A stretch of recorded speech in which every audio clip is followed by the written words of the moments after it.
Discovering Perry Desa. Creation of Perry Desa. Perry Desa was founded by Eric Domne Huckel on the outskirts of Brussels on November 11, 1960.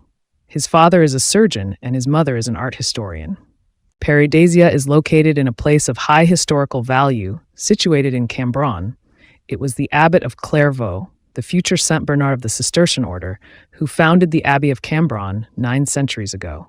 But from the 16th century onwards, it marked the beginning of the end due to the arrival of the Jeu d'eau, a power that symbolizes the turn towards luxury. On March 17, 1783, the monarch signed an edict clearly expressing his intention to abolish certain monasteries, including the Abbey of Cambron, which would be removed from the map 5 years later. In 1892, a small amusement park named Cambron Park was created, which did not achieve success. It was in 1993 that the founders of Park Paradisio took possession of these historically rich grounds.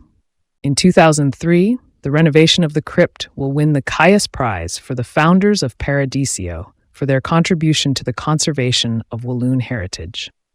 Before Pairi Daiza, the park was called Paradisio. It was opened in 1994 and renamed Pairi Desa in 2010. 1992, at the turn of an undetermined path, it was fulfilled. In November 1992, Carrigden switched to financial consulting at the request of his father-in-law. From his secretary, he went. On the opening day, Jan Morceau and Stéphane Patsual joined the project by working on the development of Paradisio, which initially did not operate at its opening, and then already Jan Morceau, the financial director, and Stéphane Patsual, the former zoological director and currently curator of ethnographic collections, both participated in the construction of Park A, its disastrous opening. By saving, they enabled the park to become what it is today, at a forced march. According to Eric Bombe, the Paradisio Park was just a sketch that needed to improve day by day. To become Pairi Desa, it will be marked by a start rich in bad surprises and difficulties of all kinds. But the most serious issue obviously concerns the financing of the entire operation. Fortunately, some partners never stopped believing in the project. Among the steadfast supporters is a certain Alain de Clercq, head of Crédit Professionnel, Paradisio. During the weeks leading up to the opening of the park, an immense amount of energy was required to clear the underbrush, clean the grounds, and remove bulky items dumped by the magnificent Cambron estate houses triangular trees, a charming river, and 11 hectares of pond.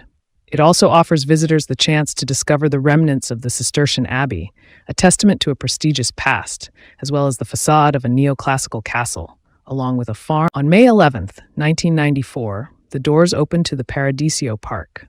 More than 1,000 birds in about 20 locations specially designed for this purpose. The first visitors discovered the largest, Europe's aviary 100-meter long, 30 meters from Eric Bombe and Stéphane Patsual, which is a blend of the words paradise and bird. Cambron-L'Abbaye. Cambron-L'Abbaye is a world full of gentleness and beautiful surprises. Our senses are constantly awakened. The desire to learn while having fun is always present, especially for the park's youngest visitors. But their parents also have the opportunity. Evokes the struggle.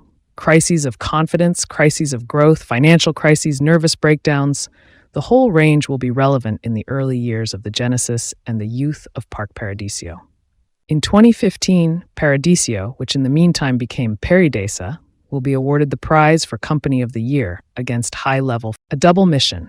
1 year after its opening, Eric Donfon from the Paradisio Foundation, which will later become the Perry Desa Foundation, will have the mission of reproducing endangered species and reintroducing a major discovery. It was 4 years after the opening of Paradisio that its creator Eric Don embarked for Canada. There, he discovered the Montreal Botanical Garden, created in 1931, which inspired him with the idea of the different countries in the park. Thus, 9 years later, in the middle of them, in 2006, the largest Chinese garden in Europe, 45 architecture, according to Perry Desa. From the start, Paradisio brought together several equally talented architects who would build, reproducing identically each building from each country present in Perry Desa. Their constructions highlight the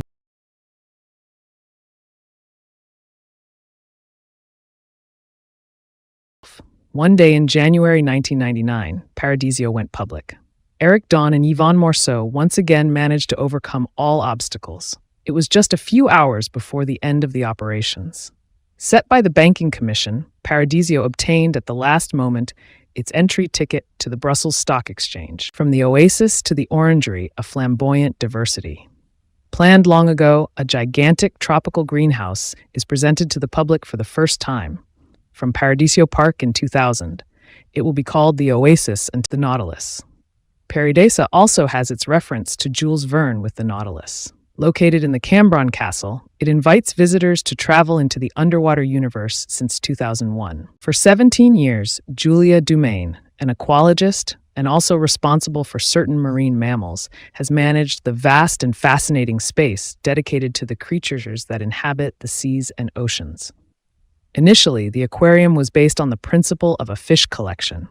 Currently, she is working with her team on significant biodiversity that will include adding. The visitor is invited to dive into the Caribbean, Mediterranean, and Hawaiian seas, into the ocean, Pacific, and everywhere else around the world. A fascinating collection. In the Nautilus, you can find the Cabinet of Curiosity, a unique exhibition of them. Rare, unusual, extravagant things, each more surprising than the other. Masks, fetishes, fossils, skeletons, shadows, strange objects from a distant elsewhere.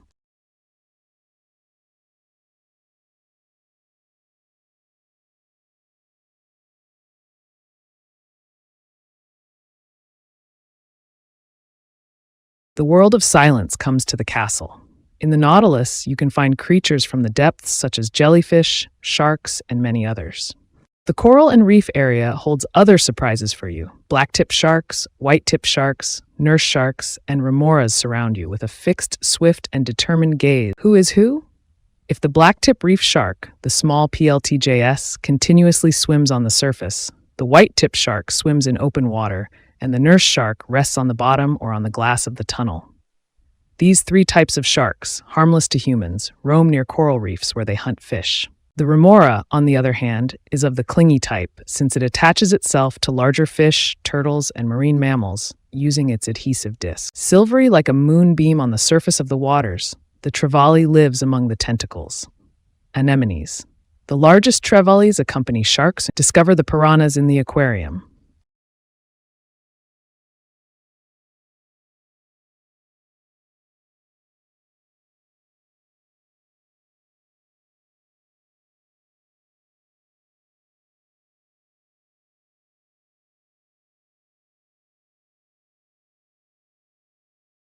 The axolotl is an aquatic salamander. In Mexico, it mainly lives in deep lakes, but as many lakes are drained by humans to prevent flooding, its habitat has been reduced. According to the IUCN Red List, International Union for Conservation of Nature, this species is critically endangered due to habitat destruction and its capture for medical purposes. This amphibian, which is capable of recreating a damaged part of its body identically, interests scientists. It particularly has the ability to regenerate its organs if necessary, such as an eye, but also to recreate certain parts of its brain. Did you know? In Aztec mythology, this animal is one of the manifestations of the god Xolotl. Xolotl is a god who is death, who does not accept it, and attempts by all means to escape it, thanks to his powers of transformation, particularly into an amphibian.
the Mersus Emergo. After inaugurating the giant tropical greenhouse at the Oasis in 2000, after creating the Nautilus in 2001, after recreating a 1,000 miles square enclosure and cliff for penguins and otarians. In 2002, the park will open a new attraction in a very special location in 2003. We board the Mersus Emergo, a whaler that has anchored in the Cambron-L'Abbaye Park. The reconstruction of this type of ship occupies an area of 2,400 meters. In the holds of the Mersus Emergo, now hacked in its sides and its cabins, the universe. Crocodiles, snakes, spiders, monitor lizards, amphibians, lizards, and all kinds. The choice of the type of boat is not insignificant. Originally, the arrival of a whaling ship was meant to announce an imminent death. This 20,400-ton sea behemoth, with 600 tons for the steel frames and 60 for the stainless steel sheet coverings, has been converted into a protective sanctuary for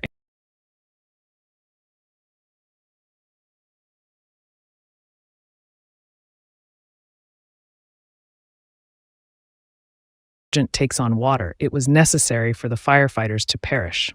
Desa evacuates everyone, drains the water into the nearby lake, and returns all the animals. The people of the trees.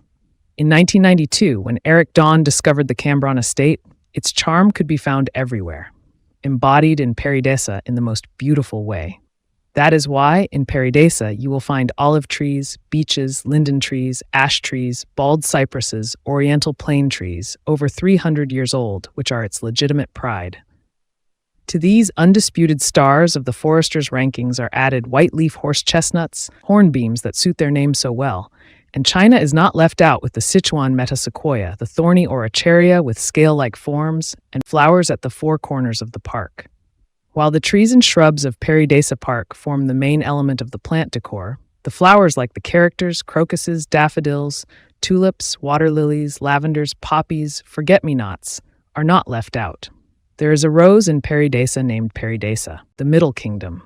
In Perry Desa, you can go to the Middle Kingdom or stones placed on the edge. By hand, one, by the thousand, inspired by a very old Chinese science related to foot massage. With the principle of Taoist philosophy, when you enter the Middle Kingdom of the pathways, people instinctively place them. In the Middle Kingdom of Paradisio, one can find the Temple of Delights, Temple of Earth, Temple of Compassion, Pavilion of Spring Wisdom, Pavilion of the Four Moons, as well as the Twisting Path, Path of Contrasts, and Path of Healing.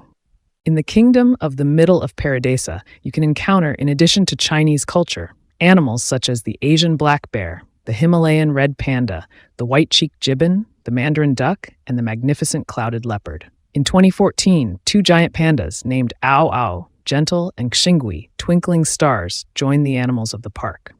But 2 years later, Ao Ao gave birth to Tianbao, treasure of the sky, an event. This was significant for Paradisio, for Belgium, and for Europe. But another incredible event occurred in 2019 with the birth of twin pandas Bao Dai, little brother, and Bao Meitian. Bao, the Kingdom of Ganesha. In July 1978, Eric Dawn goes on vacation with his parents and brothers to Indonesia. Instantly. As soon as he sets foot there, he falls in love with this Southeast Asian country, a land that consists of 17,000. To build the Kingdom of Ganesha, it took several trips to India, Burma, Cambodia, and Indonesia.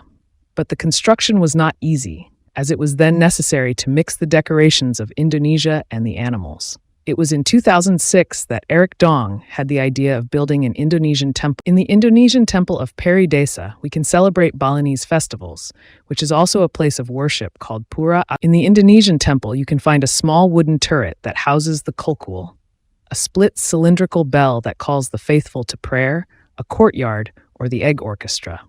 Gamelan, an ensemble of percussion instruments, gongs, bronze xylophones, and egg bells. Copper. There is also a smaller, narrower door, emphasizing our small stature compared to the universe, leading to the most sacred parts of the temples, like the pavilion of offerings. The altar, Pongaruman, where the deity is honored, adorned with flowers, and sprinkled with holy water. Meru, a multi-tiered tower-shaped altar, is surrounded at each level by a kind of thatched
values. At Perry Desa, you can find masks with high significant values like divinities.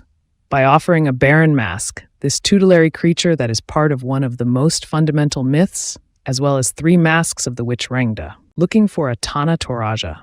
In Pairi Daiza, you can find an object called toraja, which is of Indonesian origin and serves as a house for the Toraja people, a people who celebrate life and death.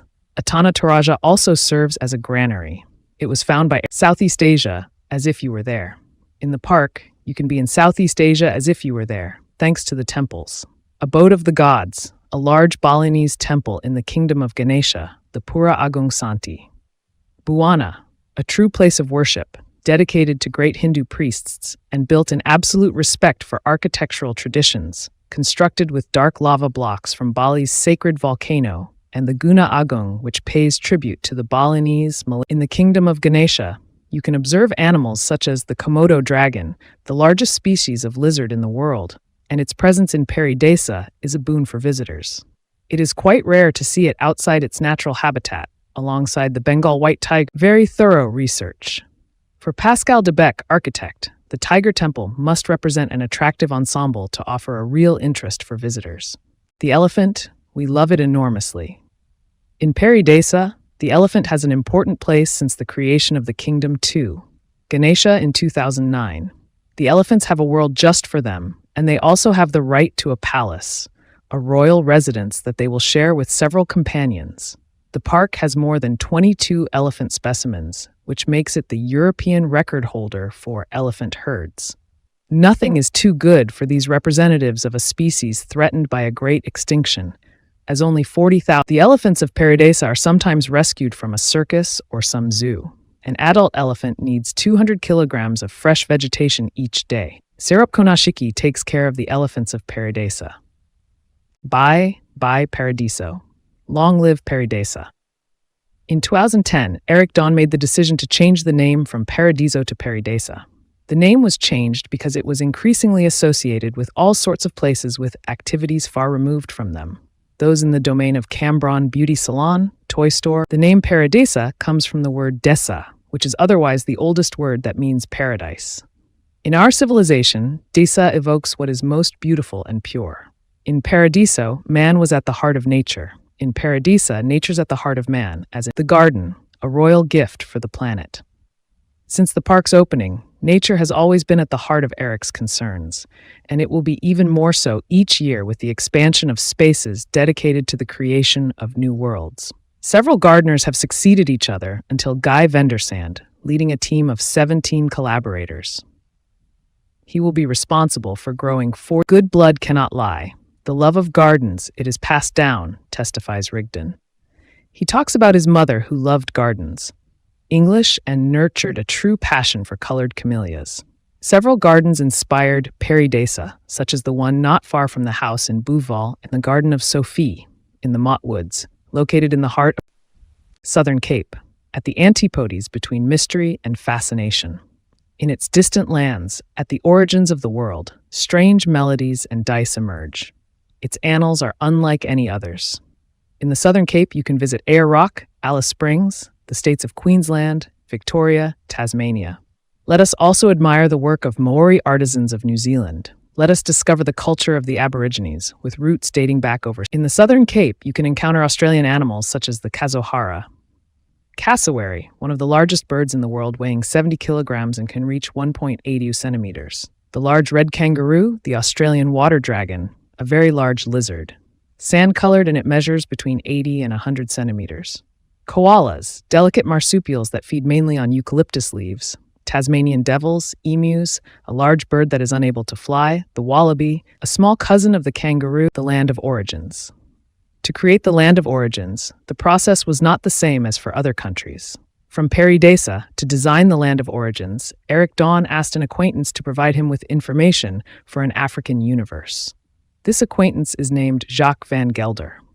In another life, this great traveler was a lawyer at the Brussels bar. Among his unnamed Eric Dawn will bring several items for his African kingdom, such as a mask, a fetish, various tribal art objects, including horned helmets worn by the Tamburna women and Pete Bamoon. From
Africa, the cradle of humanity, rhythm, strength, and colors.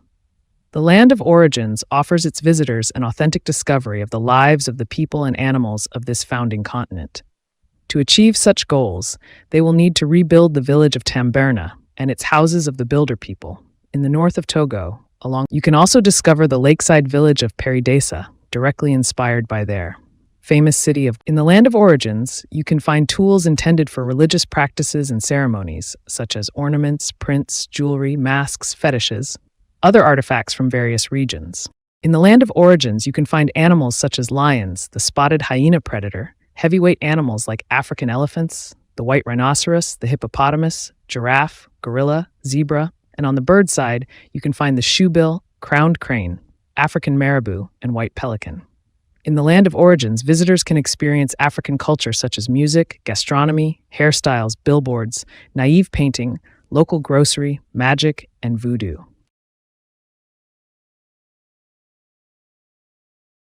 In the history of Perry Desa, there is an undeniable event that left a mark: the arrival of Hao Hao and Xing Yi, two giant Chinese pandas.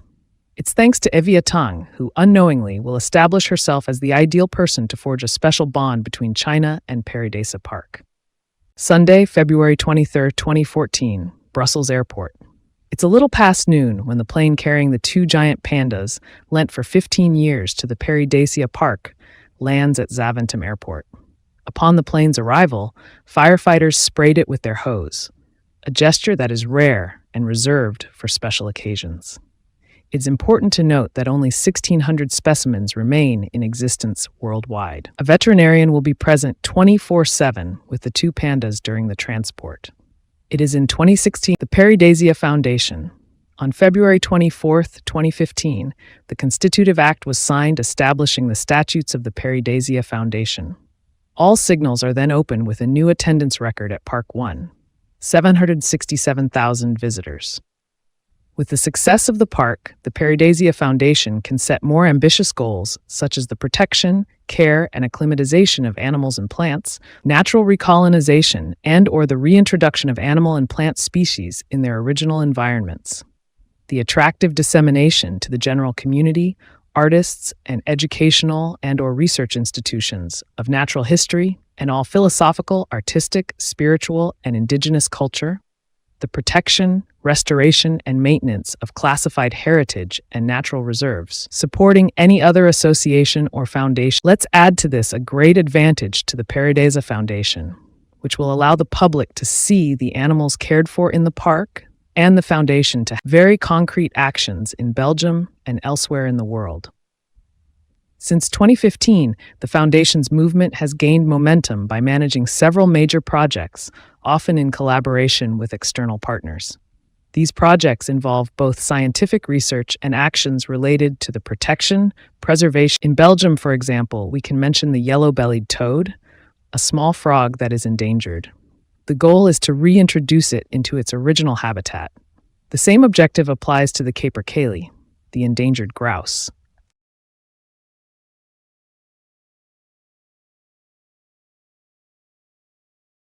That is why Perry Desa currently hosts 22 elephants, 20 Asian elephants, and 2 African elephants. Most of these animals come from other zoos or circuses, some having lived in It is estimated that among young elephants, aged 8 months to 15 years, living in captivity, 60% of deaths are caused by the internal hemorrhage virus, whose development is rapid, with the animal losing its life in just a few days. That is why the Perry Desa Foundation is funding birth announcements in Cascade, a well-being for animals. In the making. At Perry Desa, there are several caretakers, veterinarians, biologists, zoologists, animal behavior specialists, and dietitians who take care of animal well-being and ensure living conditions as close as animal caretakers and veterinarians, providers of well-being. By consulting the list of tasks assigned to the caretaking teams at Park Perry Desa, it becomes clear that they contribute as much to the physical health of the fauna as to its mental well-being, with responsibilities ranging from feeding to animal hygiene.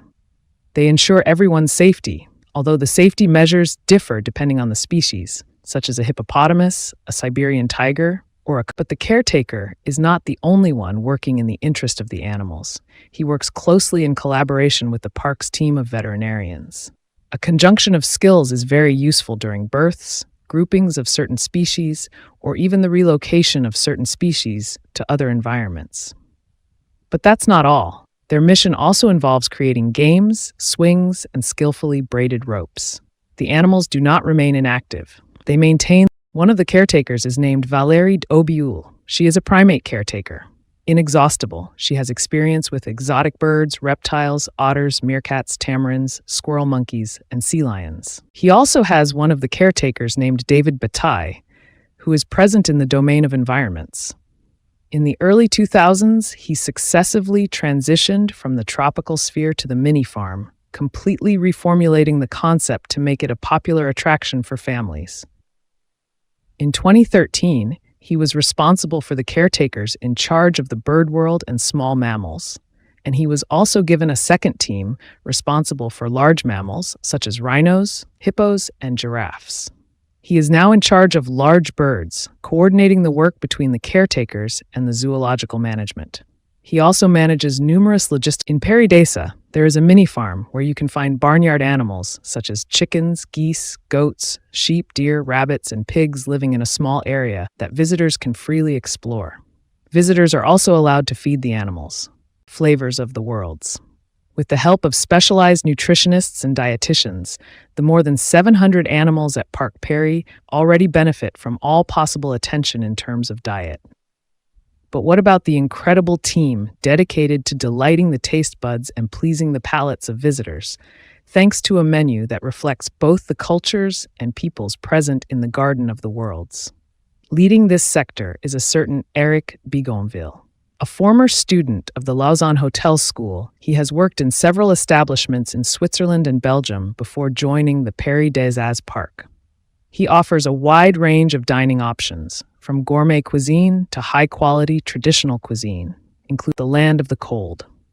10 years after the opening of Paradisio Park, Eric Dawn has plenty of reasons to be satisfied with his project, which he certainly hadn't envisioned in 1994. By traveling and representing Asia, Africa, passing through the southern lands, he would build and visit the regions, the Arctic and the Antarctic, Russia. In the spring of 2014, Eric Dawn and a few loyal collaborators will set off on a journey. In the heart of Russia, they will discover its glorious past, an immense, lofty country. The boundary of Europe and Asia, Moscow-Vladivostok, a port city in the southeast of Russia, Kamchatka, a volcanic peninsula 1,380 kilometers long, located in the far Russian east that extends into the Pacific Ocean.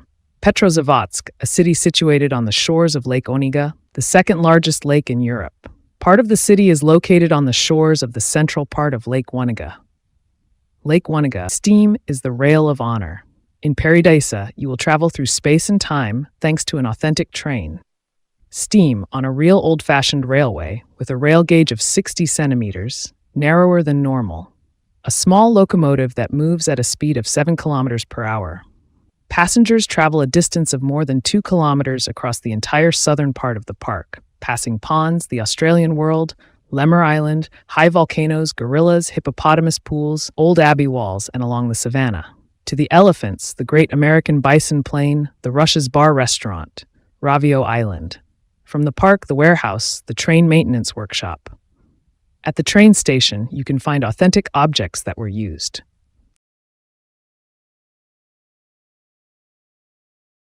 Among the 6 locomotives from Perry, some A3 were built in Poland in 1954 and used until 1980. 2 other locomotives were built by Hans Schell in Germany, dating from 1917. A Belgian locomotive built in 1900 originates from Hainaut, constructed by the Société Métallurgique de Couillet. Beautiful electric locomotives and their wagons operated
Memory of the earth. Serpentine, obsidian, jasper, rose quartz, malachite, jade. Entiendo. We go there. Labradorite. Distant lands, white ice floes, green tundras. Let us return to the land of cold, where we can encounter penguins, walruses, polar bears, Siberian tigers, bison, mustangs. In the land of cold, you can wander in places such as the Ice Kingdom, Arctic tundras, waterlogged prairies, dark woods, and black firs. Just as in the countries of origin of the land of cold modernity has settled, the same applies to the land of cold, with the first rolling under the banner of Perry Desa. Redway allows the public to take a first tour of the worlds in 20 minutes. As for the second, a beach, the seaplane from the land of the cold 2, Vancouver to Lake Odure.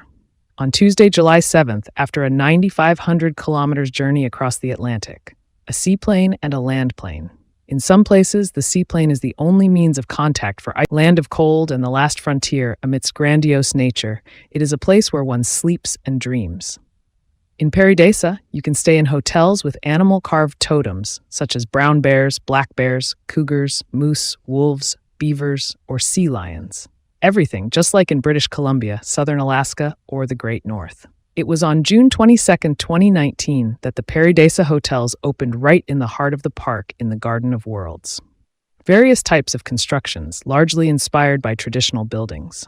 British Columbia, in Finland, is designed with a concern for authenticity. The Pairi Daiza hotels are Hotel Padenburg, the Fisherman's Suite, the Indianative Cabana, the Fool, Lodge, the Polar Bear House, Pairi Desa, the project of a lifetime. 2. From completion to continuity.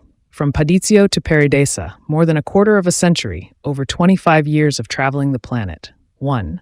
Pairi Desa, where traveling in authenticity and the different editions of before-after plan. Front view, plan later, the different continents.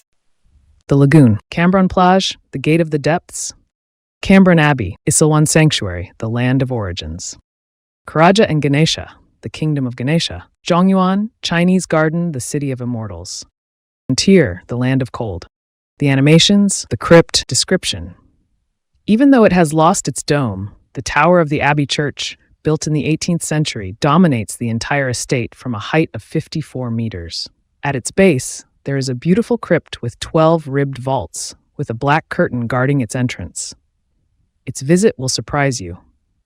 The IEU. First, this crypt. Is it the remnant of an old parish church abolished during the foundation of the abbey? Serving as cold storage, it bears a striking resemblance to the cellars of the Cistercian abbeys of Burgundy, with the same purity. 2 styles, the same pursuit of harmony and balance, the same stonework. The crypt is connected to the underground passages of the estate. In case of an attack, it was supposed to provide an escape route to Montserrat. This is the playground. Between Australia and Cambron Plage, children's cries burst forth. Here is the outdoor playground, eagerly taken over every noon and evening by the little ones with unmatched joy, and for good reason. A giant spiderweb, climbing, slides, swings, nets, tunnels, climbing walls, and other games will. The aquarium, a neoclassical castle transformed into an aquarium. That's quite surprising, but in Pairi Desa, anything is possible. Because as a famous cartoonist once said, by believing in his dreams, man makes them a reality. And it's with a similar mindset that the imposing old building, constructed in 1854 by Limbourg, the architect behind Chateau de la Cannes, was converted on its lower level into large tanks and saltwater basins, where all sorts of marine creatures, aquatic plants, and other organisms can be observed, circulating and crossing paths in a continuous dance. A living picture illustrating once again, through diversity in numbers, the incredible legacy, the bath of the elephants in the. If the temperatures allow, one of our Asian elephant families goes down to the garden lake for a long session of bathing, playing, and splashing. A truly elephantine moment of pleasure, not to foundation piles. Meet the volunteers of the Perry Foundation Desa. They are waiting to introduce you to the nature conservation programs we conduct with you in Belgium and around the world. Spix's macaw, red panda, polar bear, Forest 2, St. Hubert. Join us to get you in Mergo. The Mersus Emergo, a gigantic replica of a whaling ship, hosts the Pairi Desa Refuge. Foundation. It shelters thousands of reptiles. Turtles, lizards, snakes, iguanas, entrusted tarantulas.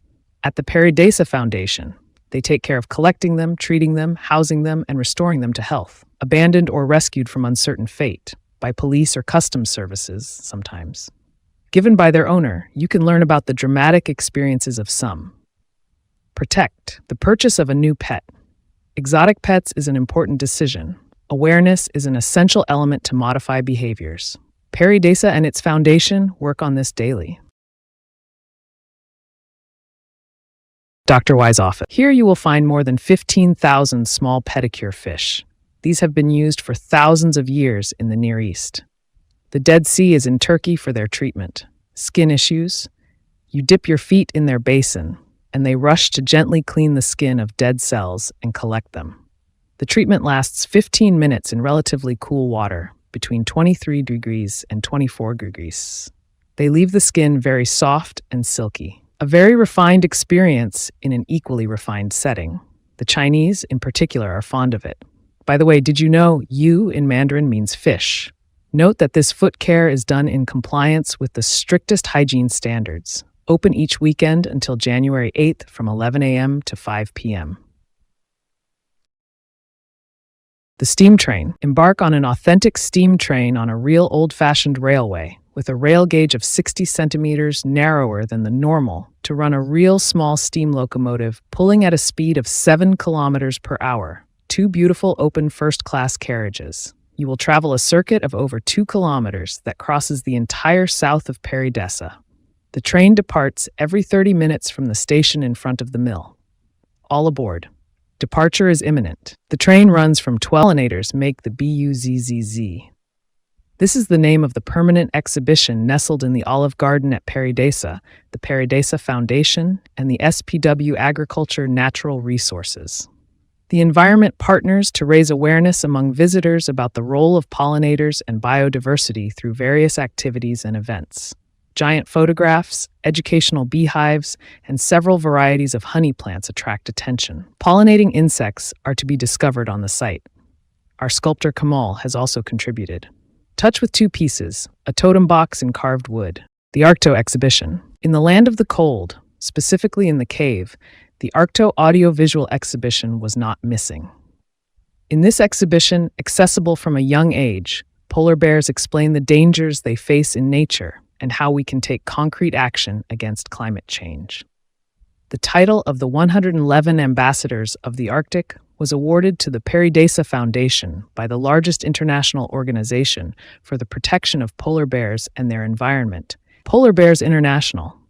This exhibition is part of our ambition to turn visitors into actors in species protection. Birds of prey in free flight. In all cultures, birds have symbolized freedom.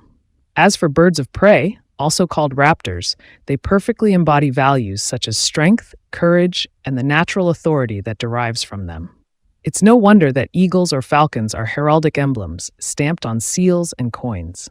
From the first flight, you will be fascinated by the dexterity and agility of eagles, hawks, falcons, vultures, and condors. You will be even more amazed when one or the other dares to brush past your head or land. Feeding of basic elephants. A private moment with one of the 19 Asian elephants is offered to you. Come and meet it during one of its meals. Observe with an underwater view of their pool the hippos during their feeding by their keeper. Visit the land of origins, Africa. Lorikeets. Come and discover these surprising birds up close. Colorful, twice a day, their caretaker prepares a nectar for them, which becomes their delicious meal. Meet them in the... Come and admire the majestic western lowland gorillas for a unique moment of connection between the animal and its caretakers. Meet at the foot of the volcano, where the gorillas coexist with feeding the lemurs. Come admire the lemurs waiting for their meal, prepared by their caretakers. A precious opportunity to learn much more about these admirable little primates. Head to Nosy Kamba Island, Africa. Feeding of the lions. Observe the majestic lions during their feeding time. Head to the land of African origins. Feeding of the stellar sea lions. Admire the majestic stellar sea lions during their feeding by their keepers. Meet near their pool in the heart. Located in the Gate of Heaven, specifically at the Oasis, the restaurant offers typical Belgian dishes in self-service. There is nothing more pleasant than eating among the birds. The Scrubland, a restaurant in the heart of the land of cold.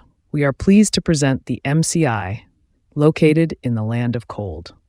A true masterpiece of craftsmanship. The MCI's framework in the shape of an overturned ship's hull faithfully reproduces the traditional details of stavkirks, these medieval wooden churches typical of Norway. The MCI is open to day visitors from Wednesday to Sunday between 11:30 a.m. and 1 p.m. without reservation. To evening visitors from Wednesday to Sunday between 6:30 p.m. and 7 p.m. with reservation before 3 p.m. As it is a quality restaurant, the waiting time between services is longer than usual. Please take this into account if you are accompanied by young children. Do you wish to reserve your evening meal at Moki? Reserve your table by clicking on the button below. The Seaplane Beach 18, the opening to the public of Terre du Foron as well. The Beach 18 seaplane and its hangar accessible to visitors. Indeed, this seaplane, which arrived in 2015 from Vancouver, is now part of the Perry Desa landscape. This gem has traveled over 9,500 kilometers to land on July 7, 2015, on the lakes of Odeur, eventually reaching the park's water surface. Its refurbished hangar will soon be accessible to the public for the delight of both avid RS enthusiasts and dreamy pats. The African lakeside, an authentic village. Its pubs are authentic and naive, yet effective in one. The communication on the floating city houses of the lagoon takes you straight to French-speaking West Africa. One could be in Benin, in the famous floating city of Gonvier, but also in Senegal, Mali, Côte d'Ivoire, Burkina Faso, everywhere where trucks, painted with incantations like Yalaya Nasan, fully to death, load the fish that fishermen have brought back in their nets. Overloaded with goods scraping the red earth, we wonder how they drive, and sometimes how Africa itself functions. Yet there is a fabulous life and significant economic activity in the markets of what is called informal commerce, as in its floating. Cities that are only matched in Asia. It hides in its huts, each different, treasures of popular art and inauthentic African crafts. It's a real village. An African hairdresser sets distress in her salon. The fisherman's hut waits for you with its nets drying outside in the salt. The poultry seller presents the chickens. African cyclists so typical, those of the shaman, conceal mysterious objects of the voodoo cult. There is even a school hut where the little clever ones, the students who come for an internship at Pairi Desa, can learn many things about the world of a floating. The lighthouse, eat near the penguins, just steps away from Cape penguins and seals. There is our lighthouse. At 20 meters high, this lighthouse is there for the pleasure of the eyes, but also the stomach. You will find a restaurant where you can enjoy delicious savory pancakes and, for dessert, good sweet crepes, starting from 4. The Mill, the Moulin des Moines, rebuilt in 2010, has become a highly appreciated stop for our visitors. It's here that you take the small path that leads you around. From Pairi Desa, you will leave the European Middle Ages. Head towards the Kingdom of Ganesha. By car, go for it. Moulin is also, and above all, a place for light refreshments. Quite pleasant with its wooden tables that allow you to eat outside in front of the spectacle of birds. The ache? Why not? A glass. The other temples are swept away. The universe, vast and serene. This first temple received this name out of gratitude towards the supreme deity, conferring harmony, serenity, prosperity, and happiness. Indeed, Agung means great, Chanti, serene, and Duawana, the universe. It was offered by Pairi Daiza, a Balinese wishing to practice their rite in Belgium. Please strictly respect the sign at the entrance informing you that the Hindu religion prescribes women to refrain from entering the temple during their period. Decent clothing is also required. Like all temples of the Hindu rite, this one is built based on symbolic, numerological, and astrological calculation. The Sensory Garden, a space dedicated to nature and well-being. You will discover a space dedicated to well-being and nature. Eric Dawn brought back from his travels elements that together form the magnificent new Sensory Garden, which is accessible barefoot, a unique way to reconnect with nature through the different materials that compose this garden. Arranged by the botanical teams of Perry Desa in the Indonesian section of the park, this space will allow you to rest your soul and feet during your visit. From the park, you will find fossils from Madagascar, amethyst from Uruguay, onyx from the United States, agate from Brazil, rose quartz, and mysand. Also wood from our region. In this new sensory garden, you will also discover lingams, unique stones coming directly from the Narmada River in India. A symbol of fertility, it gives the place its spiritual dimension. the Tower of St. Bernard, but in 1148 vintage, inscribed in a stone, Sirius. Ancient Vax, the Viking raids had ceased. Moreover, the building has 2 floors in one section. It looks more like a Romanesque keep. It is possible that the first monks of Cambron settled in this tower. Opposite it, the 2 wooden egg-shaped turrets are obviously reserved for children. But adults, teenagers, and younger ones will certainly enjoy the slightly quirky stairs and the labyrinth that a great architect specializing in this at the Chinese garden. In Chinese decorative art, the depiction of water and clouds in Salus is widely used. All life there should preferably be lived barefoot so that you can experience the very stimulating therapeutic effect. This optimal effect is based on the healing path that you can try after. Flavors, Asian specialties, savor. In the courtyard of the tea merchant, opposite the Temple of Delights, you will find the House of Flavors. The brewery of Belgian French gastronomy. Beer, blonde, white, brown, and cherry is produced.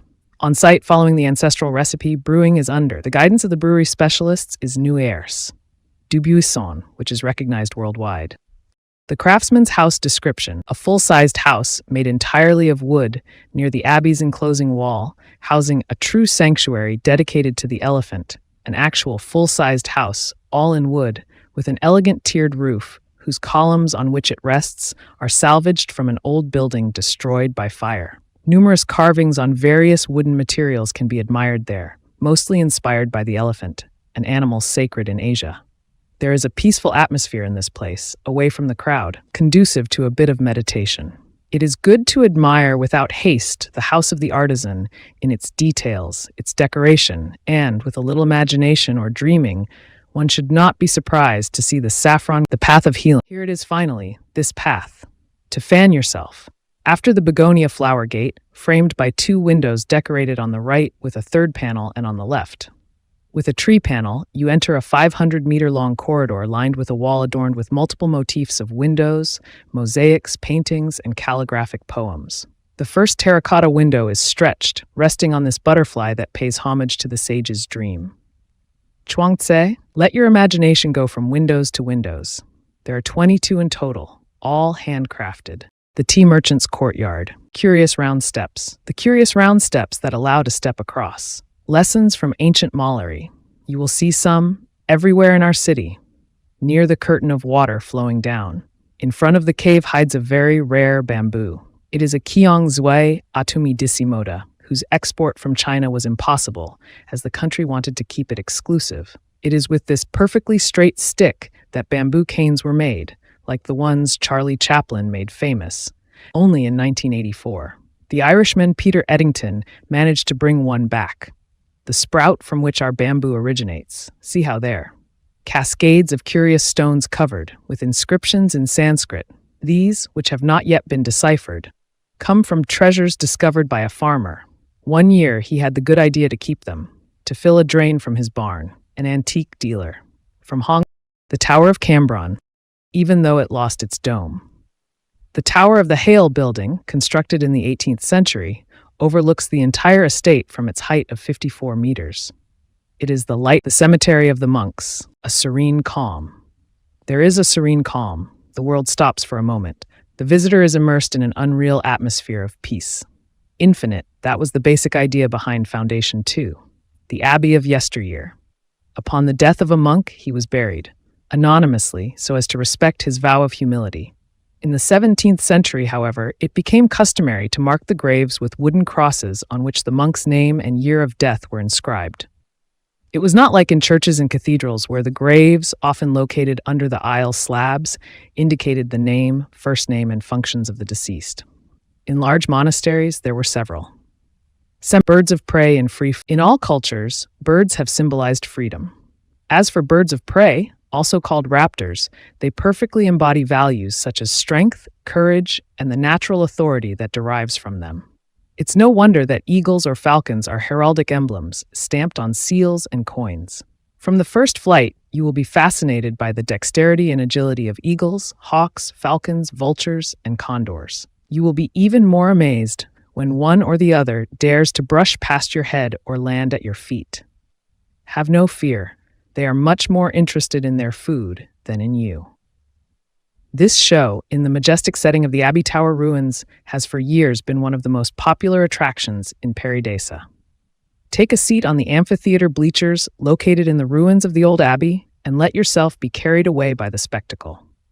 Our falconers will introduce you to the fabulous world of birds of prey. Watch them, first circling in company before diving like an arrow toward the prey presented by the falconer. They usually divide the task between two of them. The ballet is Admiral of Amberma. Welcome to Warango. You are in Warango, a true village of the Tamberma ethnic group, located in a beautiful valley dotted with giant baobabs in the north of Togo, along the border of neighboring Benin. You see two large houses that look like small fortresses, with their turret-shaped granaries and high walls. These Tamberma houses have a unique architecture. Among the Tamberma, also called Somba or Benin Voinmi, it's the same people. Every young man getting married must build his traditional house, helped by the entire village. An appropriate place, approved by the spirits and determined, is chosen, and the construction begins, which will last 2 months. The walls are made of banco, a mixture of earth, gravel, clay, and water that is molded into large overlapping coils, reinforced with posts, with a large slab forming the roof of the ground floor volumes. There is only one entrance, rather narrow, which protects from external dangers. Inside dwell the spirits. It's where sacrifices are made. It's also where the elderly members of the family live and where the animals are brought in for the night. At mid-height, a room serving as a kitchen is upstairs, which can be accessed by a ramp and Y-shaped ladders, the large slab where the parents and their children live. They sleep when it rains or when the wind blows strongly in cramped rooms like cells, whose entrance is so narrow that one must enter backwards. It is also from this slab that one accesses the attic, where cereals, the Temple of Flowers, at the heart of Balinese Hinduism. The flower temple is dedicated to the universe of flowers, in accordance with the animist principles of Balinese Hinduism that every form of life is of divine origin, worthy of a temple. Water, the source of life, cascades down its sides, under the protection of 2 small snake dragons. The Kondikorang, the highest structure, represents air and wind. It was carved the Temple of Delight, authentic cuisine, Asian. Do you dream of being in China? After wandering through the Middle Kingdom, it is only natural to stop at the Temple of Delights. In an exceptional location, an all-you-can-eat buffet of authentic Asian cuisine, including a dessert buffet, is offered. This magnificent building, with its carved wooden framework, inspired by a Taoist temple, matches the quality of what is served within. In an authentic setting, this space can accommodate the small village of Timor, commemorative monuments in honor of Simba. You will discover around and nearby the steles of Simba, carved statues from East Timor, Mangare drums, as well as horse sculptures from Flores and Javanese sculptures. Among the animals in Indonesian villages, the friendly ducks and black pigs are the most common. The small traditional carved houses of Bahau are old and authentic, originating from Timor. The sculptures were created by one of the great masters of this art, Ngomon. The Buddhist temple. Eat near the penguins, just a few steps from Cape Penguins and Seals. There is our lighthouse. From the top of its 20 meters, this lighthouse is there for the pleasure of the eyes, but also for the stomach. You will find a restaurant where you can enjoy delicious savory pancakes and the treasure cellar in the bat crypt under the watchful eyes of its last ivy arches. Now, a magnificent collection of objects from all around the world is on display. This treasure cellar is filled with travel souvenirs, collected by Eric Dawn and Stefan Patswall. Souvenirs that will later find their permanent place in the park. Pasta cones, ice cream, waffles, and cold drinks await you on the deck. Panoramic view of the Mersus and worlds. Pairi Daiza Resorts is directly integrated into both. Last world of Perry Desa, the land of cold, is there. Last frontier. Thus, residents can move freely in these 2 worlds 24 hours a day, including after the park closes to the public. Residents also have private access to the entire park starting at 9 a.m., which is 1 hour before. Penguins. The penguins for sale. The penguin rooms will immerse you in an Antarctic explorer's winter, with maximum materials and objects recovered from them. Their sailboat trapped in ice to create this very special place. The blend of stone and marine wood, with tuna, red, as well as compasses, oil lamps, ropes, and old wings sea charts will immerse you in a very maritime and unique atmosphere. If you opt for the family room, a double, the maritime-looking towering island will conquer you, as well as its underwater view of the penguins swimming. The other rooms will benefit from a corridor running along the windows to see the passage of penguins up close. The bathroom, on the other hand, is a minerally entrenched space warmed by the red color of the marine wood. Tiger rooms with a rustic appearance. These rustic and dark rooms will immerse you in the heart of the taiga, a forest in Siberia where shamanism takes place. But these dark colors will not prevent you from feeling comfortable, quite the contrary. The quality of the materials and the colors of the fabrics reminiscent of nature will provide you with all the necessary comfort. The bathroom, on the other hand, will immerse you in a very mineral atmosphere. The elegance of the color. The old brass of the accessories will provide that touch of luxury and warmth. White brows, diving into the life of polar bears. Which observation post do you prefer? Our room offers either the classic view of its territory or the underwater view to watch it dive. Upon arrival in the room, you will be immersed in a cool atmosphere while remaining warm and authentic with the all-whitewashed wooden decor. The authenticity of the materials and the softness of the fabrics and faux furs will provide you with maximum comfort. The bathroom will immerse you in a sensation of absolute freshness and luxury with its ambiance. An icy feel created by its all-white finishes and Carrara marble egg tiles, while the accessories will add a touch of elegance with their enviable colors. The golden tones. Enjoy a magnificent view by sitting along the window on a bench designed for this effect. Also, play with the different lighting settings to give the room the desired ambience. Walrus House. Rooms with a view. Underwater. These rooms offer you the dream of sleeping in an icy atmosphere while enjoying the necessary comfort and warmth. You will feel like you are in a snow cave with white walls shimmering with ice and an extraordinary view of the underwater world. Walruses. All the materials evoke coldness over time. Bluish, white, and gray colors dazzle all the time, maintaining absolute comfort through quality and softness. Fabrics and materials. You will also be charmed by these night tables. Its desk top in genuine white onyx. And to warm up the atmosphere, a few old touches. Golden tones are visible on the lighting fixtures. The bathroom will also immerse you in a very icy universe with its all-white walls. The icy effect accessories will add a touch of elegance and luxury with their coloring. Resort The Last Frontier. Stay in the heart of the park. The accommodation is located directly in the heart of The Last Frontier. The world of The Last Frontier is accessible 24/7. For resort residents, Perry Desa is accessible from 9 a.m. LH rather early. For day visitors, from morning until then, park closing. Paddleimbert Room, optimal comfort. The rooms with optimal comfort offer a breathtaking view of the water, where the imposing stellar sea lions, the largest sea lions in the world, play joyfully, just like the hotel terrace, which, facing south, invites 2 delightful daydreams. 8 rooms available, including 2 accessible for people with reduced mobility. Each room area is 36 milliquares, capacity up to 3 people and 1 baby. Full moon nodes, a cocoon with a rustic appearance overlooking bears and wolves. We enter here into a parallel world, into the nurturing earth. It is a bold construction, clad in wood and stone, and underground, offering a magnificent view of the adjoining forest where bears and wolves live. With a bit of luck, they will come to observe the residents, driven by their natural curiosity. The rustic ambiance is guaranteed, but the roughness is only apparent. Everything exudes comfort and a gentle way of living. Each lodge consists of 2 bedrooms, a living room with an open fire, a bathroom with a jacuzzi bathtub and sauna, a kitchen, and a separate toilet. The tables and benches are made in the Belgian Ardennes, the chairs are Canadian, and the chandelier is English, with shed antlers.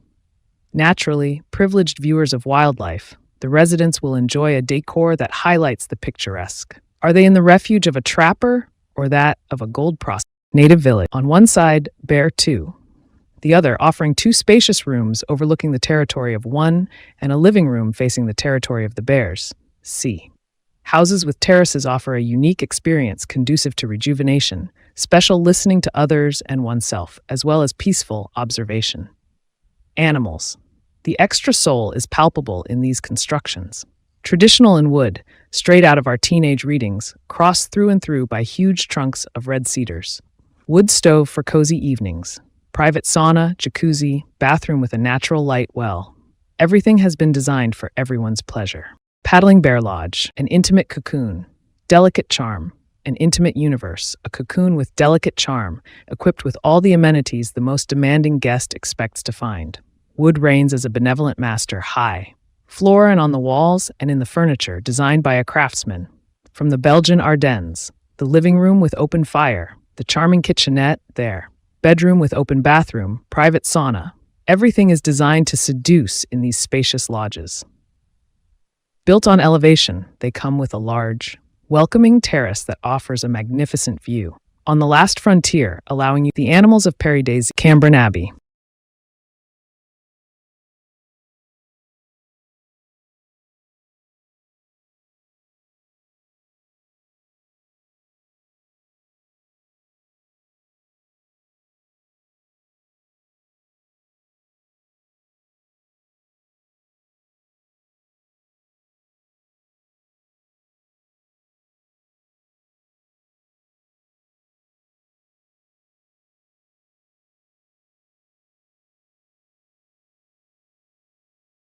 The Mississippi alligator, also known as the American alligator, is a large crocodile species living in the southeastern United States, from North Carolina to the Rio Grande in Texas.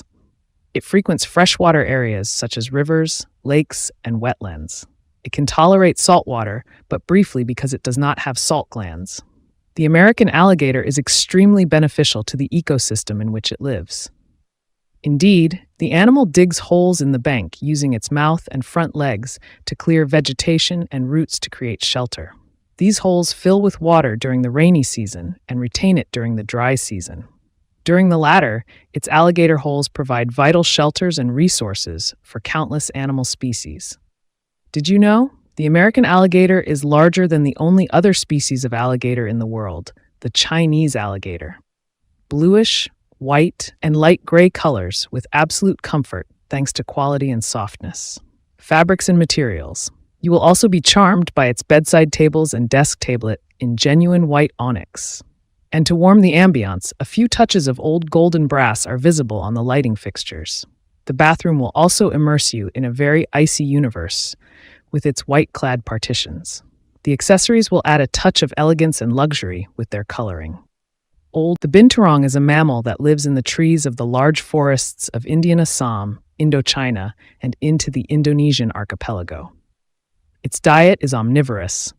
While it sometimes catches small prey like rodents and even fish, it mostly eats plants, particularly fruits whose seeds it disperses through its droppings. It is thought that the female, a rare ability among mammals, can adapt the development of her embryos during periods. The silver-cheeked hornbill lives in the forests of East Africa where it feeds on insects and wild fruits. This bird rarely drinks due to the moisture contained in the fruits it eats, given its wide geographic distribution. The species is not threatened despite deforestation.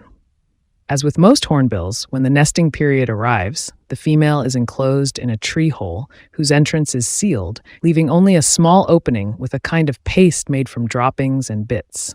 She is entirely dependent on the male during her captivity, which can last up to 5 months, during which she incubates her eggs and raises the chicks. It is he who brings her food. Did you know? These birds breed in September and October. They lay 1 to 3 eggs with an incubation period of 40 days. Storks. Abdim was the name of an Ottoman governor of Sudan. 1780-1827, the bird abundant in these regions was named in his honor. With its black back and white belly, it is the smallest. From the stork family, about 70 centimeters and weighing around a kilo. It lives in savannas, grasslands, wetlands, but also semi-arid areas. Its habitat is varied and very extensive. This small stork is therefore not rare. Sometimes observed by the thousands, gathered near food sources, especially water locusts. It is fond of them, and they appear with the rains. It migrates from north to south of Africa and returns following the seasonal rhythm of the rains. The Abdim stork is considered the bird. Harbingers of the long-awaited rain, the locals place baskets on the roof of their homes to encourage these birds 7 and 10 kilograms. The color of its fur, composed of thick and rat-like hair, varies from black to brownish gray. The Sulawesi cuscus lives in the canopy of low-altitude tropical rainforests. It moves slowly there, using its teeth, tail, and forepaws equipped with opposable fingers that allow it to grip branches. It mainly feeds on leaves and green fruits, being more active during the day and spending a lot of time resting to digest the cellulose from its vegetarian meals. As with all marsupials, the young are born incomplete and continue their development for 8 months in the mother's pouch. The species is threatened by deforestation, hunting, and the collection of individuals for the illegal exotic animal. This medium-sized eagle, with a wingspan of about 1.2 meters, is remarkable for its crest and for its legs, which are covered with beautiful white feathers. It is also notable for generally choosing prey, such as rodents, reptiles, and birds, that are small enough to be swallowed whole rather than torn into small pieces like other birds of prey do. This magnificent bird hunts only by swooping. It locates prey from its perch and then flies toward it, capturing it on the ground with a short flight. It only tears its victim apart if it's too large. The glupars like to live at the edge of wooded areas, in wet savannas, or along waterways. They are sometimes found up to 3,000 meters in altitude. The female lays 1 or 2 eggs, which she incubates for 42 days. After just 2 months, the young are capable all white with a long beak. Black.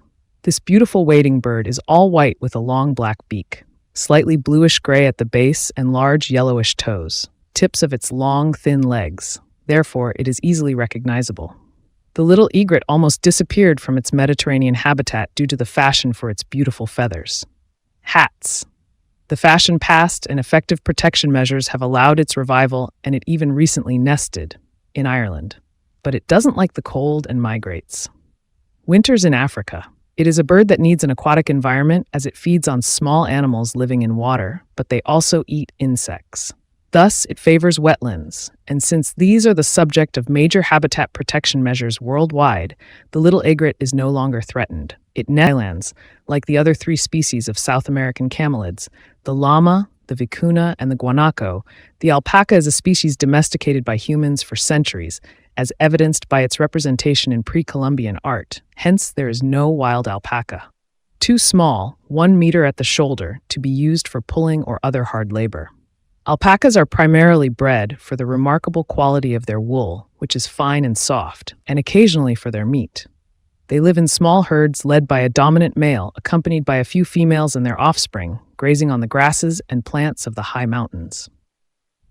Like other camelids, the alpaca has a complex stomach divided into 3 compartments, capable of extracting maximum nutrients from rather poor food. Therefore, it eats very little, barely a kilogram of forage per day, compared to other animals of its size. After a long gestation of 11 months, the female gives birth as colorful as it is threatened. The St. Vincent Amazon is a large parrot, approximately 40 to 45 centimeters, endemic to the island of St. Vincent, located south of St. Lucia in the Lesser Antilles and Amazons. They are large psittacines living in South America and the Caribbean, having a rather strong beak and egg feathers. The short tail, unlike macaws because of eggs. The narrowness of its territory, the plains and humid forests, surrounding the mountainous massif in the center of St. Vincent. This species is vulnerable to protection measures for this bird, which is nevertheless a national emblem, being ineffective and deforestation. The impact of cyclones and the trade of rare species pose a serious threat to the St. Vincent Amazon. A colorful plumage of gold, green, blue, with a purple tail whose feather tips are yellow and a characteristic meters. The female is slightly smaller than the male. Its plumage is very recognizable with sure turquoise blue. The back and wings are golden yellow on the belly and neck. The forehead and top of the head are blue-green. It also has white cheeks, made of skin streaked with small black feathers. The blue macaw has a powerful beak capable of breaking the husks of the nuts it feeds on, as well as other seeds and wild fruits. Living in flocks in the forests, macaws form them, generally lifelong paired couples. They nest in tree trunks, particularly of palm trees, with the female usually laying 2 eggs. Once hatched, the chicks remain in the nest for nearly 3 months before flying for the first time. The species remained discovered by the German naturalist Johann Baptist von Spix at the beginning of the 19th century. Spix's macaw lived in the Caatinga, a semi-desertic biome in northeastern Brazil. This bird, with blue and green plumage and light blue ringed eyes, was poached, and its habitat was destroyed by humans for agricultural activities. By the year 2000, Spix's macaw had completely disappeared from the wild. The species is officially declared extinct in the wild by the International Union for Conservation of Nature, IUCN. In Berlin, experts at the Association for the Conservation of Threatened Parrots Breeding and Conservation Center, ACTP, took care of the last specimens still living in captivity and established a breeding program with the support of Perry Desa and the Brazilian government. After lengthy rehabilitation in Brazil, in a center built by Perry Desa, Spix's macaws were able to spread their wings in their original region in 2022, and the reintroduction program continues to ensure the sustainability of this. Did you know? Perry Desa is the only wildlife park in the world where you can admire these unique birds, and away from prying eyes, Perry Desa has also built a conservation center for these rare birds where they can be protected. Far from humans, it serves as their dormitory. The aracaris are a genus of birds, the pteroglossus, belonging to the family of Rhamphastidae, commonly known as toucans. There are about 15 species of aracari, all with very colorful plumage and long, hollow beaks, sometimes serrated. They live in the canopy of large, humid forests in South America, mainly feeding on fruits and insects, and occasionally on chicks stolen from the nests of other species. They nest in holes in large trees or abandoned woodpecker nests. A peculiar trait of the aracari is that outside the breeding season, these nests serve as communal dormitories, accommodating a maximum of 6 birds, usually 2. In space, each bird rests its beak on the back and raises its tail like a fan to form a sort of roof. The Boer-Arne aracari, about 45 centimeters long, has a fairly short beak. A long tail features, as a distinctive sign, 2 short black and curly feathers on the top of the head. Its back is brown, and its belly is yellow. They are a genus of birds, the pteroglossus, belonging to the Rhamphastidae family, commonly referred to as toucans. There are around 15 species of aracari, all with very colorful plumage and long hollow beaks, sometimes serrated. They live in the canopy of large humid forests in South America, primarily feeding on fruits and insects, and occasionally on eggs or nestlings taken from the nests of other species. They nest in holes in large trees or in nests abandoned by woodpeckers. A unique feature of aracari is that their nests outside breeding periods serve as communal dormitories for up to 6 birds. To save space, each bird rests its beak on its back and raises its tail in a fan shape to form a sort of roof. The green aracari is the smallest of the pteroglossus genus, and its flight is fast and straight, which is unusual. It has a long beak with a red base. The upper mandible is serrated, yellow and orange-brown, and the lower black. Its belly is entirely yellow. The back is predominantly green, hence its common name. Own weight per day. The habitat of this bird is very vast, ranging from the slopes and mountains of Ecuador and Peru to urban areas. In the countryside and forests, the species is considered common and does not appear to be threatened. The Lesson's hummingbird is one of the 360 species of trochilids, commonly known as hummingbirds. These only live in the Americas.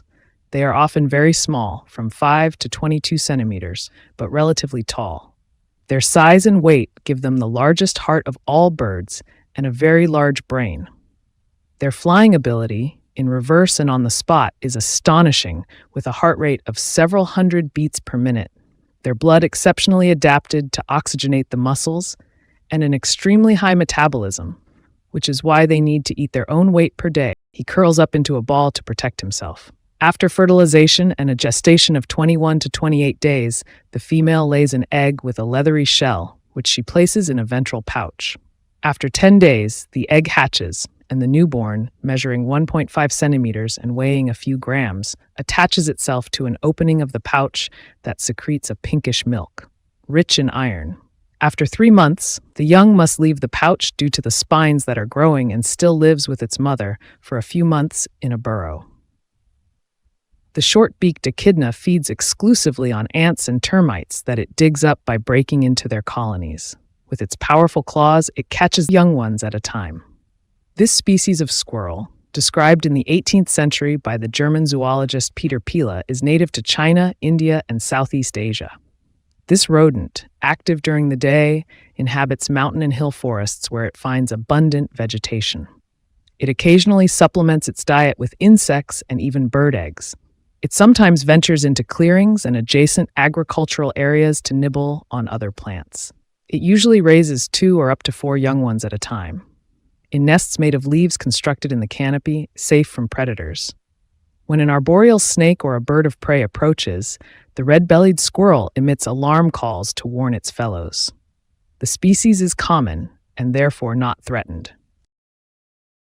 Wingspan approaches a meter. The barn owl is a nocturnal raptor measuring nearly 40 centimeters with a wingspan approaching a meter. It has a characteristic heart-shaped facial disc, white plumage on the belly, and mottled golden brown on the back and wings. Its legs are covered with feathers down to the talons. The feathers on its wings have a soft and downy edge that absorbs sound, allowing it to fly silently. This enables it to surprise its prey, primarily small rodents. Often found in the countryside, this bird has had a bad reputation in the past due to its unsettling appearance, screeching calls, and nocturnal activities. Barns and church towers have scared people. Superstitious, the barn owl was seen as a harbinger of misfortune and was killed as a result. It was nailed to the doors of barns not so long ago. Still sedentary, the barn owl spends the winter without migrating. It nests on the ground or in openings of towers and barns, laying between 4 to 13 eggs that hatch after about 2 weeks. It has been observed that older chicks to see one. It is also called the northern bald ibis or hermit ibis because, having no feathers on its head and with a red face, it evokes, with a lot of imagination, a monk.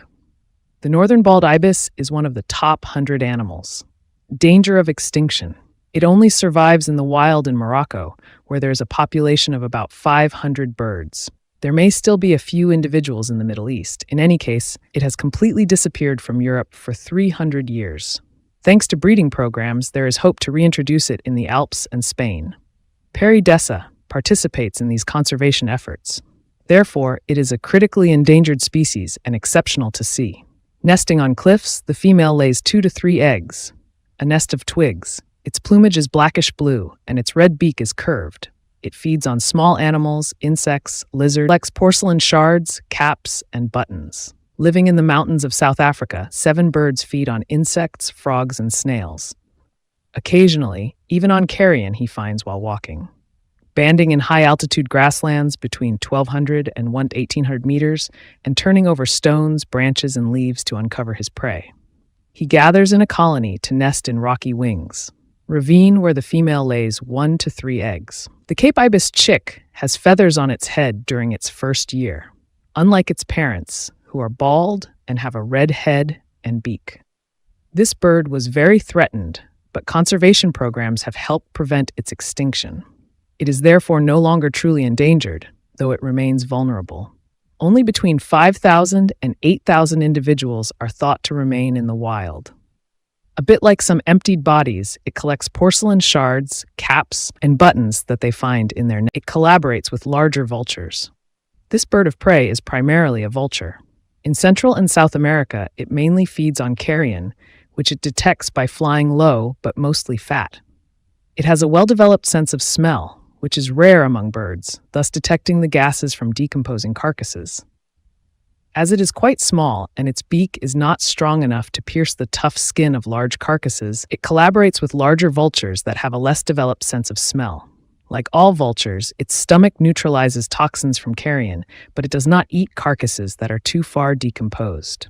It is a remarkable glider, able to soar for long periods using thermal updrafts. It lives in humid areas, mangroves, and sparse forests. It is not a rare bird. It does not nest on the ground, but rather on the size of a turkey. This bird of prey is a vulture that inhabits almost all of the Americas. Its plumage is brown, with a red head devoid of feathers, like vultures generally have, allowing it to plunge its head into carcasses without soiling its feathers. It is the size of a turca, not English. The red-headed turkey vulture detects carcasses by flying low, but primarily thanks to its sense of smell, which is rare in birds, thus detecting the gases from decomposing carcasses. even if they are hidden under the forest canopy.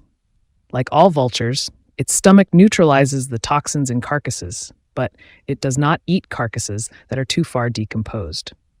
It is a remarkable glider, capable of soaring for long periods without flapping its wings, thanks to warm air currents.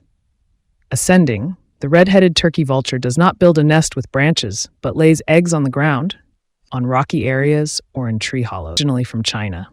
Introduced to Japan, the Chinese bamboo partridge, the size of a partridge, is a bird from the Phasianidae family, a pheasant living. In the wild and forested state despite its name, it is not only found in bamboo groves. Native to China, the species was introduced to Japan in the early 20th century, where it has successfully acclimated. Capable of fairly long flights to take refuge in high branches, the Chinese bamboo partridge roams the forest cover with its speckled brown, black, and beige plumage, an excellent camouflage. It hides in forests, but if it feels exposed, it takes flight suddenly by loudly flapping its wings, thus surprising the predator. This bird feeds on young leaves, buds, seeds, and nuts, as well as earthworms. Males have a complex song. They practice their characteristic territory call throughout the year, not just during the breeding season. It is capable of killing gray foxes.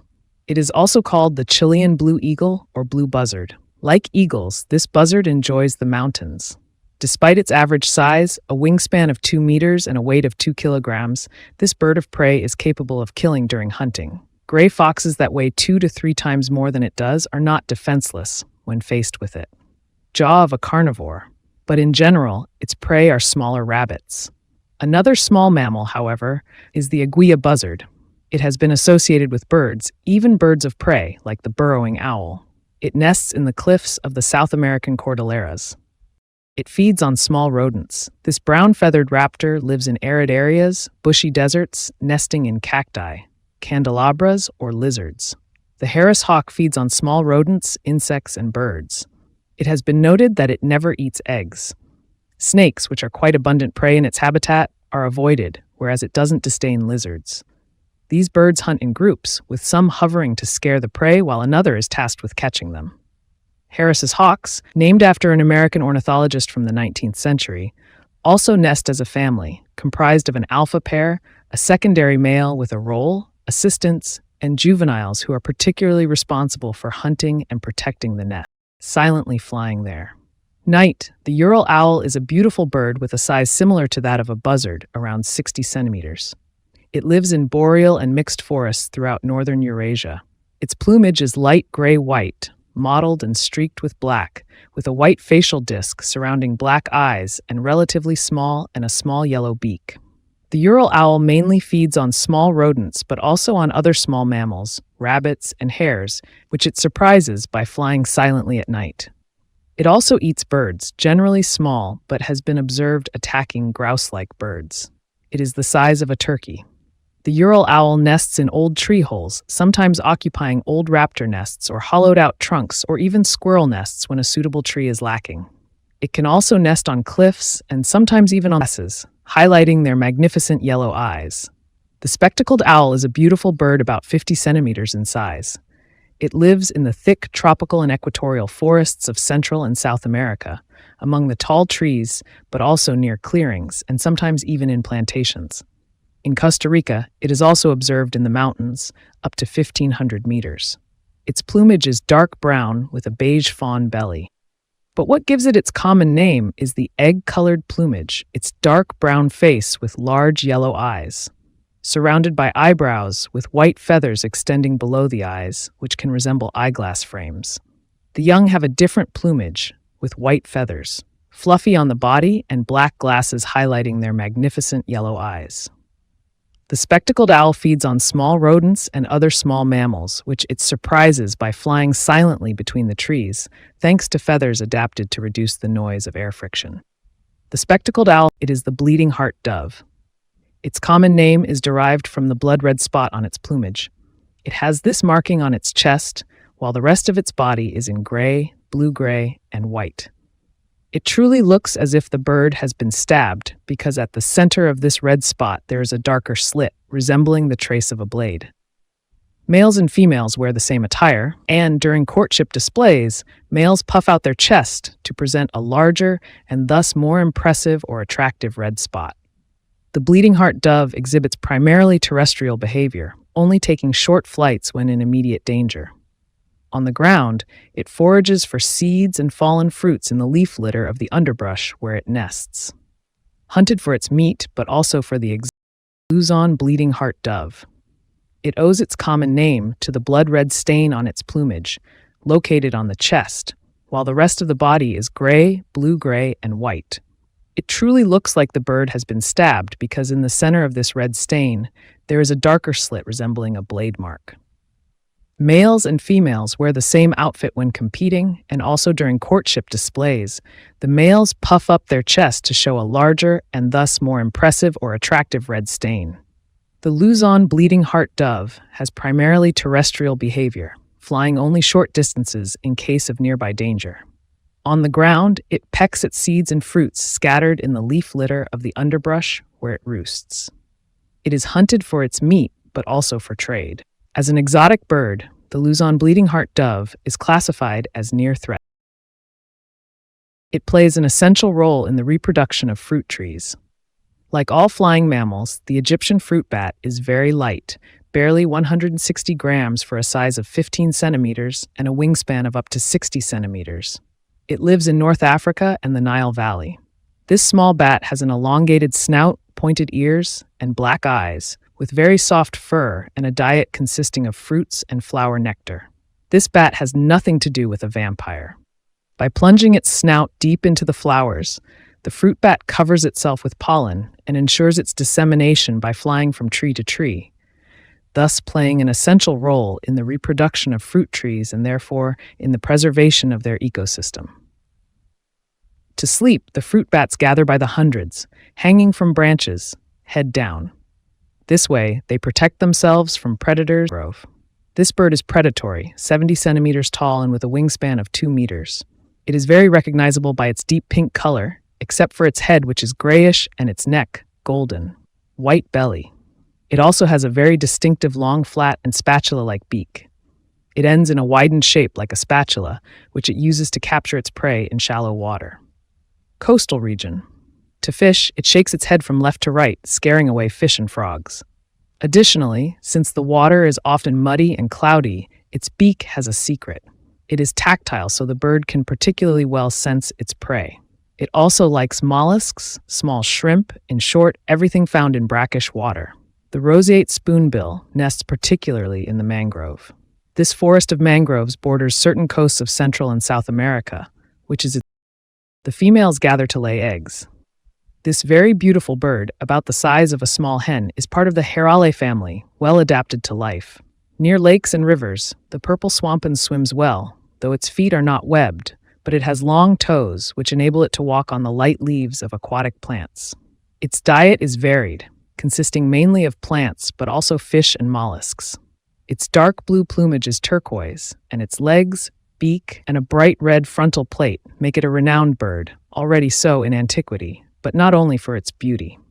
Thus, Polemon of Hylion, a Greek philosopher, wrote about the porphyrion, the name for the swamp hen at the time, that it was fed in houses as the guardian of women's modesty, because if adultery was committed, the bird would hang itself or starve to death. Science has advanced since then. During the breeding season, one can observe remarkable behavior. Several females lay eggs in the same nest, which can contain around 20 eggs in total. These eggs are then incubated by the entire group, including the males. Its longevity is the most extraordinary of all animals. It is, along with the Galapagos tortoise, the largest land tortoise in the world. It can reach 1.2 meters in length and weigh 250 kilograms or even more. This enormous tortoise lives in very large numbers, over 100,000 individuals, on the uninhabited atoll of Aldabra in the Indian Ocean, north of Madagascar.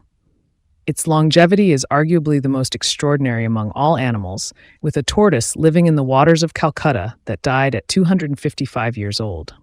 Today, Esmeralda, the tortoise, is around 170 years old.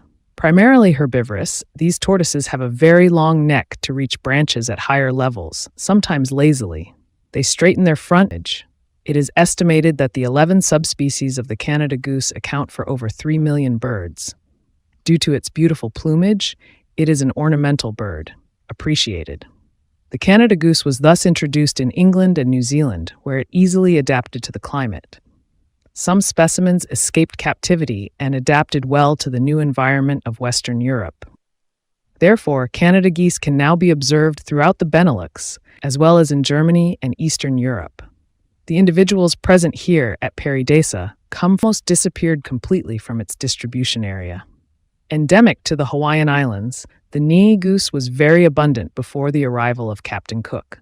Intensive hunting and the introduction of predators by humans such as pigs, goats, and mongooses were so invasive that its numbers were reduced to only 30 individuals in 1952. Fortunately, nii geese were then bred in captivity, making it possible to rebuild a stable population and release them back into their natural habitat in the Hawaiian Islands. The species is therefore considered saved but remains vulnerable. This goose is strong, terrestrial, preferring slopes, volcanic mountains, winged bushy environments, high-altitude grazing. Its legs are sturdy and slightly webbed given its less aquatic habitat. It is exclusively vegetarian, liking to graze on winged herbs, shrubs, and seeds. Its call resembles a plaintive nene, hence its name. It is uncommon and therefore classified as vulnerable. This large hornbill, which measures over 1 meter in length and weighs up to 6 kilograms, has black plumage. Its large, also black beak is topped with a small casque. What differentiates the sexes is the large, naked throat pouch under the beak that is a solid bright red in the male. The female's is red with a blue patch. Although this bird flies well despite its weight, it is primarily terrestrial, walking on the ground in search of its food, which includes varying insects, small amphibians, reptiles, and even small mammals up to the size of a rabbit. Finally, a hornbill species that does not imprison its female in a hole for months. It does nest in tree holes, but the female is free to leave during the breeding cycle, and the male participates in incubation and feeding the young. Living in savannas and forests, this large hornbill is uncommon and primarily resides in national parks in southern Central Africa. He can become an excellent imitator. It is one of the largest cockatoos, with a size of 50 centimeters, with a slightly pinkish-white plumage and a red-orange erectile crest that he raises when alarmed to threaten the opponent, or generally in case of excitement. It lives only in the forests of the southern Moluccan Islands in eastern Indonesia. This bird emits very powerful cries. In captivity, it can also become an excellent imitator. The red-crested cockatoo primarily eats seeds, nuts, even coconuts, fruits, and insects. It needs a certain protein intake provided by the larvae and insects it catches on the ground. Previously common, these magnificent birds have seen their population decline dramatically due to the destruction of their forest habitat and excessive captures for the pet bird trade. They used to capture 6,000 per year. Since it reproduces well in captivity, the pressure on wild populations has fortunately decreased, but they remain classified as vulnerable, with a black head and back and a white belly. It has, like all hornbills, a considerably sized beak that is red with a small helmet of the same color on the upper part. It lives in coastal forests and along waterways, feeding on insects it often catches in flight. Small reptiles and wild fruits are also part of its diet, as is the case for most hornbills. When the nesting period arrives, the female literally locks herself in a tree hole, the entrance of which is sealed by the pair, leaving only a small opening for the female. This is done with a solid coating, like plaster. The female is entirely dependent on the male for the 2 months she covers her eggs and raises the chicks. Then, when the chicks become too large, she breaks out of her prison, and both parents continue to feed the young. This large hornbill, which measures nearly 1 meter long and weighs up to 3.5 kilograms, has a spectacular appearance with its plumage, which differs according to sex, but especially because of its beak. Imposing with a small striped casque on top and a large naked skin wattle of bright yellow in the male and light blue in the female, it lives in the primary forests of Southeast Asia, up to the large islands of the Sunda, Sumatra, Borneo, and Java, feeding on insects, small reptiles, and wild fruits. As with most hornbills, when the breeding season arrives, the female is literally sealed inside a tree hole. with the entrance sealed except for a small opening using a kind of paste made of droppings and solid bits like plaster. She is entirely dependent on the male during her captivity, which can last 5 months, during which she incubates her eggs and raises the chicks. Then, when the chicks are fledged, she can leave the nest. Despite its wide geographical distribution, the species is not endangered. The Papuan hornbill. The Papuan hornbill is closely associated with the religious and mythological traditions of the local population. Their skulls, beaks, and tail feathers have always been and still are incorporated into headpieces, earrings, and feather ornaments. In Papua, the men of the Ani and Asma tribes use the upper part of the beak as a penis sheath, called koteka. The woodcarvers of the Asma tribe in South Papua represent the species in their famous totem of tall poles carved from a single piece of tree trunks, measuring up to 7 meters high, found in all the villages of this region. There is marked sexual dimorphism in this species, with the female having a black head and neck, whereas the male is larger with a head and neck covered in a plumage of red and gold. When these hornbills fly in pairs through the canopy, this large hornbill is endemic to the Philippine archipelago.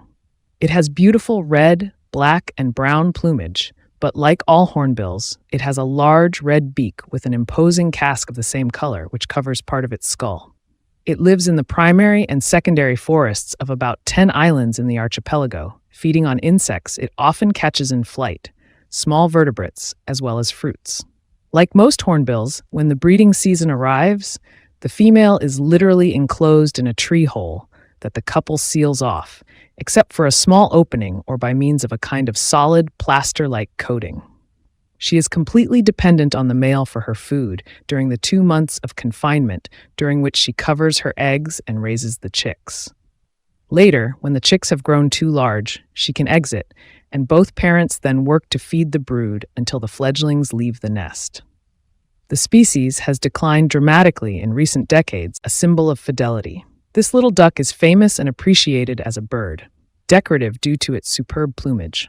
The female's plumage is dull, by contrast, at its ends. Sexual dimorphism is therefore very pronounced in this species. The Russian and Chinese populations of this duck have become significantly reduced, a few hundred pairs it is thought, due to the destruction of their habitat. Natural in Japan, there were not many left either. However, an influx of pairs from European breeding allowed their numbers in the wild to be somewhat replenished. Introduced long ago in Europe via England, the mandarin duck thrives and is abundant. Pairs remain united, so this duck is a symbol of fidelity, particularly in China and also in Korea, where it is sometimes given as a gift to newlyweds. In Cantonese Chinese, the expression mandarin couple is used to describe a mismatched human couple, alluding to the difference in plumage. He is an excellent swimmer and diver, capable of staying underwater for minutes. He is the largest rodent in the world. He measures on average between 1 meter and lm 35 and weighs from 35 to 65 kilograms. The capybara lives in the savannas and forests of South America, but always near water, because it has a semi-aquatic behavior somewhat like the hippopotamus. An excellent swimmer and diver thanks to its webbed feet, it is capable of staying underwater for 5 minutes. It rushes into the water at the slightest danger, mates there. And as it's a herbivore, it feeds on aquatic plants there. On land, it grazes on grass and builds its fat reserves. With large incisors, it is agile and if needed to flee, can run as fast as a horse. The capybara lives in groups, sometimes up to 100 individuals, but more often no more than 20, including a dominant male, secondary males, females, and young. Their social cohesion of them. The man. This bird of prey from the falcon family lives only in the Falkland Islands in the South Atlantic. It is an intelligent bird, capable of overturning stones to find food underneath, and is hardly afraid of humans, despite the past persecution by sheep farmers. In fact, the southern caracara preys on weak lambs. Currently, the bird is protected, but with an estimated 500 breeding pairs, the species is classified as near threatened on the IUCN scale, the International Union for Conservation of Nature. Nesting in cliffs or on the ground, the southern caracara covers up to 4 eggs, synchronizing the hatching of its young with that of seabirds, such as gulls, albatrosses, and penguins. Indeed, What a good food resource are its neighboring chicks, especially if they are sick or already dead. A bird from the high Andes. The mountain caracara is a bird of prey that belongs to the falcon family, but it doesn't have pointed wings. Its flight isn't as fast, and its diet is very varied. It feeds on almost anything without particular specialization. Insects, reptiles, small mammals, and even carrion, which it shares notably with the Andean condor. Because it is a bird of the high Andes, living in the grassy savannas of the Puna, between 3,000 and 5,000 meters in altitude, and preferably by mountain lakes. But it also associates with humans and can be observed walking in groups searching for food in newly plowed fields or foraging in garbage dumps, which is a sanitary activity. Not shy, Carpophage is an ambiguous bird name in French as it can refer to several different species of fruit-eating pigeons of the order Columbiformes, which are now spread across the subfamily Trironini. The term carpophage has been notably retained to form the basis of the standardized splendid plumage. The sunbittern, the sole member of the Eurypygidae family, is indeed a unique bird. Not so much for its half-heron, half-mirrored appearance, nor for its behavior as a fisherman lying in wait, motionless, for its aquatic prey, which it pierces with its slender bill in a sudden neck movement, but rather for its splendid plumage, brown and gray, with black and white spots that provide excellent camouflage, and especially for its spectacular defensive behavior. When faced with a competitor or an enemy, the sunbittern suddenly spreads its two large rounded wings and raises them in front of the intruder, thus displaying the pattern of its plumage. This pattern consists of two large chestnut-colored semicircular areas outlined with black and a bit of white. They dig deep burrows up to 4 meters underground. These little engineers, architects, dig deep burrows up to 4 meters underground. These are complex dwellings with a parent room, a children's room next door, a water drainage system, and even tunnels leading to dead ends to confuse predators like coyotes and rattlesnakes. During the warm months, they build up body fat by nibbling on grasses and other plants from the American prairie, as well as insects. They also store hay in their underground galleries. When winter comes, prairie dogs retreat into their burrows and fall into a deep sleep for several months, only waking up in their nest to eat a little hay. Spring then revives the entire colony. The Andean condor has an exceptional lifespan of 50 years. The Andean condor is the largest New World vulture, and alongside the albatross, boasts the greatest wingspan in the world at 3.2 meters. It can weigh up to 15 kilograms. Its lifespan, 50 years, is exceptional among birds. It lives in high mountains from 3,000 to 5,000 meters in altitude, but also on cliffs along the Pacific coast. Its plumage is black and white, with a collar of white feathers at the base of the neck. In males, a large crest, the head and the neck are bare. As is generally the case with vultures, this is an adaptation to their feeding habits, which involve carrion. Nesting in inaccessible places, the Andean condor covers a single egg. For nearly 2 months, the chick grows slowly and starts flying at the age of 6 months. The parents continue to care for it for almost a year. It too can perform that famous hovering flight, known as the flight of the Holy Spirit, to spot its prey. It is a very small raptor, measuring about 30 centimeters and weighing between 80 and 160 grams. Like our Eurasian kestrel, it enjoys open spaces, meadows, and savannas, and it also lives near farms and even around cities, although it is less adapted to urban life. It can also be observed in more wild places, even in mountains or semi-deserts, which is understandable given its very wide distribution range. The American kestrel nests in cavities such as holes in trees, crevices, and other rocky fissures in cliffs, not hesitating as a small raptor to evict birds and small mammals that had already settled there. Its diet is varied, exclusively carnivorous but consisting of small-sized animals, including insects. He can drink up to 200 liters of water in 3 minutes. This is the one-humped camel, the one from Arabia and the Sahara, a different species from the Central Asian camel, which has 2 humps. This hump is made up of fat that serves as a nutritional reserve for this animal with extraordinary resistance to the desert climate. It eats little, can endure without drinking for more than 2 weeks, barely sweating despite the heat, and is capable of converting the fat in its hump into water. Its body can lose up to a third of its weight. A large dromedary weighs more than 600 kilograms, whereas in most animals, including humans, a 15% water loss can be fatal. But when it is thirsty, it can drink up to 200 liters of water in 3 minutes. Without it, humans cannot survive in deserts. The dromedary is docile, tenacious, and capable of carrying heavy loads through sand and rocky terrain. It provides milk, its meat is edible, and its hair can be woven. It is a species of large American flamingo that not only lives in Chile but can be observed in the salt lagoons of the Andean Altiplano in this country, where it can withstand the freezing temperatures of the nights in high mountains. The plumage of the Chilean flamingo is less red than that of the Cuban flamingo.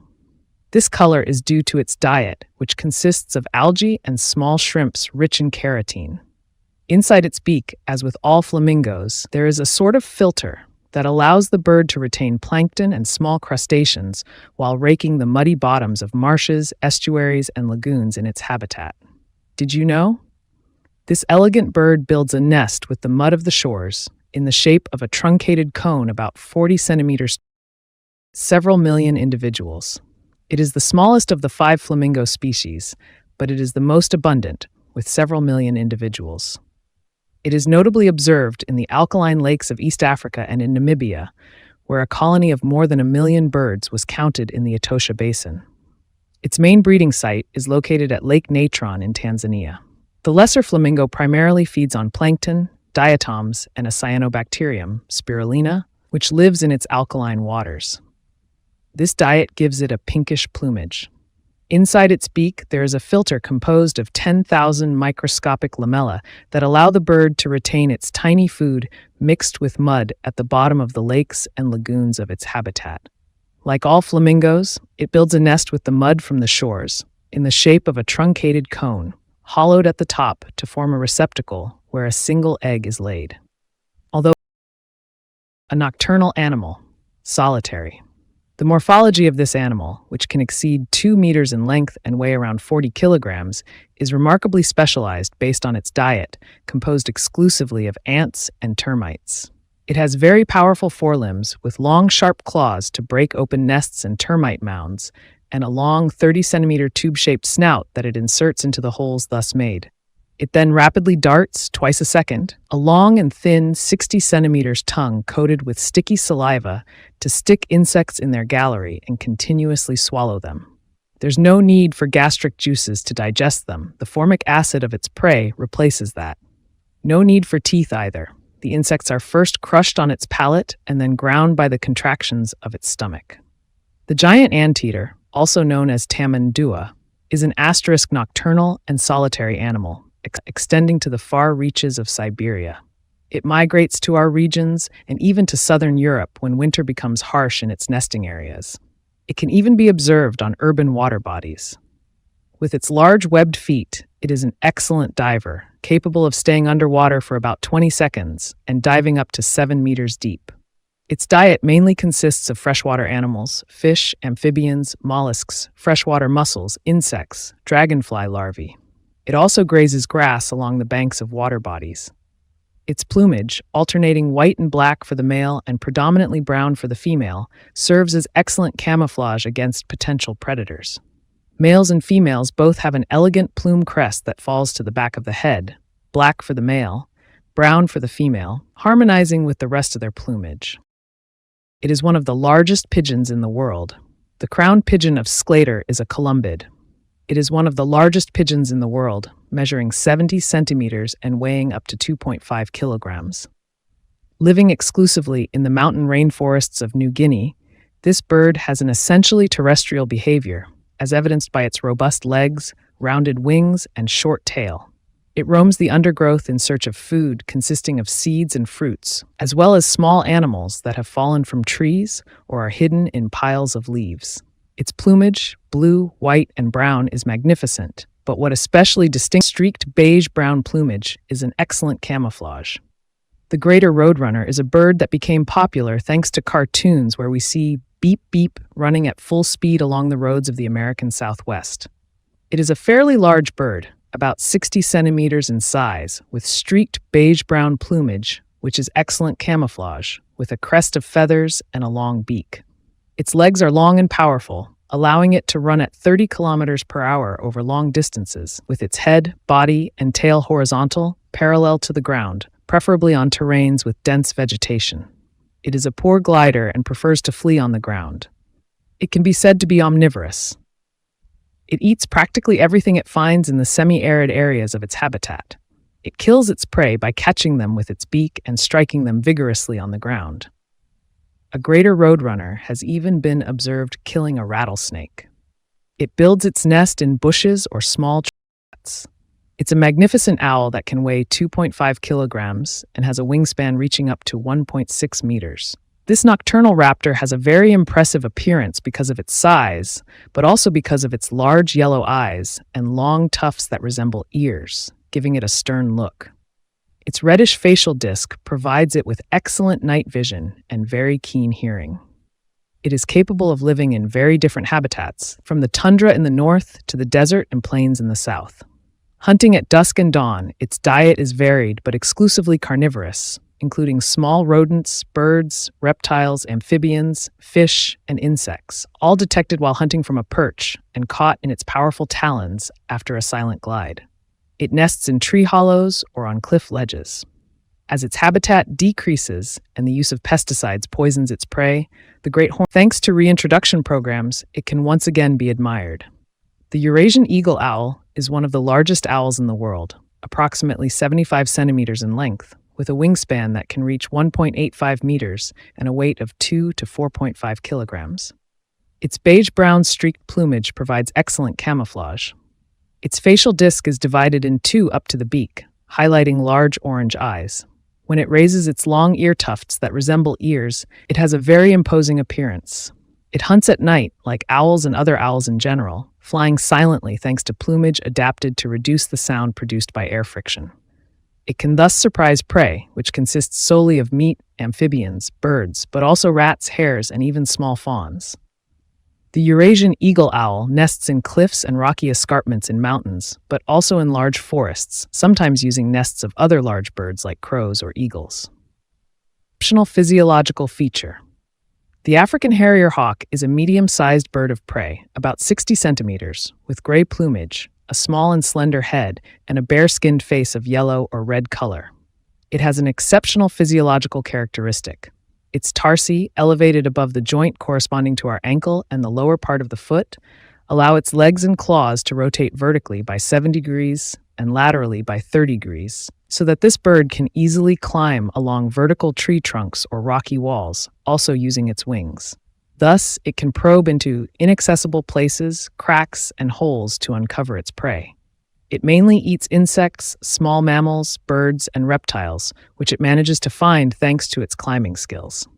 The flexibility of its legs allows it feeds on bones and marrow, but also tendons. This magnificent and large vulture, weighing 5 to 7 kilograms with a wingspan of M60 to M90, lives in the mountains on the edge of forests. The bearded vulture, so named because of the small black feathers hanging down on either side of its beak, has a quite unique diet. It feeds almost exclusively on bones and marrow, which provides it with a niche without competition. When the bones are too large to be broken with its beak, the bearded vulture flies up holding them in its talons and, reaching a height of about 50 to 100 meters, drops them onto a rocky area called a boneyard, where they shatter. Tendons are also part of its diet, thanks to a stomach containing particularly effective gastric juices. In southeastern Europe and the Middle East, bearded vultures do the same trick with local tortoises. For several years, a breeding and reintroduction program in the wild has. The snowy owl lives in the large Arctic zones of the American and Eurasian continents. In the tundras, in winter, temperatures drop to -50°C. Thanks to its very insulating plumage, it can maintain a body temperature of over 36. Did you know? Its eyes are as large as human eyes, even though the bird is about 60 centimeters in size. Its vision and hearing are extremely well developed, allowing it to detect its prey from a great distance and even under the snow. Like all owls, its eyes are fixed, For this reason, the bird is able to a remarkably high beak, colors of the Belgian flag. The African jabiru is a species of large stork with a pretty classic black and white plumage, but above all, a remarkably large, long beak, slightly curved upwards and very colorful red, with a wide black band at the upper base and a yellow caruncle. Dermal growth like the rooster's crest. The colors of the Belgian flag. The male has a dark eye and the female a yellow eye, which is the only difference between the two sexes. Always living near water, in wetlands or semi-arid areas with water points, the jabiru is carnivorous but has a varied diet, with a preference for fish. It is capable of swallowing them whole, even very large. He has very long fingers at the end of long legs.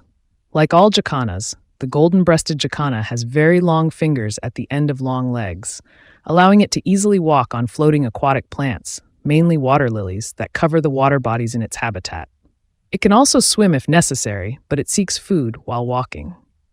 This beautiful bird, measuring about 30 centimeters, has a brown back, a white-yellow neck and chest, and a sharp blue beak, extended by a sort of blue plate on the forehead between the eyes. Living exclusively in wetland and marshy areas, the golden-breasted jacana feeds on insects, crustaceans, and freshwater shells. Its reproductive behavior is unusual. The female rules over a harem of males with whom she mates regularly. Thus, she doesn't have a designated partner. It is the males alone.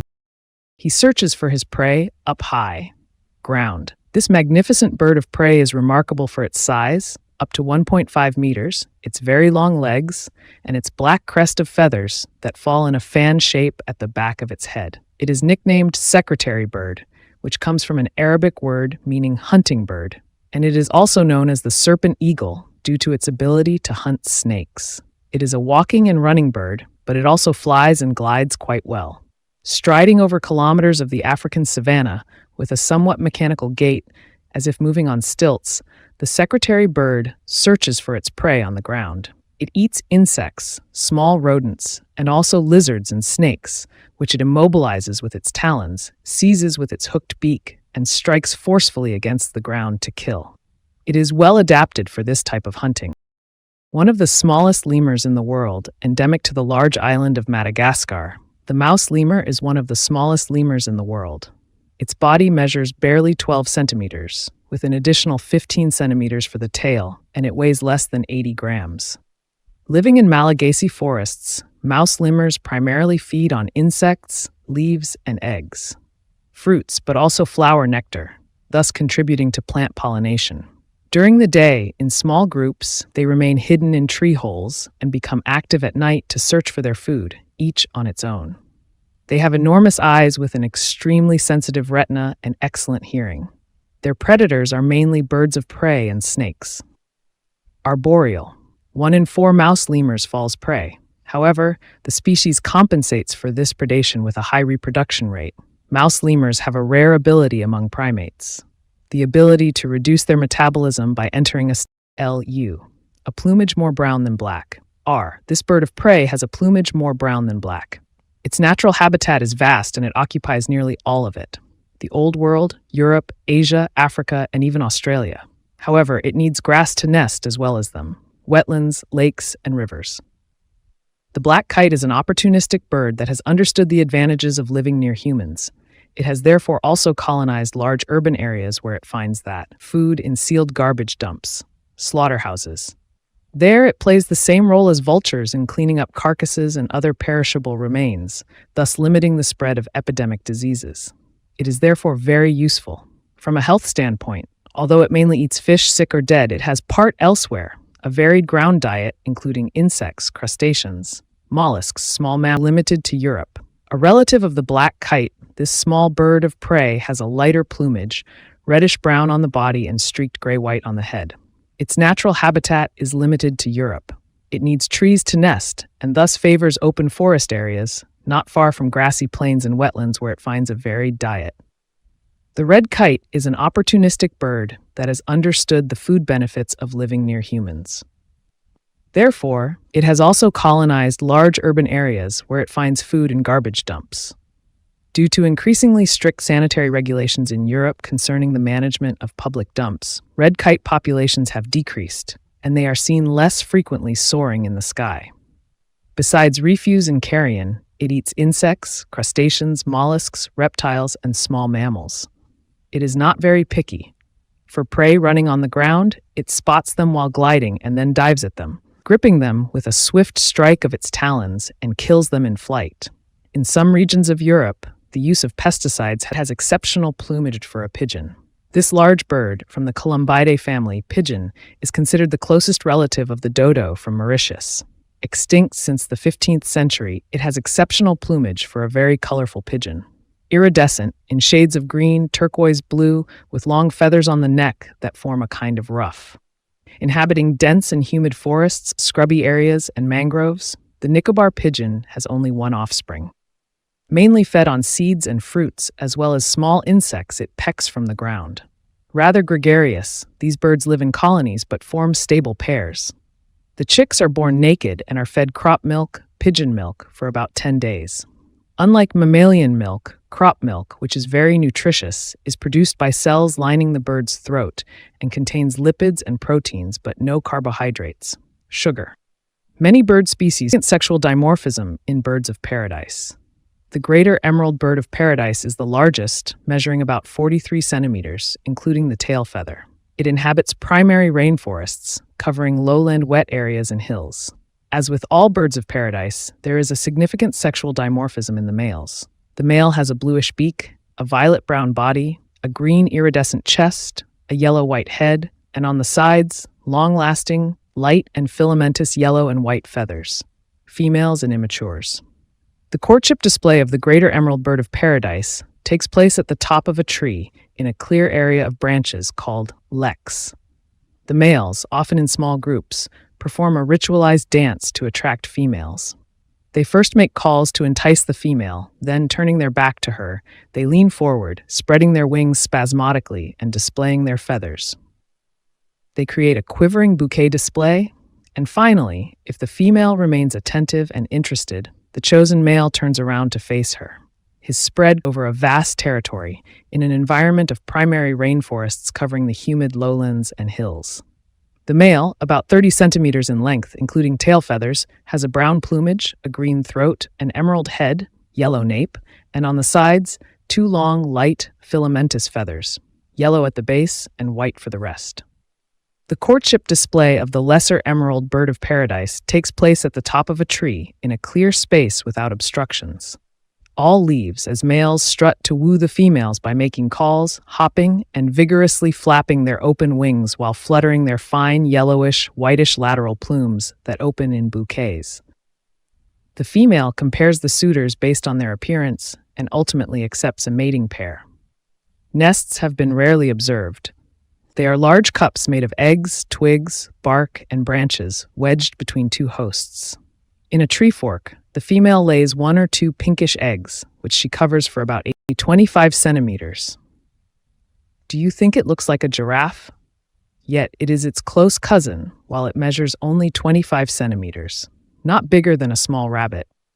The Java mouse deer is the smallest representative of the artiodactyl ungulates group, which means it has an even number of toes, at the ends of which there are, like us, nails, but shaped like small hooves.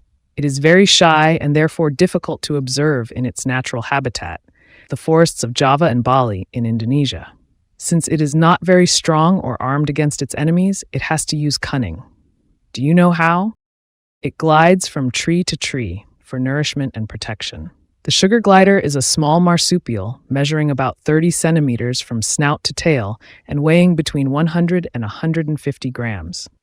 It lives in groups in the forest canopy, gliding from tree to feed or escape predators. To glide, it has 2 membranes connecting its forelimbs and hindlimbs, and by launching into the air, it spreads its limbs to deploy an aerodynamic surface about the size of a large handkerchief, allowing it to glide over 50 meters.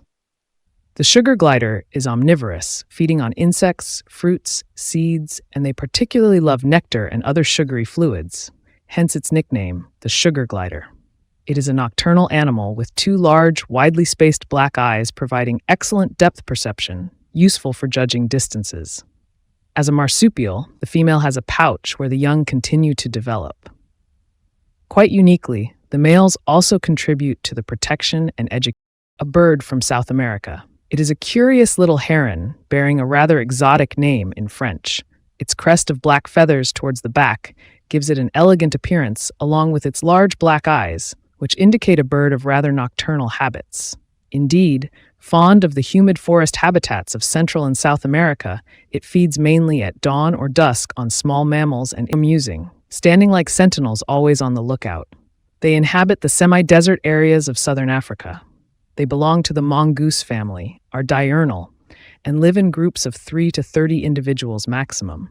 To protect themselves from their predators, the main ones being eagles and jackals, one of them keeps watch, standing upright at the top of a bush or termite mound. It is ready to warn the group in case of danger.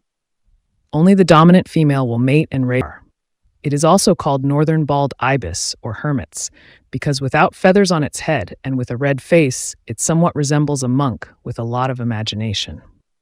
The northern bald ibis is one of the 100 animals most at risk of extinction. It no longer lives in the wild, except in Morocco, where a population of around 500 birds remains. There may still be a few individuals in the Middle East. In any case, it has completely disappeared from Europe for 300 years. Thanks to breeding programs, there is hope to reintroduce it in the Alps and Spain. Perry Desa participates in these conservation efforts. Therefore, it is a critically endangered species, and it is exceptional to see one. Nesting on cliffs, the female lays 2 to 3 eggs in a branch nest. Its plumage is bluish-black, and its red bill is curved. It feeds on lightning speed. The Tantal ibis is part of the Sigonissa family. It has a red face and a slightly curved yellow beak. This bird, which lives in Africa, is characteristic for nesting in colonies in large trees, each sometimes holding around 50 large nests or perched safely away from predators. Tantal ibises search for food in the water, and thus primarily live near lakes and lagoons.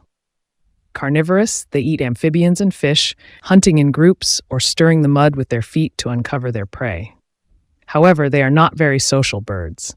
They like to walk slowly, alone or in pairs along the shores with an aloof look in their eyes. Nevertheless, they spear their prey with their beak at lightning speed, possibly performing the fastest strike among all birds that fish in a similar manner. The Tantal ibis does not disdain large insects. With a wingspan of nearly 2.7 meters, it is an excellent glider. It is a large vulture, weighing about 8 kilograms with a wingspan of nearly 2.7 meters. An exclusive scavenger, it eats any found carcass such as marmot, hare, rabbit, sheep, and bovine in Europe, and gazelle and other endemic mammals in Asia. Given the scarcity of carcasses in Europe, there have been reports of attacks on live livestock by griffon vultures, which is an exceptional behavior. For a trained scavenger, the griffon vulture is an excellent glider in heavy flight. Taking advantage of ascending thermals, it traverses high in the sky, covering vast territories where it continues to search for carcasses. A social bird living in colonies, the griffon vulture nests on mountain cliffs. Like all vultures, it has a bare head and neck, covered with a fine down, in this case, which is an adaptation to its feeding mode, as it can thus plunge its beak into the fleshy entrails of central, sometimes at over 10,000 meters altitude. It is a large bird weighing about 8 kilograms with a wingspan of about 2.5 meters. The Ruppels vulture, named after a 19th century German explorer, is not only an excellent glider, which is the case with vultures in general, but it is the one that flies the highest. It is even a champion among all birds, rivaling only some geese. For instance, there was a collision recorded above the Ivory Coast between an airplane and a Ruppels vulture at 11,277 meters altitude. Taking advantage of thermals, Ruppels vulture travels vast territories of several hundred kilometers in search of carrion. It has been observed soaring 150 kilometers from its nest. A social bird living in colonies, Ruppels vulture generally nests on mountain cliffs. It also sets up perches as observation posts. Colonies grouping more than 1,000 pairs nesting next to each other have been observed. However, with the global population having sharply declined, the species is classified as threatened. Faced saki is a monkey that owes its name to the appearance of adult males who have a forehead, face, and throat of a pinkish white, while the rest of their fur is black. Females, on the other hand, have gray-brown fur with two white lines around the nose and mouth. Very agile, capable of jumping from tree to tree, they are sometimes called flying monkeys, thanks to their powerful hind legs and a long tail. The tail acts as a balancer, and the white-faced saki lives in the lower layers of the canopy. They feed on fruits, seeds, nuts, and also insects. The female gives birth to a young that she takes very good care of, protecting and teaching it the rules of independence. White-faced sakis live about 15 years longer in captivity, as is often the case. Their predators are large snakes, constrictors, felines, and the formidable harpy eagle. In our Source Valley, near the St. Bernard Tower, you can also admire tapirs. Native to South America, where is marshland? It's the kingdom of tapirs. Their small, sucking trunk allows these vegetarian, excellent swimmers to feed on greens, vegetables, and eggs, fruits. Tapirs are calm and peaceful, but beware, mothers defend their young with courage against jaguars. Note that the gestation period is longer than in humans, 14 months. Alongside those of the Galapagos and Aldabra, it is the largest terrestrial tortoise. In summer, it lives under the sand, waiting for dusk to come out. It lives in the sub-Saharan region of Africa. To calculate its age, and contrary to popular belief, one cannot rely solely on a remarkable longevity. This small macaw measures around 40 centimeters and features beautiful predominantly green plumage with a blue head. It has bare-skinned gray cheeks, whereas generally other macaws have white cheeks. The Coulomb macaw lives in the Amazonian forests of eastern Peru and northern Bolivia. This bird was quite poorly known as its habitat was under the control of terrorist revolutionary groups of the Shining Path in Peru for decades. Since the disappearance of these groups, the Coulomb macaw has been better studied, and it has been realized that it should be classified as an endangered species. There are estimated to be only between 1,000 and 2,500 individuals left in the wild. It feeds on seeds and fruits, but also insects and larvae. It is a noisy bird known for its screeches. Living in small groups, he soars at considerable altitudes up to 5,000 meters. He is one of the largest vultures in Asia, with a wingspan of about 3 meters and weighing over 10 kilograms. Feeding exclusively on the carcasses of dead animals, especially domestic yaks, the Himalayan vulture competes with other scavenging birds as well as with wolves, snow leopards, and other carnivores. In Tibet, deceased humans are offered to vultures during traditional ceremonies and sky funerals. Bodies are dismembered on ceremonial grounds, and the large birds devour them, which, in Tibetan religious belief, is considered a final, compassionate offering from the deceased, who offers their flesh as food for the living. It is also a more suitable way to dispose of corpses in regions lacking wood for cremations, or where rocky ground makes it difficult to dig burial pits. Soaring at considerable altitudes up to 5,000 meters, the Himalayan vulture nests on cliff ledges, where the female usually incubates a single egg. The species is not endangered. The species is sedentary and does not migrate. With such a name, one would expect a bird of the air.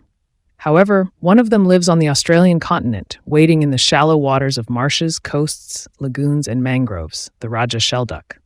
It feeds on what it finds in its brackish ecosystems. Aquatic plants, but mainly small invertebrates. Mollusks, which it filters thanks to the lamellae it possesses in its beak.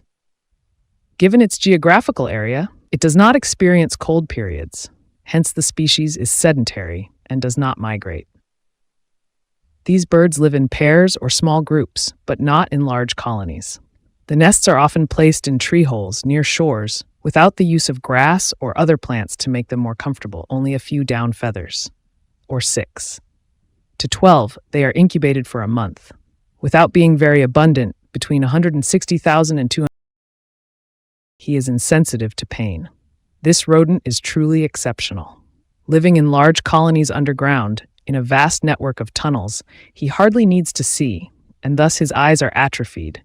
However, his hearing and sense of smell are highly developed. His hairless skin is particularly flexible and resistant to injuries. The naked mole rat has a lifespan of 20 to 30 years in captivity, which corresponds to more than 500 years for a human. It is completely immune to cancers and insensitive to pain. Its social organization is similar to that of social insects like termites and ants. with only one reproductive female, the queen, with a harem of males, while other individuals are divided into soldier, worker, and nurse classes, each with different morphologies, a unique case among mammals. The naked mole rat is vegetarian, eating the roots of savanna plants that have health benefits through its diet. This small white heron, native to southern Europe and Africa, has experienced a spectacular global expansion over the past 2 centuries, colonizing Asia, the Americas, after having thus flown over the Atlantic Ocean and Australia. The reason for this spread lies in its lifestyle and diet. Originally, it followed large wild mammals such as elephants, buffalo, rhinos, antelopes, feeding on insects disturbed by their movements, but also parasites from their fur and skin.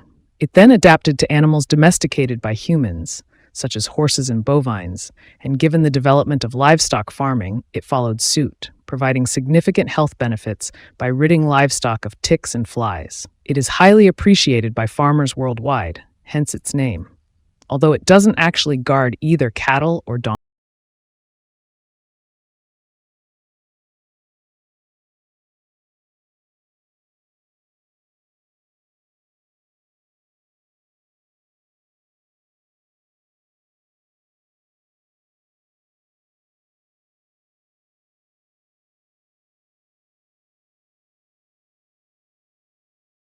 The United States and Canada, near rivers, lakes, and coasts.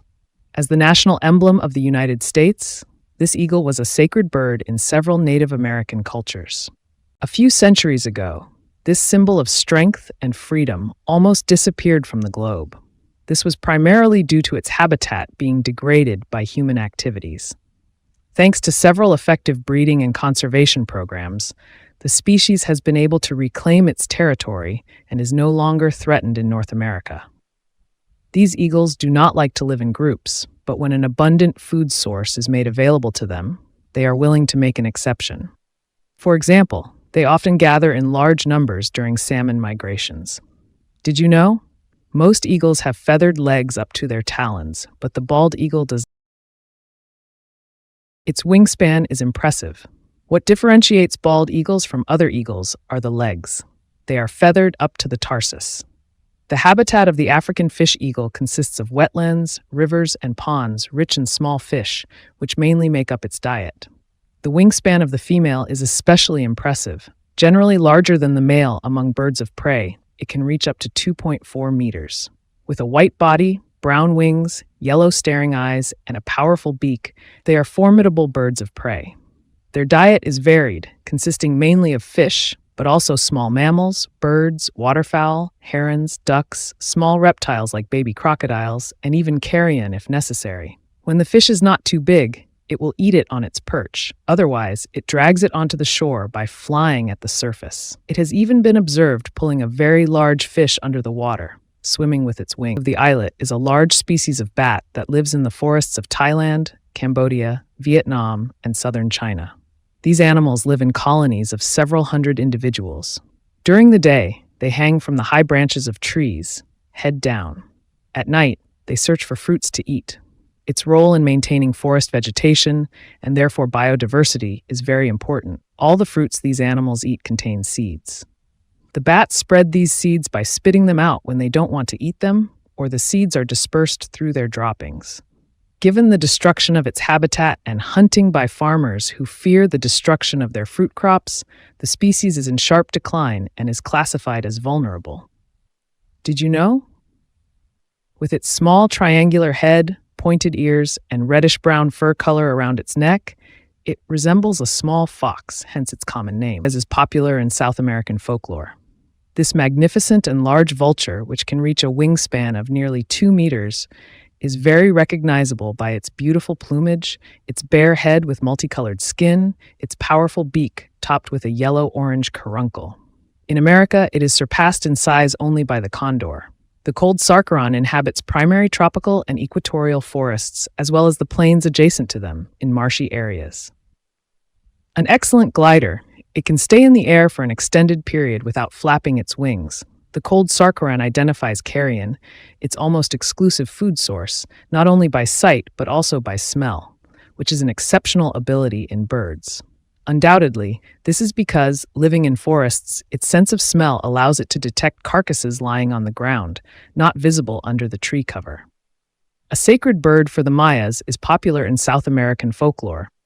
Its size and plumage impressive. It is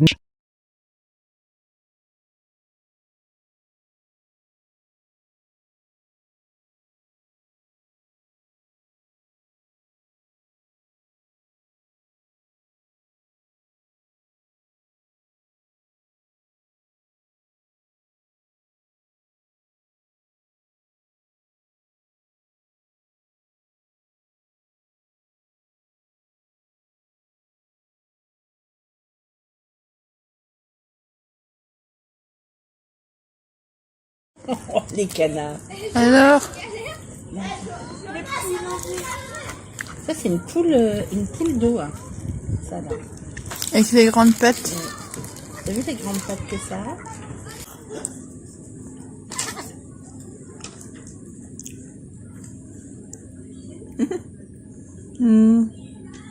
Oh mais, Emma, elle a essayé de sauter pour me le piquer. Je voulais juste filmer un peu. Car regarde, elle m'a piqué un bout. Elle m'en a piqué un bout. C'est des piranhas. Bah alors,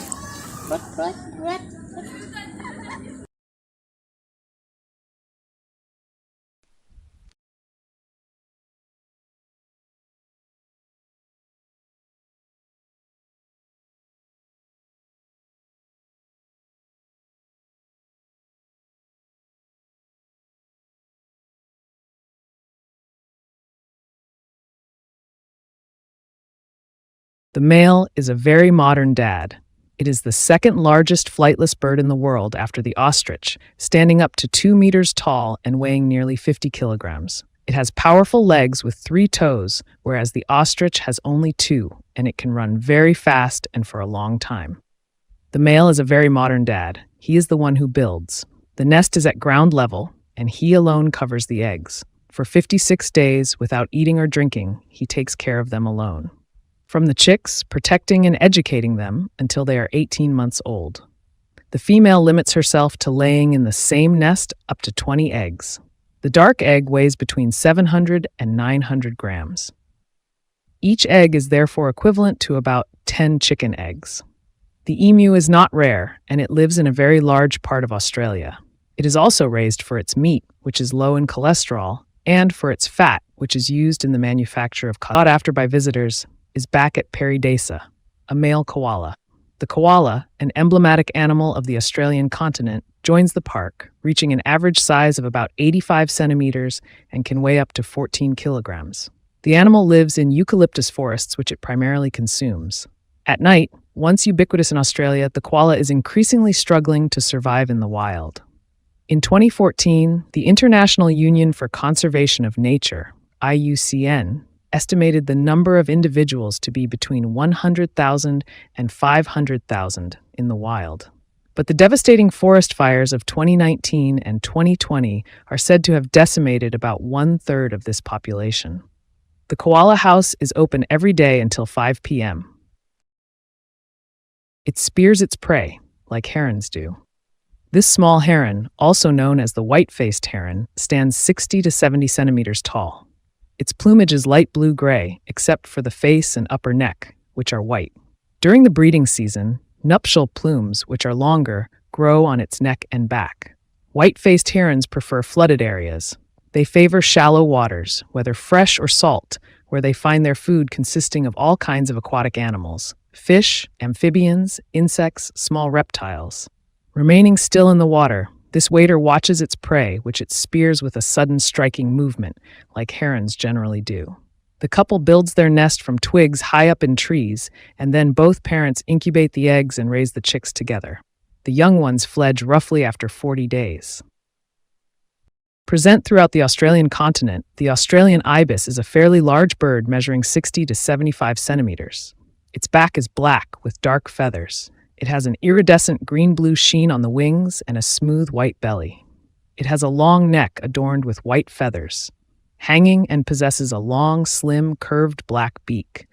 Downward facing, characteristic of ibises, This bird inhabits marshy areas, shallow lagoons, and wet or dry meadows, avoiding marine environments. Coasts and estuaries are where the Australian ibis feeds, in marshes, on small aquatic animals and insects. It eats mollusks and amphibians when on dry land. It is particularly fond of grasshoppers and other locusts, making it popular among farmers who struggle against these crop-destroying insects. In colonies that are more or less sizable, the pair builds a rough nest in the shape of large cups, floating on a sort of raft made of reeds. From plant debris, males and females take turns incubating. They then care for the chicks. The Australian ibis is a common bird and is not threatened. A mammal that lays eggs. Eggs. This small mammal, about 50 centimeters long. Extraordinary. Along with the platypus, it is part of them. The order of monotremes, the only mammals that lay eggs. It has a coat of spines on its back and rolls up like a hedgehog to protect itself. After fertilization and a gestation period of 21 to 28 days there, the female lays an egg with a rubbery skin which she places in a ventral pouch. After 10 days, the egg is closed. And the little one, measuring 1.5 centimeters and weighing a few grams, attaches to an opening in the pouch which secretes a pinkish milk, rich in iron. After 3 months, the young must leave the pouch. Because of the spines that grow on it, and it still lives, for a few more months with its mother in a burrow. The short-beaked echidna feeds exclusively on ants and termites, which it digs out by destroying their colony. With its powerful claws, it catches them while secreting, using very quickly a long, sticky tongue of 18 centimeters. It is not a rare animal, and the species is therefore not threatened. Exclusive wader to Australia. Present only in Australia, the bridled idiocnum is a small terrestrial wader measuring 60 centimeters. Living in savannas and forests, it hides during the day, well camouflaged by its plumage, and becomes active at dusk to hunt. Its large eyes provide good night vision. It hunts exclusively on the ground, patrolling its territory to flush out various prey such as insects, small reptiles, and amphibians, but also plants.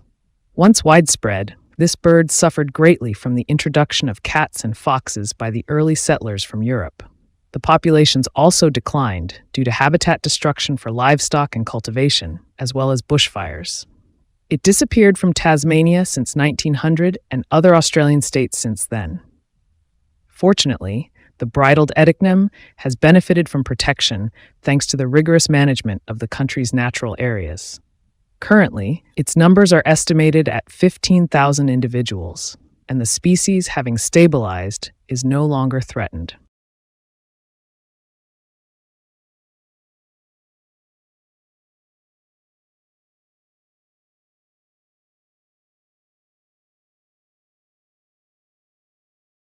A pigeon found throughout Australia. This small pigeon, gray and brown on the back, is unique for its crest of small pointed feathers standing vertically on its head.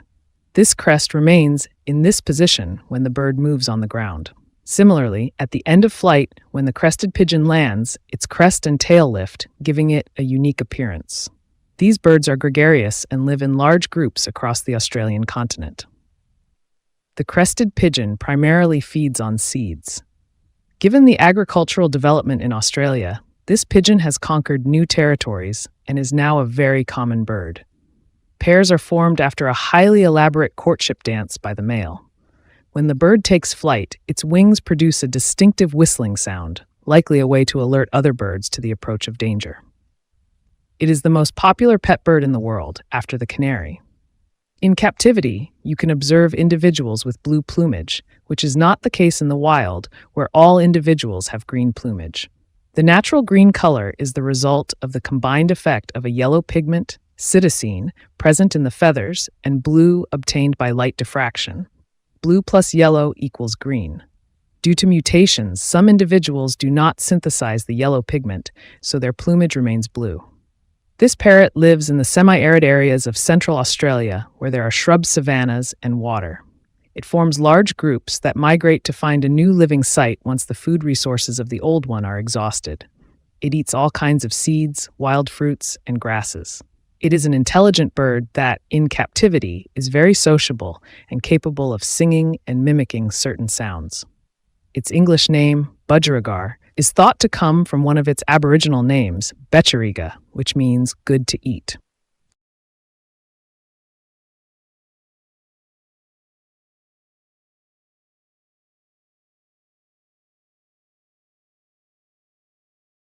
He lives in pairs, generally united for life. This small cockatoo is about 35 centimeters in size. It has predominantly pink plumage with grayish wings. Like all cockatoos, it has an erectile crest of feathers. This bird generally lives in pairs united for life or, sometimes in extremely large groups of several, hundreds of individuals with other species gathering, in fields and plains searching for food. The gala mainly eats seeds, but also larvae and insects as it feeds, generally on the ground. To drink, it either goes to the edge of a pond or drinks in flight in the rain like swallows. It is a good glider, slowly flapping its wings like an owl, capable of covering long distances but not in one go, requiring frequent stops. In northern Australia, it lives in primary mountain forests. Further south, it colonizes more temperate forests. It can also be observed in farming areas and even in parks and gardens in urban areas, but always near water points. The species is common in Australia and thus not threatened. What its casque is for. The cassowary is a large flightless bird, meaning it cannot fly. It measures up to 1.70 meters tall and weighs nearly 70 kilograms. It can be very aggressive and has very powerful legs, with 3 toes and formidable claws. Its neck is a beautiful blue with red wattles. It lives in the rainforests of Australia and New Guinea, where it plays an essential role as it can eat large fruits and disperse large seeds through its droppings. The male, like its counterparts, is a model father who builds the nest, incubates the eggs, and takes care of the chicks alone, protecting and educating them until they are old enough to fend for themselves. We don't really know what its casque is used for. It might help it move more easily through thick forest vegetation or act as a resonating chamber for its call. For the indigenous tribes of Papua, it is a valuable animal for its meat, feathers, and the bones of its legs. Tasmanian devil is the largest carnivorous marsupial since the extinction of the Tasmanian tiger, thylacine, in 1936. Relative to its size, it is the mammal with the most powerful jaws, capable of shredding prey and breaking large bones. Since 1996, a viral disease, degenerating into a cancerous facial tumor, has affected this species and is believed to have wiped out half of the wild population, estimated between 20,000 and 70,000 individuals. The species is therefore endangered, but Australia has implemented health conservation measures. Did you know? Mostly hunting at night, it is an opportunist whose diet varies according to the available prey. It hunts small kangaroos and wombats, also carcasses, birds, fish, insects, and reptiles. The male is green, while the female is red. This very beautiful bird is one of the few parrots whose male and female plumage differ completely, so much so that ornithologists long believed they were 2 distinct species. The male's plumage is mostly green, with a yellow beak, while the female's plumage is predominantly red, with a blue belly and a black-gray beak, native to New Guinea and the surrounding archipelagos. The Grand Eclectus lives in very different habitats, from forests up to 1,900 meters, but also lowland forests, mangroves, and plantations where it is moderately appreciated by farmers due to the destruction it inflicts on crops. This parrot is naturally vegetarian, eating all kinds of seeds and fruits as well as flower nectar. Often living in small groups, the Grand Eclectus nests in the holes of large trees. At night, outside of the nesting period, these birds gather in roosts, sharing the places with other bird species, such as the sulfur-crested cockatoos. Very common, these birds are not threatened. The little one is guided by its sense of smell. It is the largest of all kangaroo species.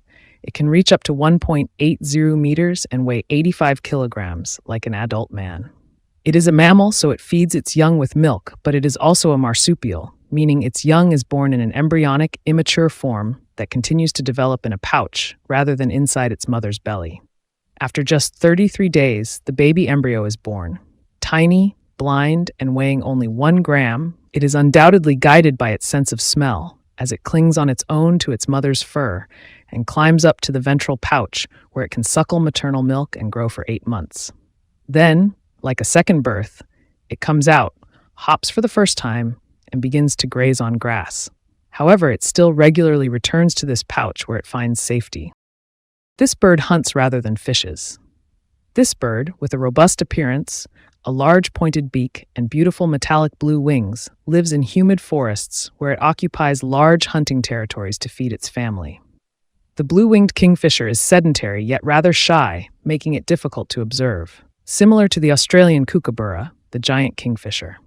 This bird hunts rather than fishes, despite its appearance, generally reminiscent of a kingfisher. Its prey consists of insects, small mammals, and reptiles, particularly snakes. It hunts by ambush, perched on an observation point, remaining still, waiting to swoop down on anything that passes by and is edible for it.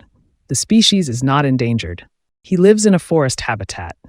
The long-footed potoroo is a small marsupial mammal of the kangaroo family, which includes various species, some of which are very rare. One, thought to be extinct, was rediscovered in 1994. The species presented here is fortunately common and not threatened. Living in a forest habitat, it absolutely needs an underbrush of bushes and dense grasses to be able to hide. It also requires soil that is not too compact because, although it is omnivorous and eats insects and larvae, it also feeds on roots and tubers that it finds by digging into the ground with its claws. Using its small front paws, it also eats mushrooms, spreading the spores. In its droppings, its diet has contributed to its survival because, after bushfires, it manages to always find food underground or mushrooms on dead trees. They have the largest beak of them all the birds. This beautiful pelican, medium-sized with a wingspan of nearly 2.5 meters, inhabits waterways, coasts, and large bodies of water rich enough in food to support their large gatherings of individuals. Their plumage is mainly white with a black feather border on the wings. They have a huge pink beak that can measure up to 50 centimeters, which is the largest beak among birds. The spectacled pelican mainly feeds on fish. Also on anything it can find in and on the water: crustaceans, insects, and even other seabirds. Like young gulls, it kills with a peck. It has been seen swallowing a small dog that fell into the water. The female lays 1 or 2 eggs usually. It is the stronger chick that survives, monopolizing all the food brought by the parents. The weaker one, then, dies of starvation.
Sleeper by day, active by night. The black-striped wallaby is a small-sized kangaroo, approximately 80 centimeters for the body and 70 centimeters for the tail. Dark reddish-brown fur with orange areas on the belly and chest. Living in the forests of eastern Australia, it is generally a solitary animal that hides and sleeps during the day to become active at night. Exclusively herbivorous, it prefers nibbling on shrubs rather than grazing on grass. Unlike other wallaby species, its dentition is different. It is also capable of digesting certain plants, ferns, hemlocks, and lantanas that are toxic to other animals. After a gestation period of 33 to 38 days, this marsupial mammal raises its young in its ventral pouch. For nearly 9 months, its predators are dingoes, wild dogs, foxes, and eagles. The species is not endangered. Visitors to Pairi Desa are already familiar with our wallabies, who joined MWR Murat after being housed for a few years in the enclosed meadow next to the Grand Staircase of Cambron. They are Bennett's wallabies, named after the British physician and zoologist Edward Turner Bennett, 1797 to 1836. This marsupial originates from Tasmania, the temperate and fertile part of eastern Australia. It weighs between 15 and 20 kilograms and measures about 90 centimeters to 1.2 meters. It is also called the red-necked wallaby due to the reddish hues on its gray coat at the shoulders.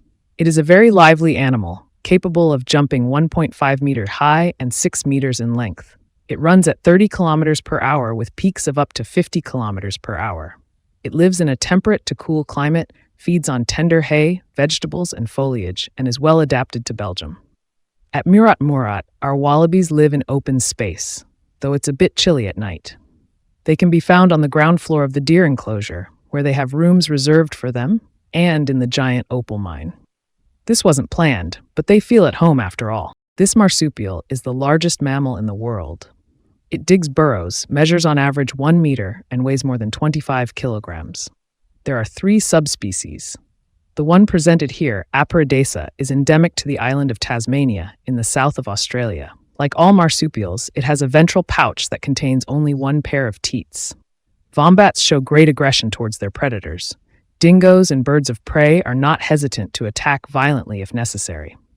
Before the assault, they take care to close the entrance of their burrow with the very hard cartilaginous plate located under the skin of their buttocks.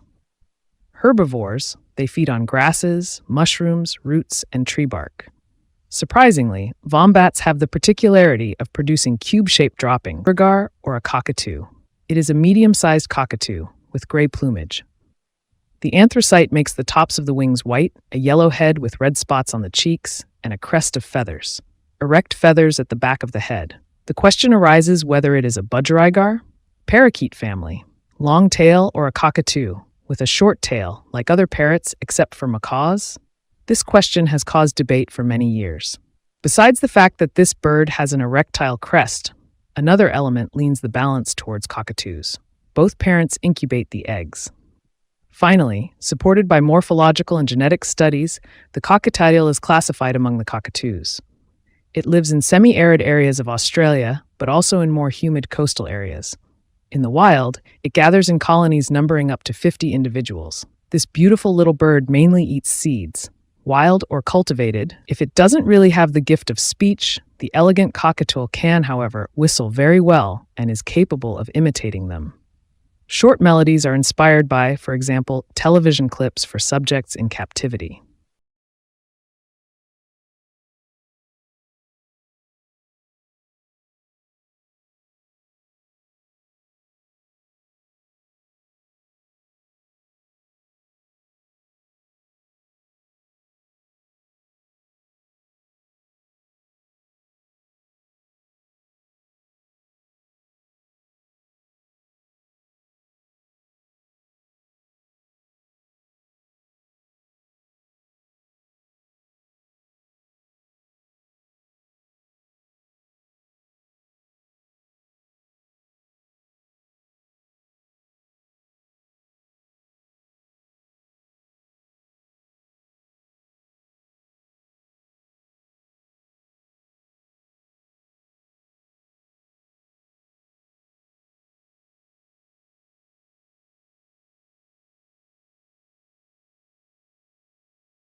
The final frontier.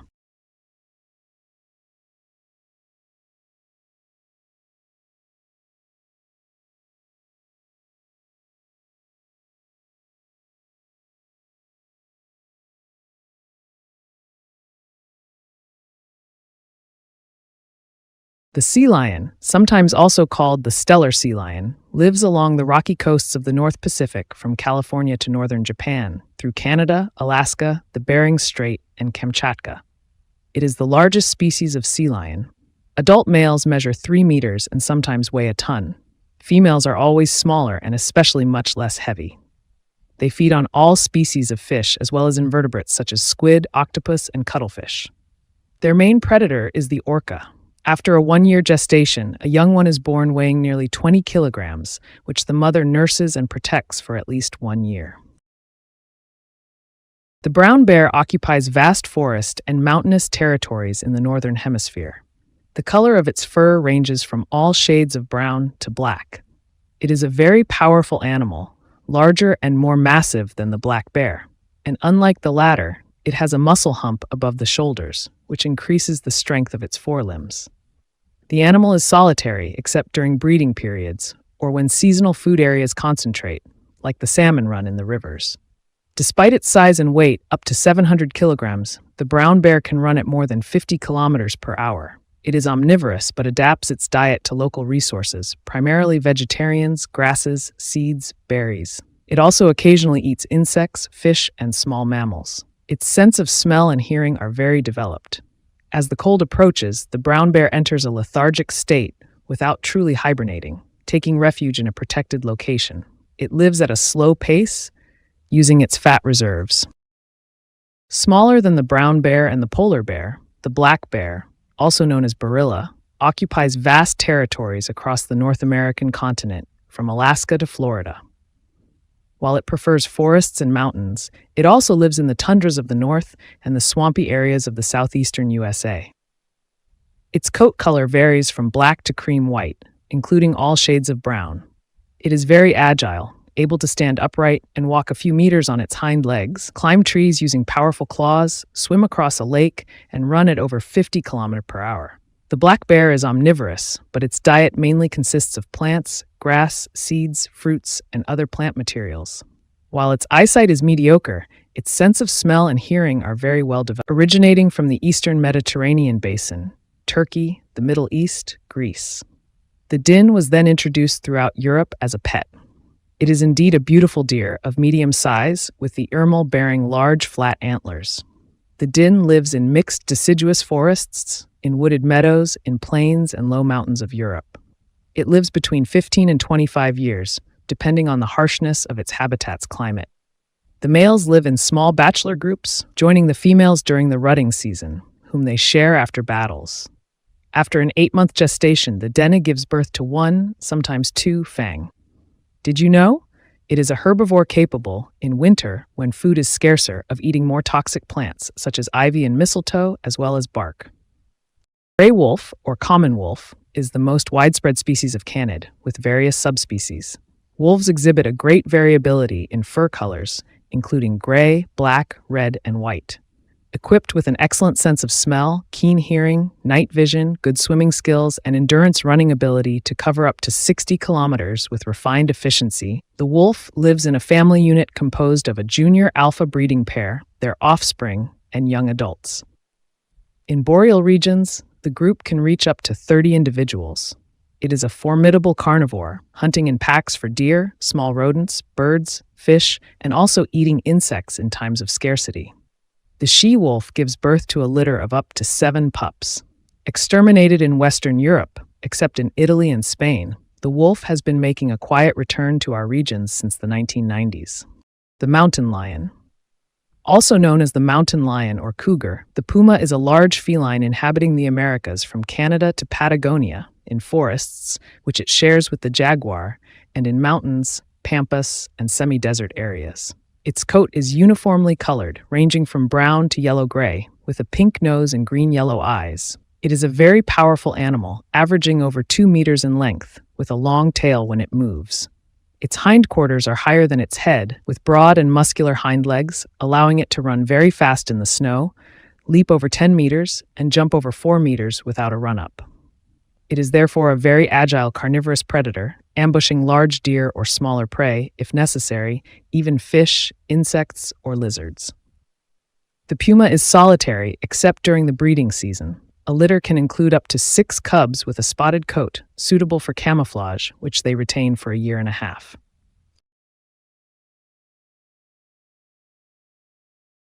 The wapiti is one of the largest members of the deer family, after the moose. Measuring 1.5 meters at the shoulder and weighing an average of 320 kilograms, these majestic deer inhabit forests and edges, but also mountains and semi-deserts, adapting easily to various regions of the world. A good swimmer, fast runner, and resistant to harsh winters thanks to a thick coat that they shed in the spring, the wapiti grazes on plants, leaves, and bark. Mature males can have antlers more than 1 meter wide, which they shed each year after the rut. The dominant deer defends a herd of about 20 females, each having a calf every year, weaned at 2 months.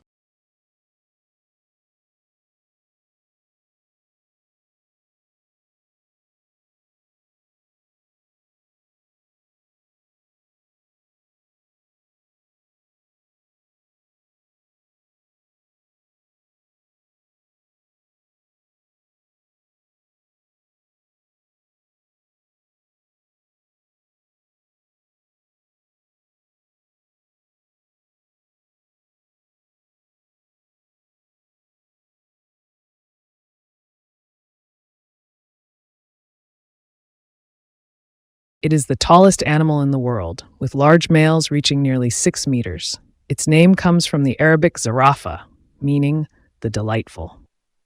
The scientific name camelopardale comes from the ancient belief that the giraffe was the result of a cross between a camel and a leopard. Now living only in Africa, the giraffe once inhabited China and southern Europe many millennia ago. Its very long tongue allows it to reach the tiny acacia leaves surrounded by sharp thorns. An adult fears only the lion, and even then, it is capable of killing one with a kick. Young giraffes, however, are vulnerable if they wander too far, as lions, hyenas, and leopards are on the lookout. Did you know? Its long neck, adapted to its feeding habits, is made up of the same number of vertebrae as humans, 7 in total, but those of giraffes are 40 centimeters high. To pump blood throughout its body, particularly to its brain, the giraffe has a very powerful heart weighing 11 kilograms.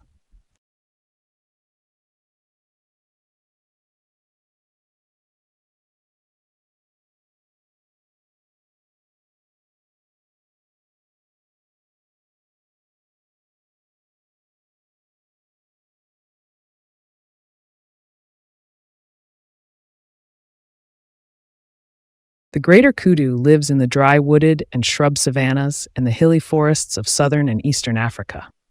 It prefers rocky and rugged terrains to escape predators. Indeed, on flat ground, the greater kudu is not fast enough and lacks the endurance necessary to escape lions and leopards. Did you know? The greater kudu is somewhat the African cousin of the large deer in our forests. It's a running bird. The ostrich is the largest bird in the world. A large male can measure up to 2.5 meters and weigh 130 kilograms. It is a running bird, so it does not fly but can run at 70 kilometers per hour. It lives in the African savannas. The male generally establishes a harem of several females, of which one is the favorite. After mating, the females lay in the same large nest dug into the ground, sometimes up to 30 eggs in total. The ostrich egg has a very hard shell and weighs 50 times more than that of a chicken. After hatching, the chicks are gathered in a group. The parents actively care for them and protect them for what can weigh 3 to 5 tons, yet run faster, 30 kilometers per hour, than an average man. We are so accustomed to the sight of hippos, from the Greek hippopotamo, meaning river horse, submerged in warm water, with only their eyes, ears, and nostrils visible, that we forget these large animals can be formidable on land. Formidable is the word. It's better not to be downwind when they charge, with their incisors nearly 60 centimeters long. They mostly use them, of course, to tear apart their 50 kilograms of daily vegetation. The hippopotamus, along with the elephant and rhinoceros, is one of the largest terrestrial mammals and can reach 5 meters in length, though the average is 3.5 meters, with a shoulder height of 1.5 meters. They live up to 40 to 50 years and in groups of about 20 individuals. Why do they stay in the water for so long? Simply because they do not have sweat glands and therefore do not perspire. Being in the water is their only way to stay cool and escape the burning African sun. Their skin secretes, in fact, a kind of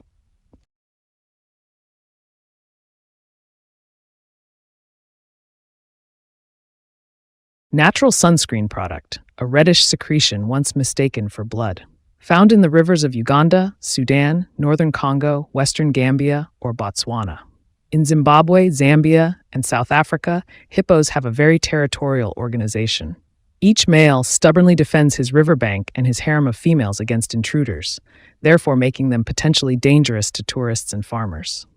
In the water, they are surprisingly graceful, propelling themselves with their hind legs on the riverbed. They even sleep underwater, automatically resurfacing to breathe every 3 to 5 minutes. And their young, inevitably, are born underwater. Smaller and more discreet hippopotamus. Living in forests, swamps, and along the banks of waterways, the pygmy hippopotamus is a highly threatened animal due to deforestation, poaching, and, likely, civil wars that have devastated its regions. It is estimated that the wild population does not exceed 3,000 individuals, but in captivity, this animal adapts and reproduces well. Although smaller than its cousin, the common hippopotamus, it still weighs between 180 and 270 kilograms and measures about 80 centimeters at the shoulder. The pygmy hippopotamus is discreet and shy, so it was only discovered in the West during the 19th century. Its behavior is more terrestrial than that of the common species, but it also needs an aquatic environment to hydrate its skin, regulate its temperature, and, incidentally, to feed. Emerging from the water at dusk, after eating aquatic plants, it grazes on ferns and other leaves of deep tropical forests. It does not live in groups but is solitary or lives in pairs with a single calf, as the female rarely gives birth to twins. Its lifespan is 30 to 50 years in captivity. One of the fastest animals in the world. This very graceful antelope stands about 1 meter at the shoulder, with only the males bearing a pair of long, S-shaped ringed horns. Built for running and jumping, the impala is capable of making jumps over 10 meters long and 3 meters high. It can reach speeds of 110 kilometers per hour to escape its predators, running in a zigzag pattern to confuse them. It is also capable of running for very long distances, up to 50 kilometers, albeit at a slower pace of around 40 kilometers per hour. Its morphology is well adapted, with very muscular thighs, a very flexible spine, thin and light bones, and large lungs. All of this makes the impala one of the fastest animals in the world. Inhabiting the short grass savannas of Africa, impalas graze on a variety of plants and live in large herds. Their predators are the large carnivores, which can only catch them through cunning and careful stalking. For once on the run, only the cheetah can catch up to them in a chase, a bird faithful to its partner. The crowned crane is distinguished from the royal crane by its dark gray to black plumage instead of light gray. The wings are partially white, while the head is notable for a jet black bulging forehead, bare white and red cheeks, and at the back of the head, long, thin plumes arranged like a golden crown. This crane lives in wetlands, in semi-desert environments, along a band of sub-Saharan territories stretching from Senegal to Ethiopia. These birds live in groups. Pairs form after an elaborate courtship display and stay together for life. The nests are wide and flat, on the ground and hidden in the dense vegetation of marshes. The female lays 2 to 3 eggs. The crowned crane feeds on plants, seeds, and shoots, but also insects and all the small animals of wetland areas, amphibians, lizards, mollusks, etc. Thanks to its large wings, it is an excellent glider that, like other cranes, takes off by running. A magnificent blue-gray. An iconic bird of South Africa, the blue crane is one of the smallest among the 15 crane species in the world. Its wingspan ranges from 1.80 to 2 meters. Its plumage is a magnificent blue-gray, darker on the back of the neck and head. Its beak is relatively short, and its head is larger than that of other crane species, but its neck is rather slender. Living mainly in the high plains and plateaus of South Africa, around 0 to 0 meters, the blue crane moves to slightly lower areas in winter, without traveling long distances. Of all the cranes, it is the species with the smallest geographical range. It feeds on plants but also on small animals it finds in its habitat, insects, lizards, snakes, and amphibians. Couples form after a courtship display during which the future partners dance and throw various objects into the air. The nest is built on the ground, and both parents typically cover 2 eggs. Habitat destruction has led to the species being classified as larger and heavier than the male. This fearsome carnivore has a bad reputation, with its sly appearance, shuffling gait, upturned lips resembling a grimace, and its laugh-like sound, which is why it is also called hyenarius. The hyena lives in clans, sometimes of dozens of individuals, led by females. Even the least significant female in the hierarchy dominates the most important male, a rare occurrence among mammals, where the female is larger and heavier than the male. Weighing 40 to 60 kilograms, hyenas can ingest up to 15 kilograms of meat in one meal. Their jaws are among the most powerful in the animal kingdom, equipped with teeth capable of crushing large bones to eat the marrow. The force they exert when biting is almost twice as strong as that of a leopard, and can even surpass that of a brown bear. 10,000 years ago, there were still hyenas in Europe, and their image has been found in prehistoric caves. The Hermann's tortoise can be assessed using 2 indicators: skeletal growth marks from the bones on one hand, and scales through histological studies of transverse bone cuts on the other. There is an appositional bone growth with an annual periodicity. However, the natural phenomenon of endostele bone resorption generally causes the first growth marks to disappear. The number of missing marks can be evaluated to obtain the exact age of the animal. The growth rings of the horny scales are also annual marks, but they only allow age estimation up to sexual maturity, whereas bone marks are valid until at least the second year. Both types of marks indicate that sexual maturity occurs at the 12th or 13th year in the Hermann's tortoise. The life expectancy of tortoises in the wild is around 40 years. In captivity, they could reach 100 years, more often 60 to 80 years. This longevity is explained by a metabolism adaptable to external conditions and by the fact that if they survive the first 6 or 7 years of their life, they are then better protected from predators by their shells. However, the shell is still insufficient against. This fascinating bird lives in the marshes of East Africa. With its little round eyes and vaguely ironic look when it stares at you completely still, this large bird is hunted. Pearl gray in color, it is more related to herons and pelicans than to storks, despite its similar silhouette. Its most remarkable feature is its bill, shaped like a 25 centimeters long by 10 centimeters wide clog, which gives it its evocative local name, Abu Markoub, the father of the shoe.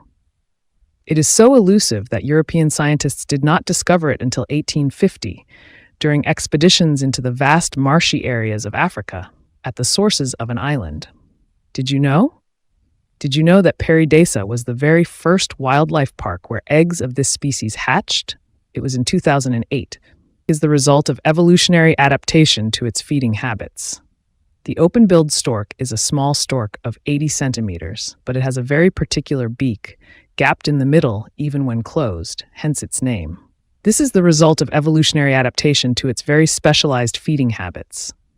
Indeed, the open-billed stork mainly feeds on aquatic snails, and the shape of its beak allows it to hold the shell well to extract the mollusk and eat it, like snail tongs, a beautiful example that would have pleased Darwin. This bird lives in colonies near ponds and lakes, nesting in tall trees. The African species has black plumage with metallic reflections. There is also an Indian species that has light plumage. The Cape buffalo.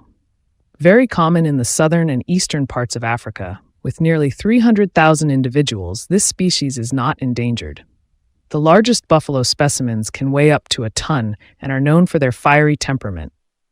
The Cape buffalo is part of the famous Big Five and is also nicknamed in southern Africa Black Death or Widowmaker because this species is considered very dangerous, charging and killing about 200 people each year. Buffalo herds are compact, and individuals help each other when needed. Several reliable accounts describe incidents where one or more buffalo herds forced lions to climb a tree and remain there for long hours after the lions had killed a member of the herd. For an adult buffalo, the only worthy enemy is man, armed with a rifle. And the nickname magistrate monkeys because of their long and beautiful black and white fur. The comparison stops there. These monkeys live in small groups in mid-altitude forests, jumping from branch to branch at the treetops. To facilitate their movement by gripping the branches, these primates have practically no thumbs. In this temperate environment, with nights that can be very cool, their fur provides excellent protection and also good camouflage because the trees are festooned with lichen hanging like long hair. These are monkeys with a calm temperament, easygoing, and they adapt very well to our climates. Did you know? It seems that they urinate on their long tails, sometimes as long as their bodies, to mark its endurance allows it to escape its usual predators. The white blesbok, also called the blesbok, is an antelope native to South Africa. This animal, which nearly disappeared due to hunting in the 19th century, has been able to rebuild its numbers in protected areas, private lands, or national parks, so the species is currently not threatened. It can reach a meter at the shoulder, and an adult male can weigh up to 100 kilograms. The white blesbok lives in family groups of about 10 females and their young, under the watch of a large male. These groups sometimes merge into large herds, grazing the savanna grasses, always on the alert. Capable of running at 70 kilometers per hour with even short sprints of 95 kilometers per hour, this antelope is very enduring and able to escape its usual predators, lions, leopards, hyenas, wild dogs, when its vigilance is not at fault. The western lowland gorilla is an impressive primate living in tropical rainforests and swamp areas, up to 300 meters above sea level, on the Atlantic side of Central Africa. It is a peaceful animal, that is only aggressive when disturbed or threatened. This great primate lives in a group, usually consisting of one dominant male, larger and more powerful than the females, with a back covered in gray fur. Following him are several females and their offspring, including babies, juveniles, adolescents, and young adults. Their reproduction rate is low. The female only becomes mature after about 8 years and gives birth to a young after approximately 9 months of gestation. The species is classified as critically endangered. Indeed, while there were around 100,000 individuals 20 years ago, intense deforestation, poaching, and especially diseases such as a form of the HIV virus, malaria, and above all, Ebola have decimated the gorilla populations. Did you know? Gorillas are very strong animals. A gorilla has the strength, long legs, has claws like all the big cats, but it is the only one that cannot retract them. The cheetah lives in small groups consisting of females with the adolescents and the babies, while the males live either alone or as two or three. The largest primate in South America. The black howler monkey is the largest primate in South America, with large males reaching 70 centimeters in addition to a tail of the same length and weighing nearly 7 kilograms. Its habitat spans tropical or dry forests or shrub savannas, so the species' survival is not currently a concern. Adult males have black fur while the females and young have beige-brown fur. The black howler monkey is arboreal. Exclusively vegetarian, it feeds on leaves, occasionally fruits and flowers, found in the canopy. It only descends to the ground to drink during dry periods. When leaves do not provide enough water, the black howler monkey has a long prehensile tail which it uses as a fifth limb, as its underside is hairless, improving the tail's sensitivity and grip on tree branches thanks to a vocal apparatus. Uniquely, the black howler monkey is capable of producing very powerful cries, howls, and barks at dawn, audible over several kilometers, to mark its territory.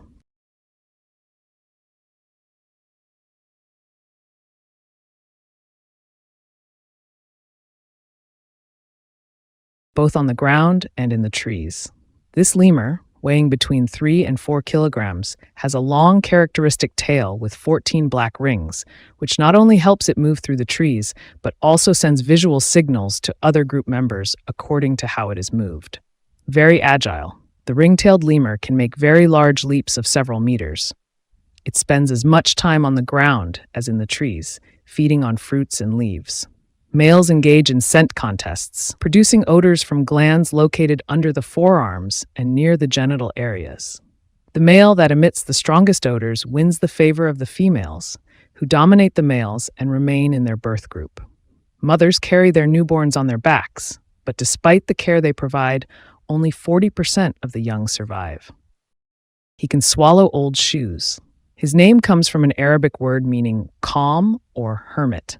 However, he lives in large colonies across almost all of Africa and is therefore not an endangered species. This large stork stands 1.5 meters tall, weighs up to 9 kilograms, and has an enormous wingspan ranging from 2.5 to 3 meters, nearly rivaling the condor. He eats almost everything, especially carrion like vultures.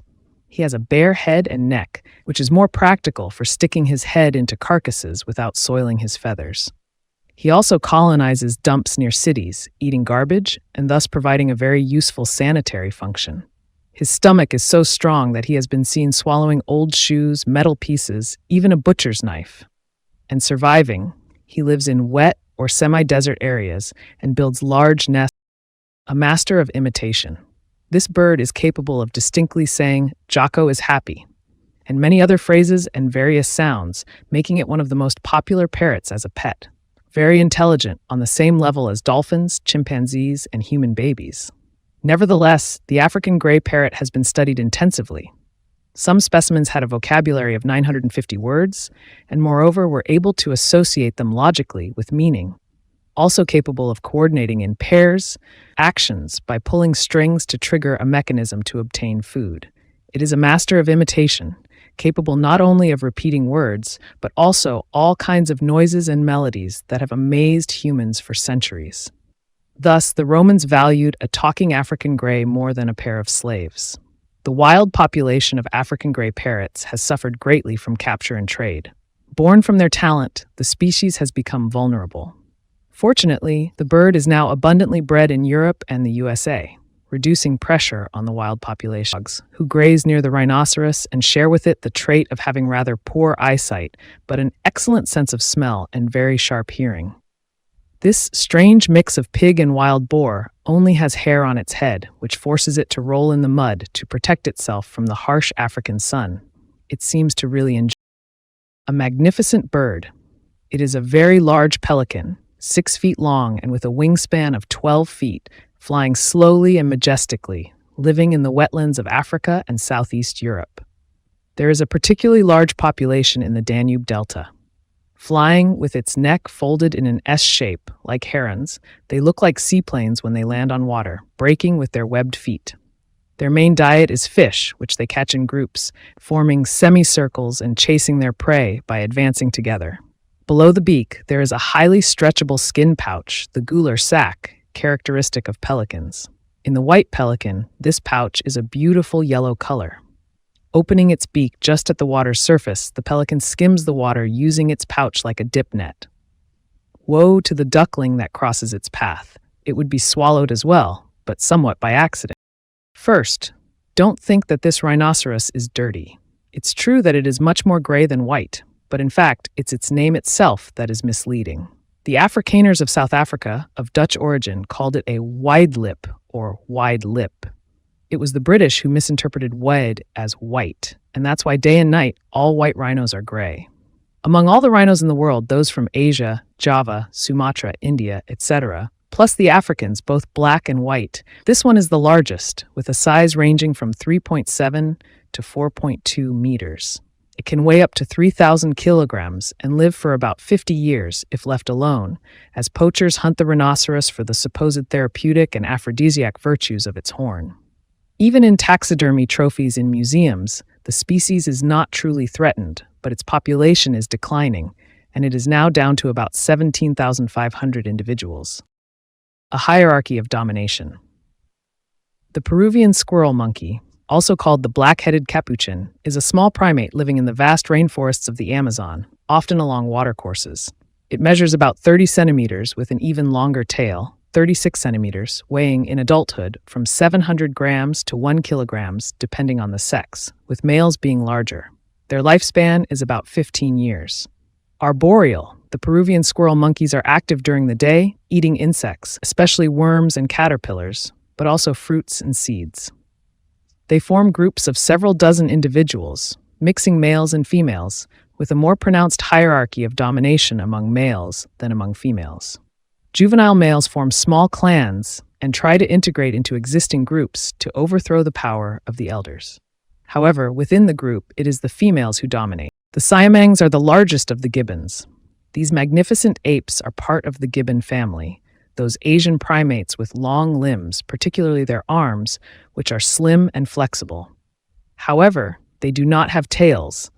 They are the largest of the gibbons, but are relatively lightweight since they move with extraordinary agility, swinging from branch to branch, able to leap and jump to another tree several meters away. Difficult for any predator to catch them. Their bodies are covered with black fur, except for their faces. They primarily feed on leaves and fruits, such as wild figs, but also insects and eggs. They are very noisy, particularly having a throat pouch. They can inflate spectacularly until it's as large as their head and serves as a resonating chamber when they emit their impressive calls.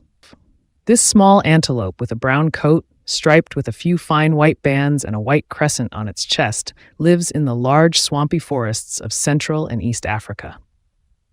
Only the male has horns. The sitatunga needs water to protect itself because, in case of danger, it completely immerses itself and only leaves its nostrils out at the surface. This behavior seems to be innate and not learned, as it is observed in young sitatungas in captivity, who could not have learned this defense tactic from their mother. Conversely, when a crocodile approaches, it leaps onto the bank and runs away. At the end of its slender legs, the sitatunga has 2 fairly spaced hooves, indicating its adaptation to a marshy environment, as it is the fastest antelope moving in water. It is also an excellent swimmer, and its fur provides excellent camouflage. The black and white ruffed lemur, like the red ruffed lemur, is a large lemur measuring about 50 centimeters with a long black tail the same length as its body. Its fur provides excellent camouflage in the trees where it lives, feeding mainly on fruits and foliage. These animals make real nests for sleeping. The females form the nucleus of the group and actively participate in defending their territory. Black and white ruffed lemurs live in the remaining patches of rainforest in eastern Madagascar. Like all lemurs and other endemic animals of this large island, they are critically endangered due to habitat destruction. Protective measures have been taken in Madagascar, and European and American breeding programs in which Perry Desa participates are successfully raising this red-ruffed lemur, solely arboreal. This magnificent lemur, endemic to the Great Island, is solely arboreal. In the sunlight, its red-ruffed coat seems to be on fire. It mainly feeds on fruits and leaves. The red-ruffed lemur measures about 50 centimeters, but it has a tail of the same length. Its weight can reach 4.5 kilograms. It emits powerful calls, which, along with its scent markings, allow it to mark its territory. The red-ruffed lemur is very threatened, and efforts are now underway to establish protected areas for its habitat in Madagascar. Additionally, for animals in zoos, a European program is in place to avoid inbreeding. In this context, Perry Desa has been entrusted with a group of bachelor males who can be transferred to different parks when females become available for breeding. A cow with enormous horns. From the same family as the African zebu, this breed of cattle was one of the first to be domesticated, already 3,000 years ago.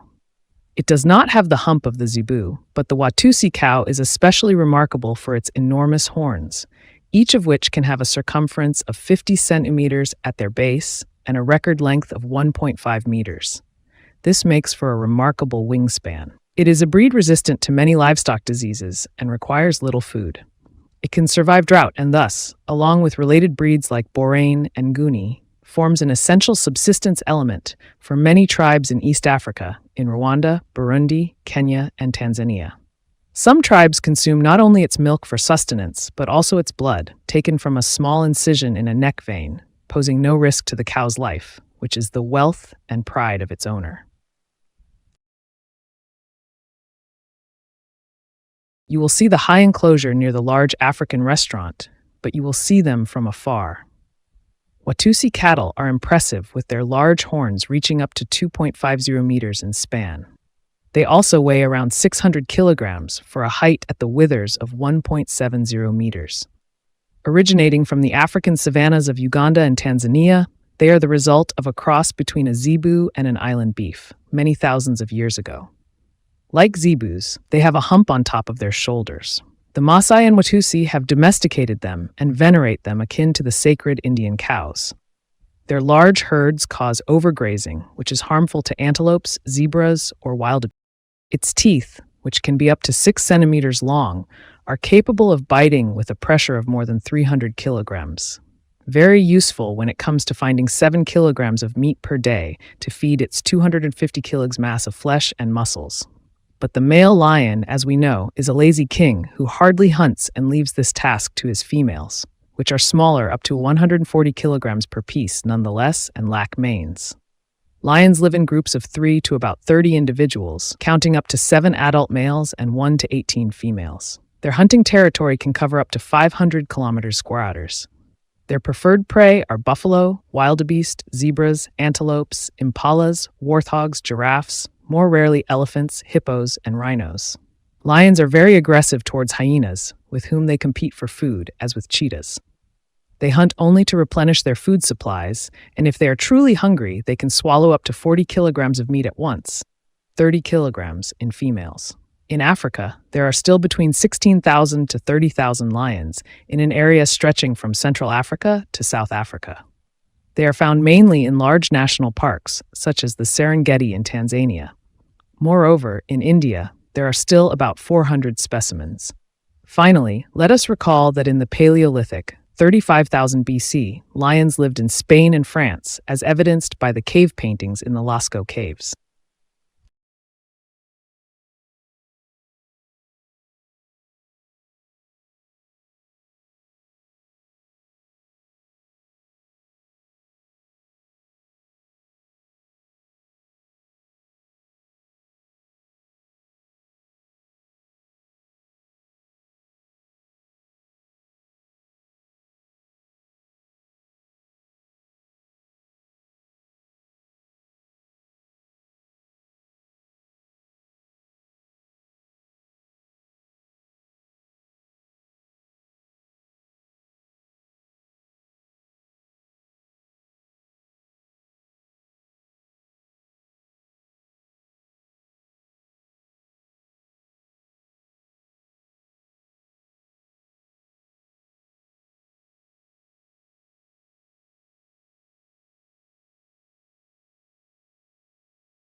3 islets with a total surface area of 7,000 millisquatters, designed like their model, the small island of Nosicamba in the northeast of Madagascar. You will discover the very particular universe of lemurs there. Lemur is a familiar term synonymous with prosimian, which is the exact term. Prosimians are primates different from monkeys, called simians in scientific terms, and from humans. Lemurs live in the trees of humid forests. Nocturnal animals, they have large bulging eyes. Only the ring-tailed lemur is an exception, since it is active during the day and partially moves on the ground. 90% of lemurs live in Madagascar. Occupying diverse habitats in the south and southwest of the island of Madagascar, the lemur lives in a large number of protected areas. Nevertheless, it continues to be hunted, and its habitat is increasingly threatened.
This species of antelope has been extinct in the wild since the 1970s to 80s, and now only survives in various zoos and private parks around the world.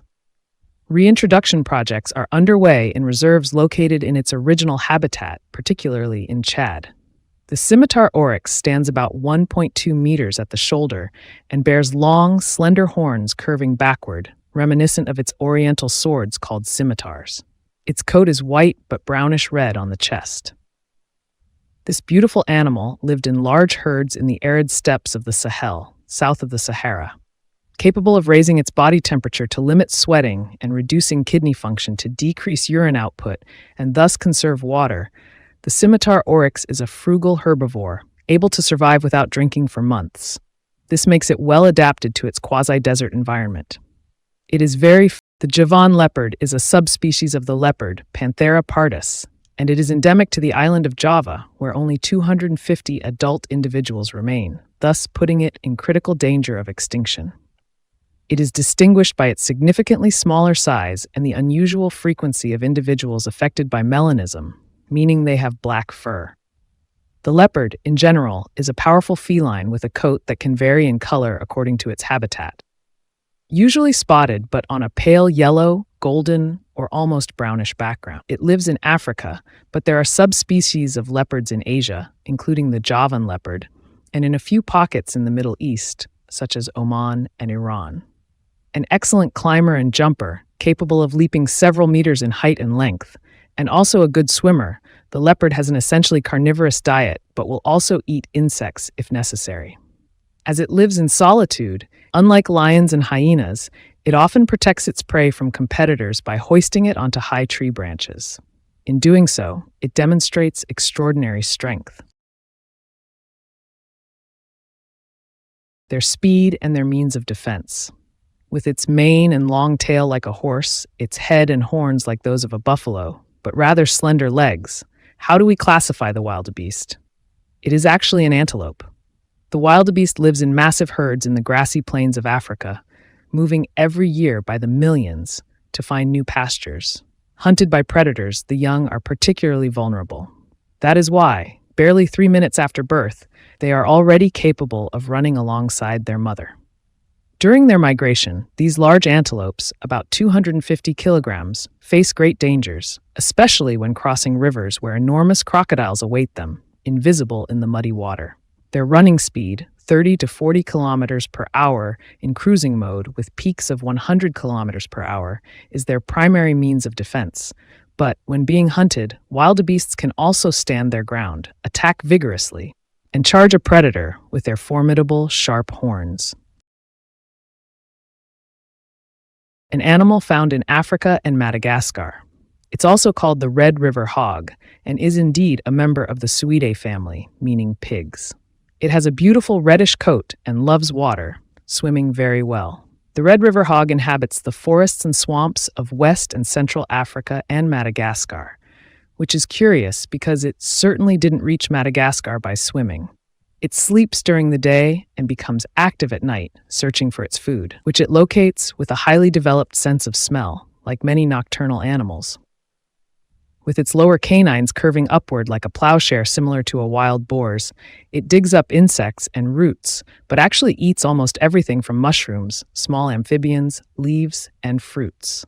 The female builds a cozy nest of grass and leaves, sheltered in thick shrubbery, where she gives birth to 2 to 4 young ones that resemble piglets, with spots and stripes that they lose.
The land of cold.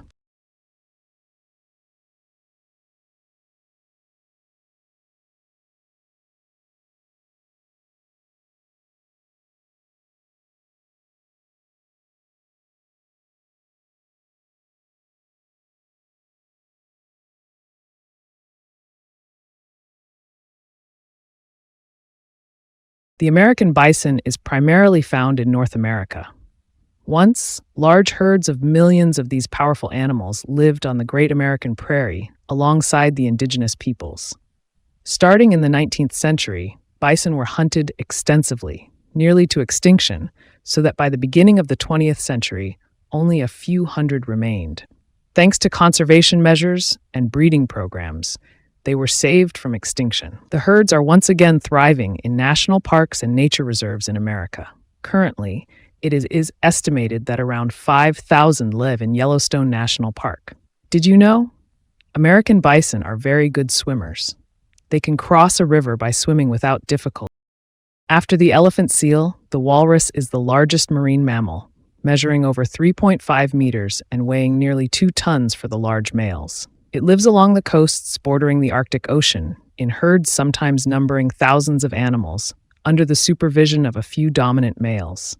Walruses rest on rocky shores, pebble beaches, and icebergs, always ready to dive at the slightest alert when a polar bear approaches. Its other predator is the orca, and not to forget, until the early last century, humans who hunted it extensively for its. These carnivorous mammals, native to North America, Central America, and the Caribbean, eat everything. Insects, worms, larvae of small aquatic animals, shells, fish, frogs, small mammals such as dormice and field mice, while adding to their diet according to the seasons, corn, berries, fruits, seeds. Why are they called washers? Because some think the animal washes its food before eating it, which is an incorrect interpretation of its behavior. It often eats live animals in the water and has the habit of rubbing its prey in its paws. The raccoon is a rather nocturnal, intelligent, and curious animal living in various environments, forests, marshy areas, and agricultural regions. But it also colonizes parks and suburban areas of cities, feeding from garbage cans. During winter, it reduces its activity and dozes without truly hibernating, consuming the fat accumulated during the good season. In the wild, it generally lives between 2 and 5 years. The species is common and does not require protection. It has been introduced in Europe, where it threatens local wildlife, and is now considered an invasive. This cervid from the Arctic regions is called reindeer in Europe and caribou in Quebec. A robust animal capable of surviving in extreme cold, the reindeer can weigh 100 kilograms. Thanks to its wide hooves, it can easily walk in the snow or mud of thawing ground. It is also an excellent swimmer. It feeds on grasses, bark, and lichen companions. Depending on the season, large herds undertake long migrations in the tundra in search of food. A contemporary of the mammoths, the reindeer has survived thanks to its ability to limit its energy expenditure and live on its fat reserves during the polar winter. Domesticated in northern Scandinavia and Siberia, the reindeer is used as a draft animal and allows Arctic peoples to survive thanks to its milk, meat, antlers, and skin. Its main predator is the wolf. Siberian tiger or Amur tiger, named after the river bordering between eastern Siberia and Chinese Manchuria, is the largest subspecies of tiger, living in the northern Far East, primarily in Russia, as the populations in China and Korea have practically disappeared. This tiger changes its fur according to the season. In winter, where it can be -50°C, it is long and thick and also lighter for better camouflage in the snow. In summer, where it can be over 30°C, the coat is thinner and darker to hide in the undergrowth of coniferous oak. The Canadian wolf is a subspecies of the gray wolf, living in Western Canada and Alaska. It exhibits, depending on the region, significant morphological differences, coat colors, notably beige, gray, black, and behavioral adaptations, but these are always local adaptations of Canalupus occidentale. Compared to European gray wolves, Canadian wolves are generally larger and heavier. However, their legs and ears are shorter to reduce heat loss in the harsh and very cold winter climates of these regions. On the other hand, their heads are wider, as well as their paw pads, which facilitates movement in the snow. Like all wolves, the Canadian wolf hunts in packs, led by an alpha pair and their offspring. Their prey includes deer and even young bison in Yellowstone Park, as well as smaller prey like hares, rabbits, and beavers. The gentoo penguin, which belongs to the class of birds, feeds on fish, mollusks, and crustaceans. During nesting, gentoo penguins gather in large colonies that can number up to 2,000 individuals. Once the nest is built by both parents, they show great territoriality and defend it from conspecifics that venture too close. Both the father and mother ensure the incubation of the eggs and communicate a lot with each other. When one returns to the nest after going out to feed, it emits a very distinctive loud call to alert the other parent that it is ready to take over. You can find them in the penguin cave, located in the land of the cold. Polar bear is the largest of the bears and also the largest carnivore. An excellent swimmer, it is sometimes seen several kilometers out at sea, far from the ice floe. Its favorite prey are seals, but it also eats fish and sometimes attacks belugas and young walruses. The bear usually has 2 cubs every 3 years. The cubs, born in a den, are fed for several months on very rich, fatty maternal milk. Climate change, particularly pronounced in Arctic regions, severely threatens the species due to the retreat of the ice floes, which reduces its hunting territory. Its extinction is even predicted by the end of the century. The title of Arctic Ambassadors was awarded to the Perry Desa Foundation by Polar Bear International, the largest international organization for the protection of polar bears and their environment. Receiving this title of Arctic Ambassador also constitutes a commitment. Perry Desa and the Perry Desa Foundation are committed to the future of polar bears in the Arctic, as well as that of other species in this region, the Kingdom of Ganesha.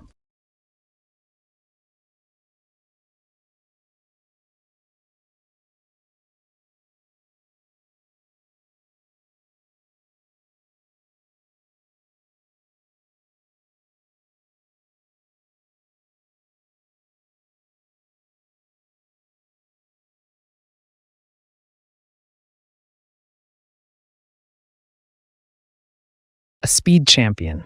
This small antelope, more obliquely 80 centimeters high and 130 centimeters long, which mostly lives in India, is a speed champion reaching bursts of 130 kilometers per hour like the cheetah, but it is much more enduring. A marathoner, it can run at 50 km/h for 40 kilometers, while also making jumps of 2-meter high and 6 meters long. An exceptional athlete, it lives in grasslands, woods, and semi-deserts, in a herd led by a dominant male with a black and white-brown coat different from that of the female, which is brown.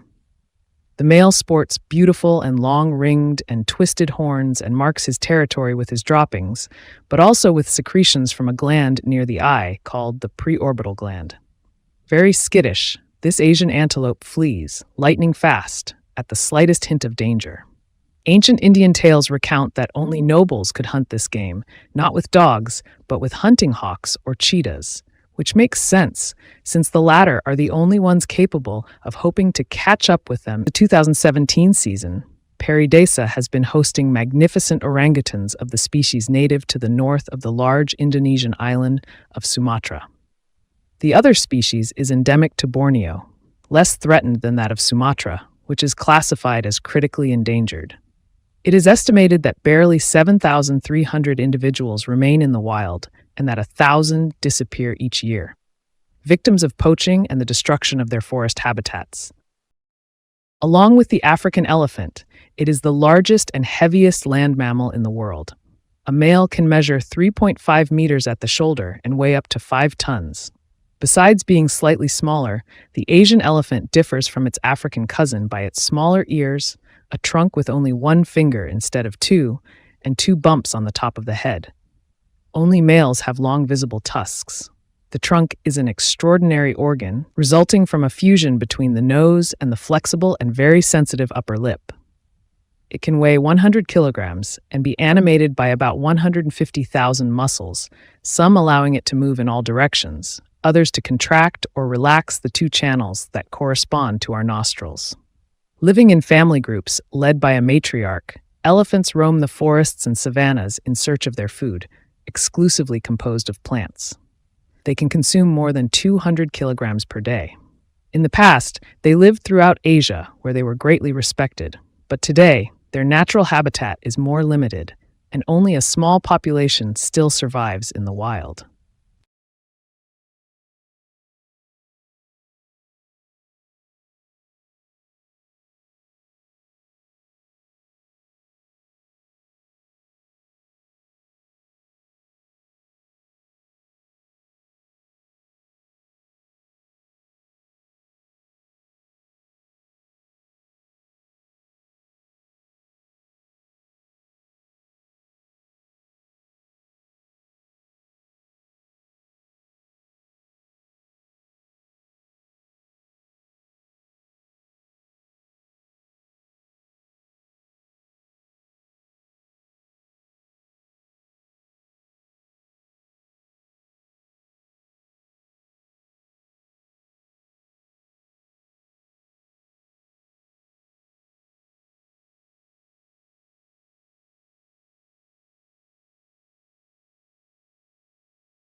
Adorable and sociable, smaller than the European otter, but less rare, the Asian otter is mainly found in the southeast of the continent, living in wetlands, marshes, mangroves, and streams as it primarily feeds on Asian otters swim very well thanks to small webbed feet equipped with short claws, as their English name suggests. They catch fish and shrimp more with their paws than with their mouths, unlike other otter species. They are very voracious, eating the equivalent of a third of their weight each day. Imagine a 60 kilograms man eating 20 kilograms a day. They are very social animals, communicating through a wide range of calls, forming close bonds with each other. They love to play, which is a rather human-like behavior, a powerful herbivore.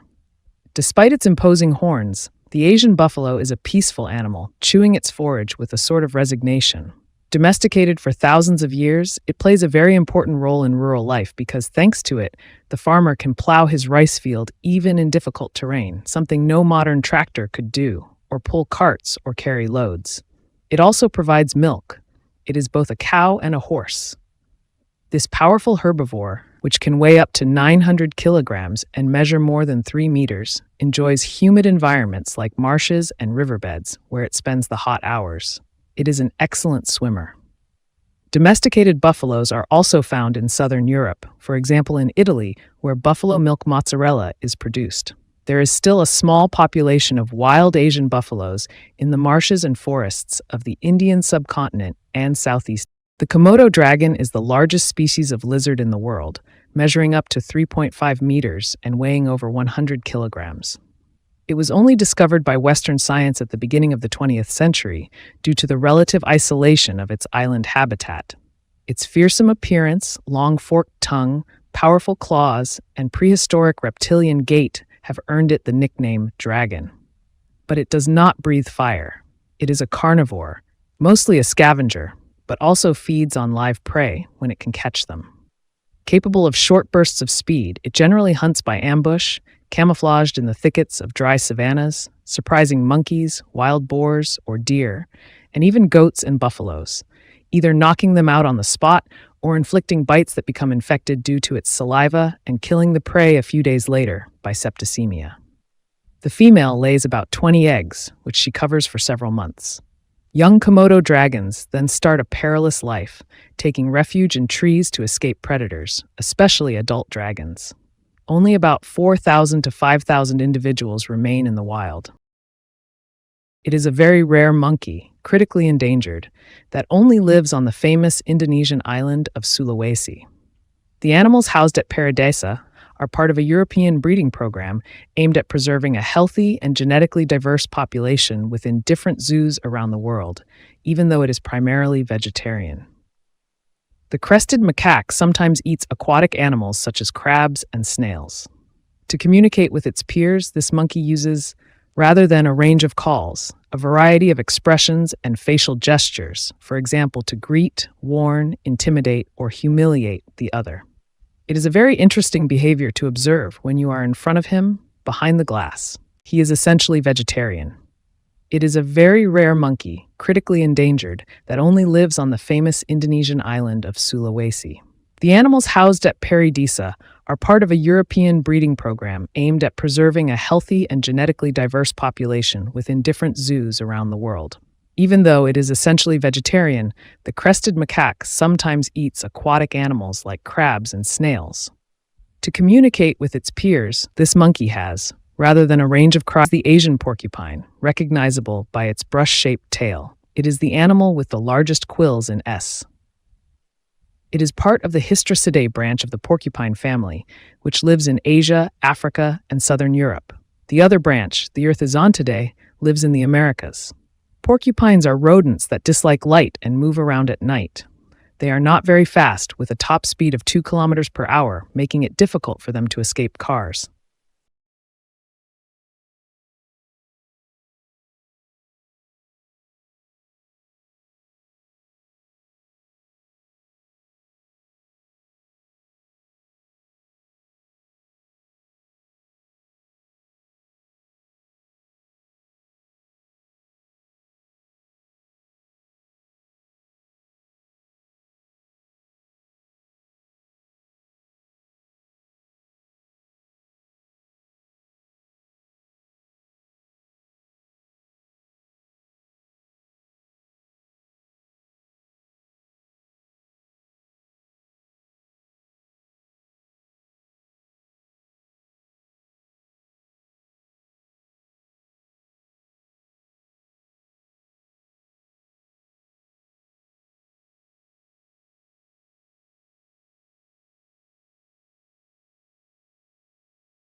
a recognizable coat.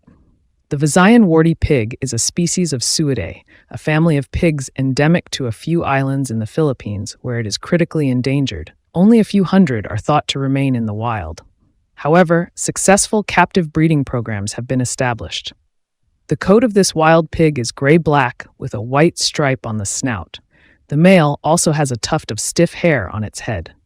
It can weigh up to 40 kilograms and measure 50 centimeters at the shoulder. This animal lives in small groups in tropical forests and high-altitude omnivorous grasslands. It primarily feeds at night, mainly on roots and tubers, seeds and fruits, but also worms and insects. The group is comprised of females with their piglets and adult males. In the group's periphery, older males are solitary after a gestation period of about 4 months. The female gives birth to a litter of 3 to 4 piglets whose juvenile coat is striped. Among 100 cases, they moved into their new habitat in 2015, the Temple of Tigers, a brand new building that is a tribute to Cambodia and contains over 10,000 malisquatters of hand-sculpted stones. White tigers are very rare, with only a few hundred worldwide. These Bengal tigers have a genetic anomaly that gives them this unpatterned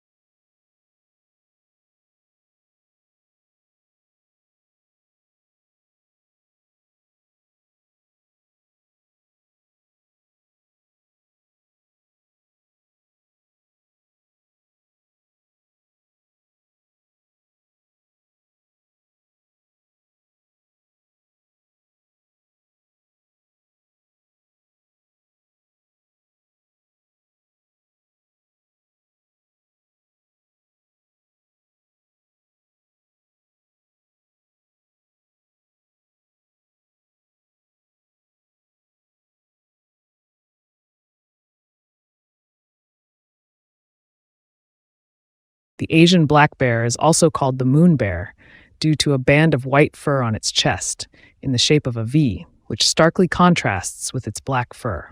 Inhabiting forests in mountainous areas, particularly in the Himalayas, it lives at high altitudes, 3,000 meters, in summer and descends into valleys to hibernate.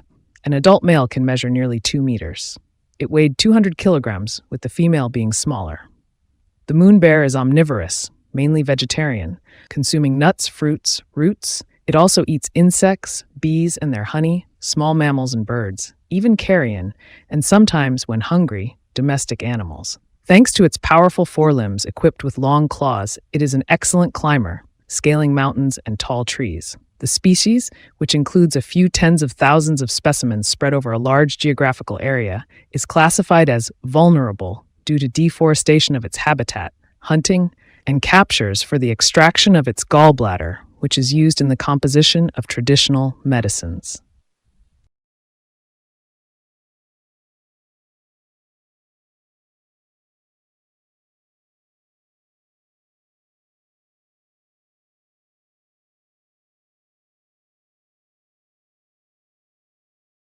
Reptile. It was long believed to be stupid. There are only 2 species of alligators, the American one and this one, native to China, which is much smaller on average and rarer. This reptile has been known to Western scientists only since 1879 and was long thought to be stupid. Due to habitat destruction and water pollution, there are now only a few dozen remaining in the ponds and lakes of the estuary of the Great Chinese River, the Yangtze-Kiang. Fortunately, this alligator reproduces well in captivity with several thousand specimens, but it proves more complicated to reintroduce it into the wild. The Chinese alligator hibernates during the coldest months in a burrow dug into the banks. As soon as it becomes warmer and the days lengthen, it wakes up and becomes a formidable predator, cypriniforms, a very colorful fish. Originating from millennia of selection, first in China, then in Japan and elsewhere in Asia, the koi carp is a peaceful fish. It is not aggressive towards others and is resilient. Unlike other fish, farmed carp retain their wild characteristics and have better resistance to diseases. Herbivores. Koi carp like sandy and muddy bottoms, searching for their food using their barbels or whiskers. Human selection has created very colorful fish, some of which are highly sought after and sold at astronomical prices, sometimes up to 200,000 euros. The record is, according to Wikipedia, a koi carp sold in 2008 for 347,000 euros. The higher the water temperature, the more active and voracious the koi carp becomes. Below 6 degrees Celsius, it enters a sort of hibernation, making this fish perfectly suited to European climates, similar to those of many regions in East Asia, including China, Korea, and Japan. These beautiful fish can reach a weight of 12. Good omen and wisdom, it is the large stork from our region, which nests in particular in Pairi Daiza. Measuring over 1 meter in height with a wingspan exceeding 2 meters, it is a bird capable of flying during its migration all the way to Africa to escape the rigors of our winters. The white stork is primarily carnivorous, but its diet is very varied. It hunts on the ground, in the low vegetation of grassy plains, and in the shallow water of wetlands. It does not fear humans and often nests on the roofs of houses or other structures. Near villages, one can easily observe these large nests of twigs, where each year 4 eggs are generally incubated. Its proximity to humans and the fact that it eats harmful animals have made the white stork a symbol of good omen and wisdom, giving rise to very ancient myths. It is also the subject of well-known fables, such as The Stork and the Fox by Jean de La Fontaine, for example. In Northern Europe, the legend also emerged that this bird brought babies of the 15 crane species. The Sarus crane is not only the largest of the 15 crane species, but also the largest flying bird in the world, reaching up to 1.82 meters. Primarily found on the Indian subcontinent, there is also a subspecies in northern Australia, probably stemming from a population that migrated there in the past. Its habitat consists of wetlands, marshes, and rice fields, where it finds its food, which includes everything living in its waters, such as fish, amphibians, and crustaceans, but also plants. Forming lifelong pairs, these birds perform very elegant courtship displays each year, hopping, dancing, and flapping their wings, while also emitting powerful calls that can be heard for kilometers. Their nests can be gigantic, a buildup of branches and vegetation forming small islands about 2 meters in diameter. The population of this magnificent bird has significantly declined in recent years.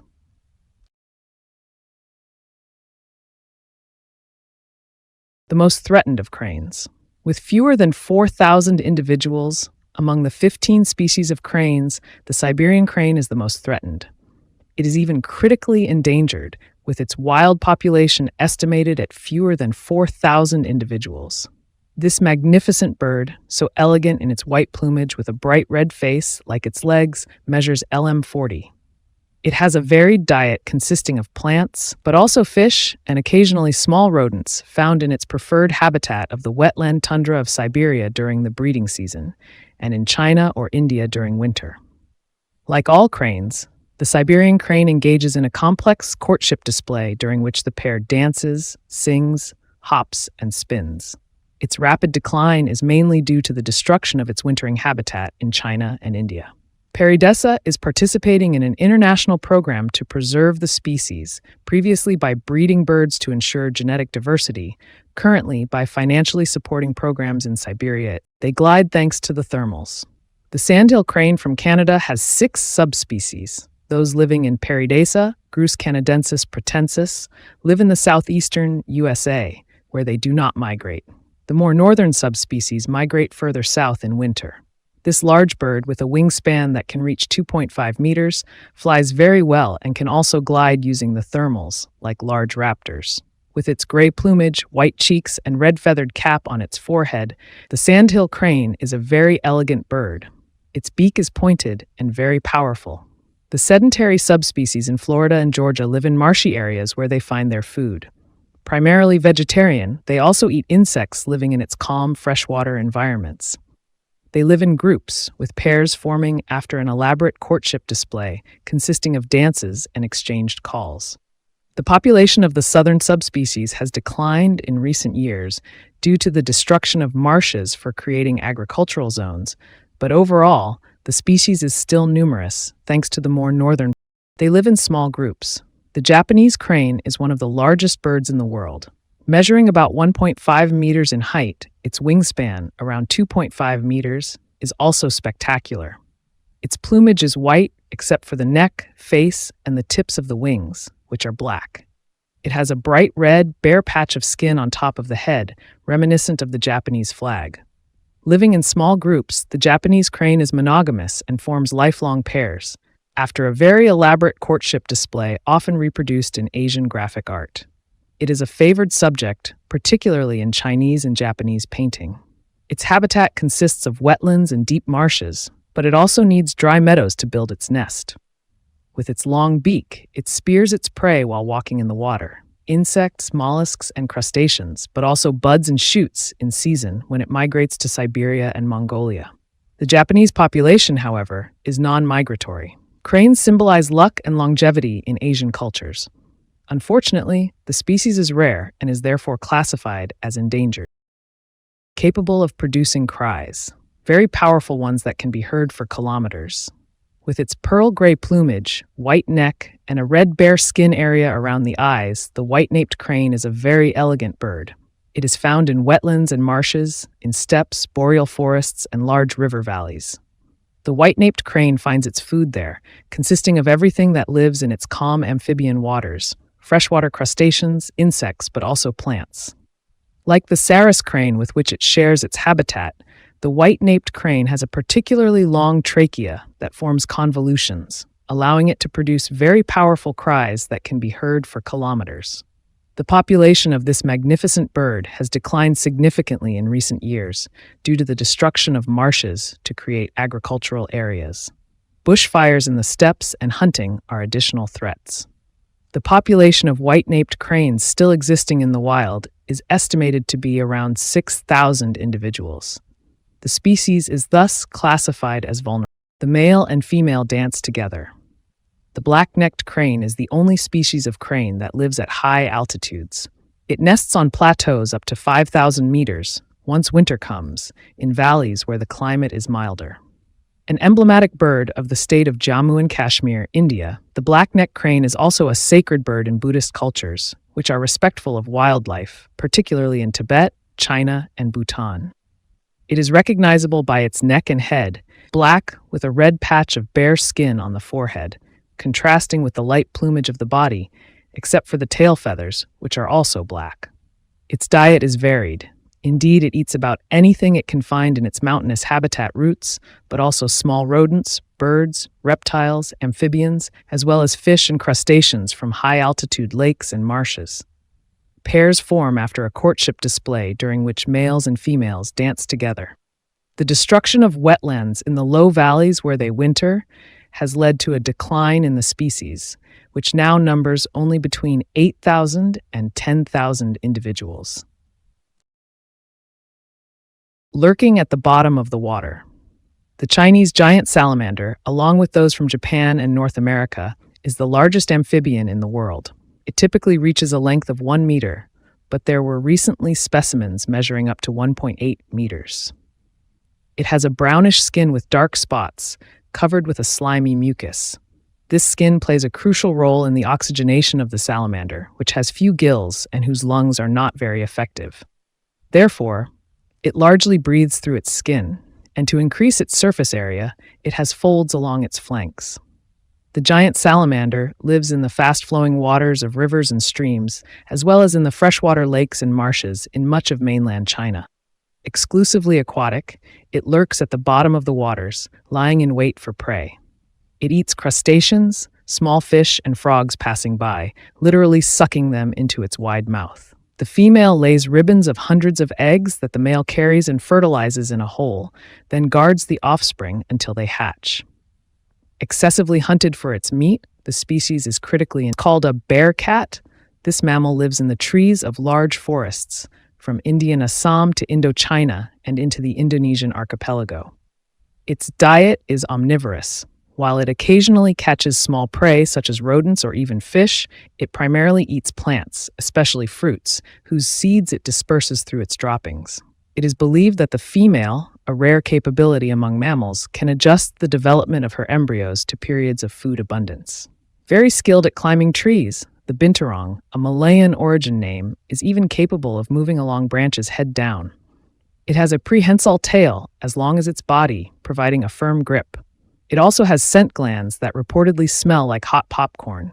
Mostly active at night, it sleeps curled up in the crook of branches.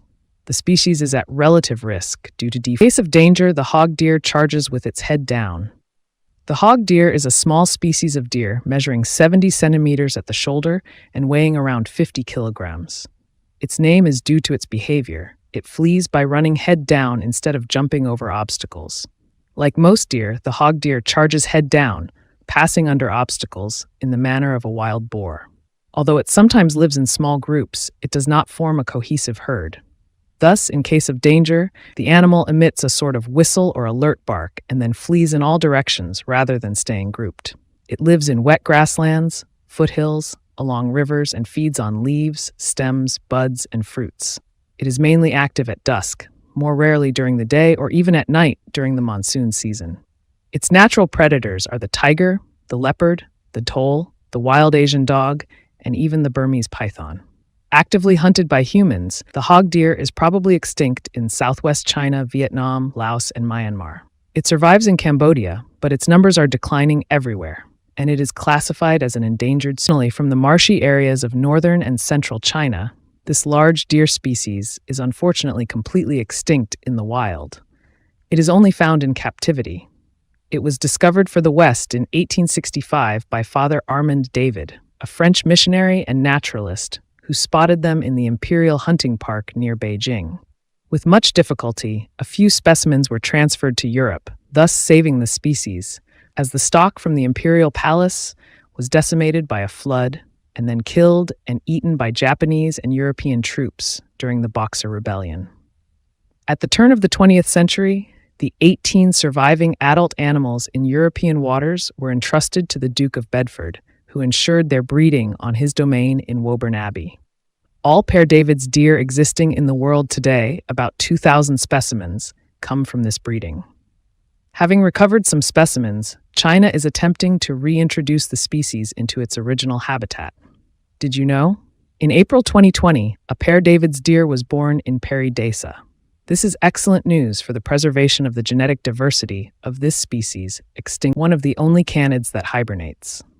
The raccoon dog is a mammal from the canid family, native to East Asia. Its fur resembles that of a raccoon. Its silhouette resembles a small fox with a long and slender body, averaging 80 centimeters, rather short legs, and a tail of 15 to 25 centimeters. With an abundant coat of long and supple fur, it has been intensively farmed, especially in Europe and Russia, where it subsequently spread invasively due to escaped or released individuals to increase production. It is an opportunistic carnivore. It eats everything it finds: small mammals, birds, eggs, reptiles, fish, but also berries or mushrooms. Mostly active at dusk and during the night, it is rather solitary. It is the only canid that hibernates, sometimes for just a few days, when the temperature drops below -5 degrees Celsius. It inhabits forest edges, dense undergrowth, and wetlands, in plains, but up to 3,000 meters in altitude. Thanks to its claws, it climbs trees and swims very well.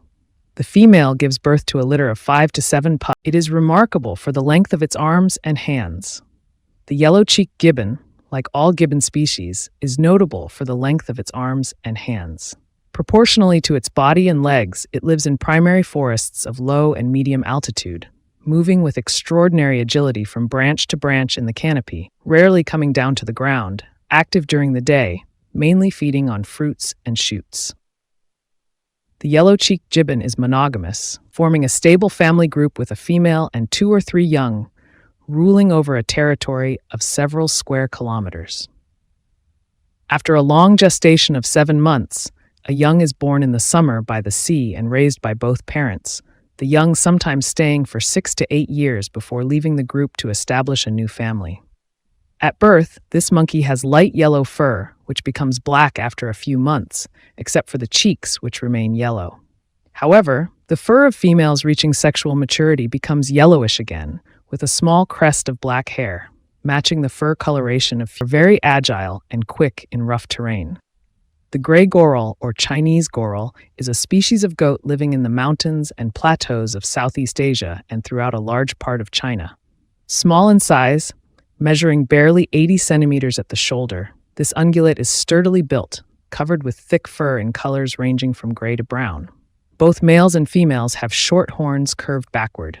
Active at dawn and dusk, very agile and quick in rough terrains, it feeds on various plants, nuts, and fruits found in its mountainous habitat.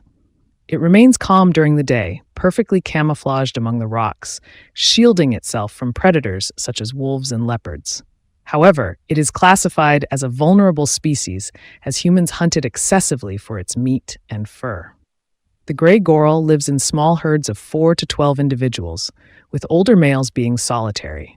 In spring, the female typically gives birth to one kid, sometimes two, capable of walking shortly after birth, which she nurses and protects during the winter until the following. Its bluish-gray coat provides good camouflage against its predators. The large bharal, or blue sheep, is a species of caprid living in the mountain ranges and high plateaus of Asia, from Pakistan in the west to Tibet and Qinghai in western China. It inhabits grassy slopes and cliffs between 2,000 and 5,000 meters, or even higher, feeding on grasses, various perennial alpine plants, and lichens. Males and females have the same bluish-gray coat, sometimes lighter, with black front legs, white knees, and a white belly. The male has backward curving horns that can reach up to 80 centimeters, while the female's horns do not exceed 20 centimeters. Females live in groups, away from males, except during the rutting season. They have only one young per litter. Their fur's color serves as good camouflage in the rocky environment in case of danger. The large bharal becomes immobile to avoid detection. If spotted, it flees by skillfully climbing the mountain walls. Aside from humans who hunt it, its predators include the snow leopard in groups led by a female. The Françoise langur, named after a French consul, Auguste François, 1857 to 1935, stationed in southern China from 1899 to 1904, is a primate with silky black fur that has as a distinctive feature a band of white hair resembling a favorite forelock. It inhabits the karst hills of this region of Asia, in groups averaging a dozen individuals, with the females leading the group and collectively raising the young. To sleep safe from predators, these monkeys take refuge in the numerous caves carved by rain in the limestone cliffs, below which lie the dense forests where François langurs find their food, primarily leaves, buds, bark, and roots that they digest thanks to their complex stomach. This features one chamber where colonies of bacteria break down the plants crushed by their teeth and mixed with saliva, and a second chamber with acidic gastric juices, as found in many other mammals. There are barely 2,000 François langurs left in the wild due to habitat destruction and hunting to supply traditional. It is distinguished by a black band running from the eye to the nape. The black-naped oriole is distinguished from other oriole species, which have primarily yellow plumage, by a black band running from the eye to the nape. The female has a less vibrant, more olive-yellow plumage. This bird occupies a very vast habitat in Asia, except for the semi-arid and desert regions of the continent's west. Populations from northern China and southern Siberia migrate to milder areas in winter, as far as the Indian subcontinent. Those from South Asia, Indochina, Indonesia, and the Philippines are more sedentary. The black-naped oriole lives in forests and plantations, in plains, hills, and mangroves. It feeds on insects, larvae, and fruits such as figs, papayas, and mangoes. This is why fruit producers often consider it a nuisance. It is also captured as a songbird due to its harmonious vocalizations. However, given its extensive range, this bird is not at all It measures only about 15 centimeters. The yellow Leothrix is a species of small passerine bird native to Asia, also known as the Japanese nightingale, which is a misnomer since this bird is not native to the Japanese archipelago. It measures about 15 centimeters and weighs around 25 grams. Its plumage is colorful, gray-olive with a yellow-orange throat, wings edged with yellow and red, and a red beak. Its tail is slightly forked. It feeds on small invertebrates, insects, worms, caterpillars, as well as berries that it finds in the undergrowth of the forests of its habitat. It has easily acclimated to other parts of the world, such as Japan, Hawaii, and also in Europe, notably in the Pyrenees-Atlantiques, Picardy, Italy, and Catalonia. Its potential impact on the native avian fauna is being monitored, with its immediate competitors being the robin and the blackcap. It has a melodious, rather complex song consisting of about 15 notes. The species is not at all. It lives in the high mountains of Asia. This magnificent feline is an animal of the high mountains of Asia, capable of living at altitude and enduring harsh winters thanks to its thick fur. Its gray-cream coat with pale yellow and beige spots surrounded by a black ring provides excellent camouflage, especially in snowy undergrowth in winter. Its paws are large with pads covered in fur as protection against the cold. The snow leopard can measure over 2 meters, plus a long tail of 1 meter that serves as a counterbalance when moving in balance on rocky ridges, pursuing its prey. In summer, it hunts mouflons and ibexes in the high mountains. In winter, wild boars and small animals from the lower altitude valleys and forests make up its menu. Very flexible and powerful, the snow leopard is capable of prodigious leaps thanks to its spring-like muscles. The female gives birth to a litter of 4 to 5 young, which she raises in a den, usually a well-protected rocky shelter. Heavily hunted for its fur, this superb animal is seriously threatened, with only a few thousand individuals still the simplest genome of all mammals. This small Asian cervid is only about 50 centimeters at the shoulder. It is also called barking deer due to its impressive outbursts. Inhabiting the humid forests of the Indian subcontinent and Southeast Asia, up to 0 meters in altitude on the slopes of the Himalayan foothills, the Indian muntjac lives in small herds, marking its territory with secretions from a gland located near the eye. The male has small antlers about 15 centimeters long and 2 well-developed upper canines which he uses, like tusks, during territorial fights. The Indian muntjac is an herbivore, but also eats wild fruits and mushrooms. There are 15 different subspecies of muntjac. Perhaps for the first time in your life, to observe this magnificent black and white teddy bear, an absolute icon in the fight for the preservation of our biodiversity, as there are only 600 left in the world. To host the pandas, Perry Desa has recreated a Sichuan mountain, a bamboo forest, and a cave lined with amethysts.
While it also eats fruits, eggs, and small animals such as insects, birds, and small mammals, the pandaroo is a small carnivore that primarily feeds on bamboo shoots. Therefore, it willingly lives in the bamboo forests of Nepal and Burma, between 2,000 and 4,000 meters in altitude. It spends a lot of time in trees and is accustomed to resting, lying on its stomach with all four legs dangling. The paradisio has fur on the palm of its paws, which prevents it from slipping on wet branches. Taking is a ruminant of the goat subfamily, which lives in high mountains. With its large muzzle, which helps to warm the icy air of the swans it breathes, and its small horns curved backward, it somewhat resembles the African wildebeest. Its coat ranges from white to almost black beige-brown, but the subspecies present in Pairi Daiza, originating from China, Sichuan, and Shaanxi, has a beautiful golden yellow fur. The mid-efferent of the golden fleece sought by Gesson and the Argonauts could perhaps be based on that of the golden taking. This large mountain goat can measure over 2 meters in length, have a height at the withers of 1.3 meters, and weigh up to 350 kilograms, making it extremely resilient. Living at altitudes of 2,000 to 4,500 meters, takins move in small herds in winter, more numerous in summer, sometimes in flocks.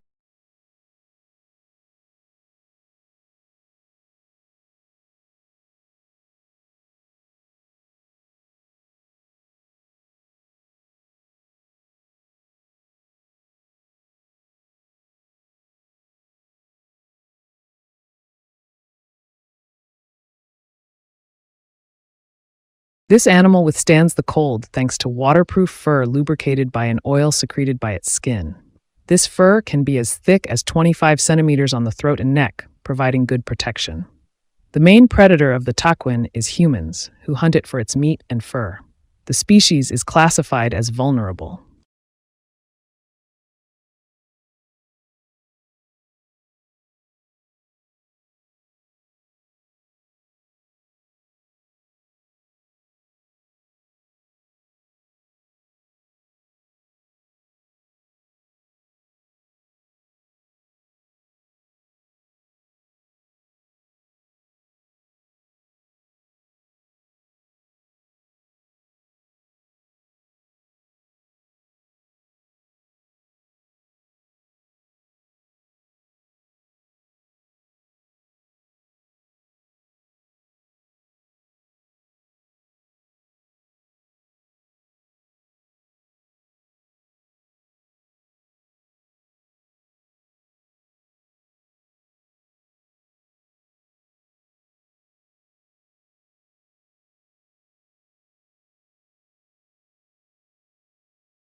Magnificent feline is an animal of the high mountains of Asia, capable of living at altitude and enduring harsh winters thanks to its thick fur. Its gray-cream coat with pale yellow and beige spots encircled by a black ring provides excellent camouflage, particularly in snowy undergrowth in winter. Its paws are large with pads covered in fur as protection against the cold. The snow leopard can measure more than 1.20 meters, plus a long tail of 1 meter, which serves as a counterbalance when moving in balance on rocky ridges in pursuit of its prey. In summer, it hunts sheep and ibex in the high mountains. In winter, wild boars and small animals from the valleys and lower altitude forests make up its menu. Very flexible and powerful, the snow leopard is capable of extraordinary leaps thanks to spring-like muscles.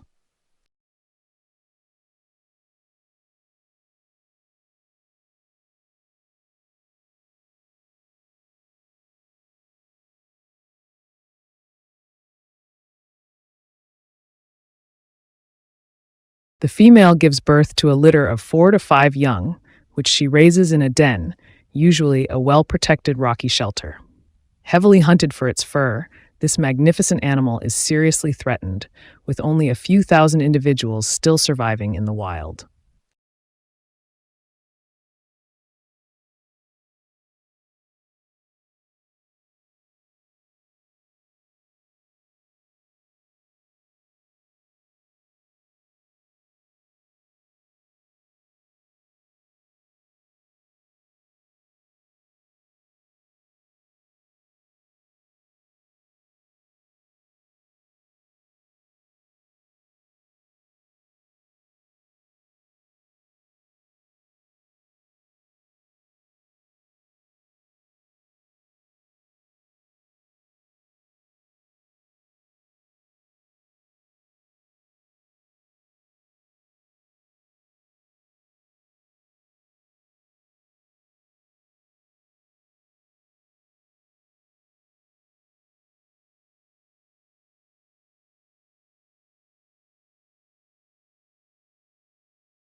The clouded leopard is a medium-sized feline that gets its name from its coat, which features large rectangular spots on its back and sides, with dark and blurry edges resembling clouds.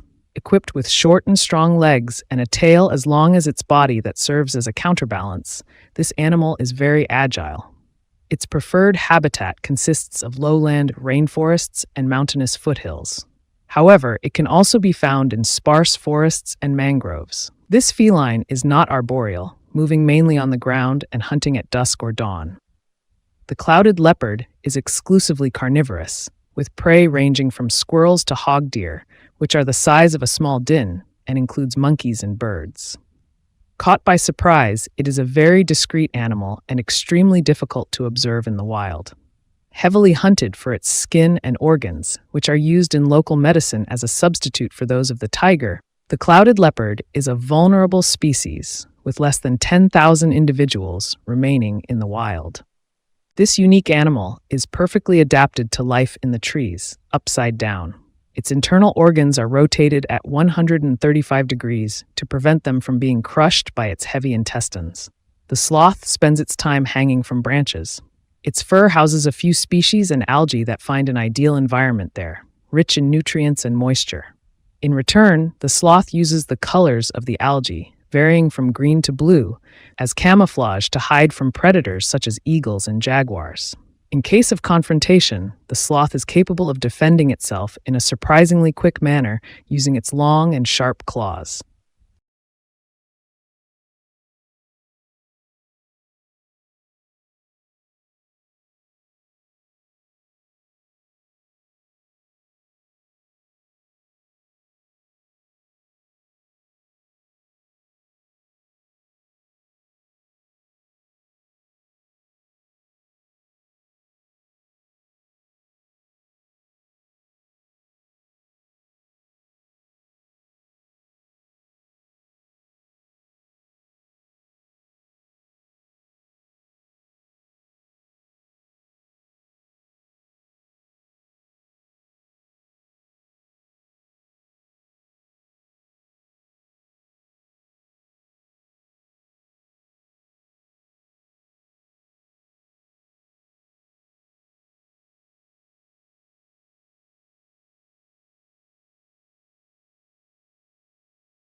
Future projects. The future projects of Perry Desa include a new tropical world, new housing, a water park, and many others. New housing.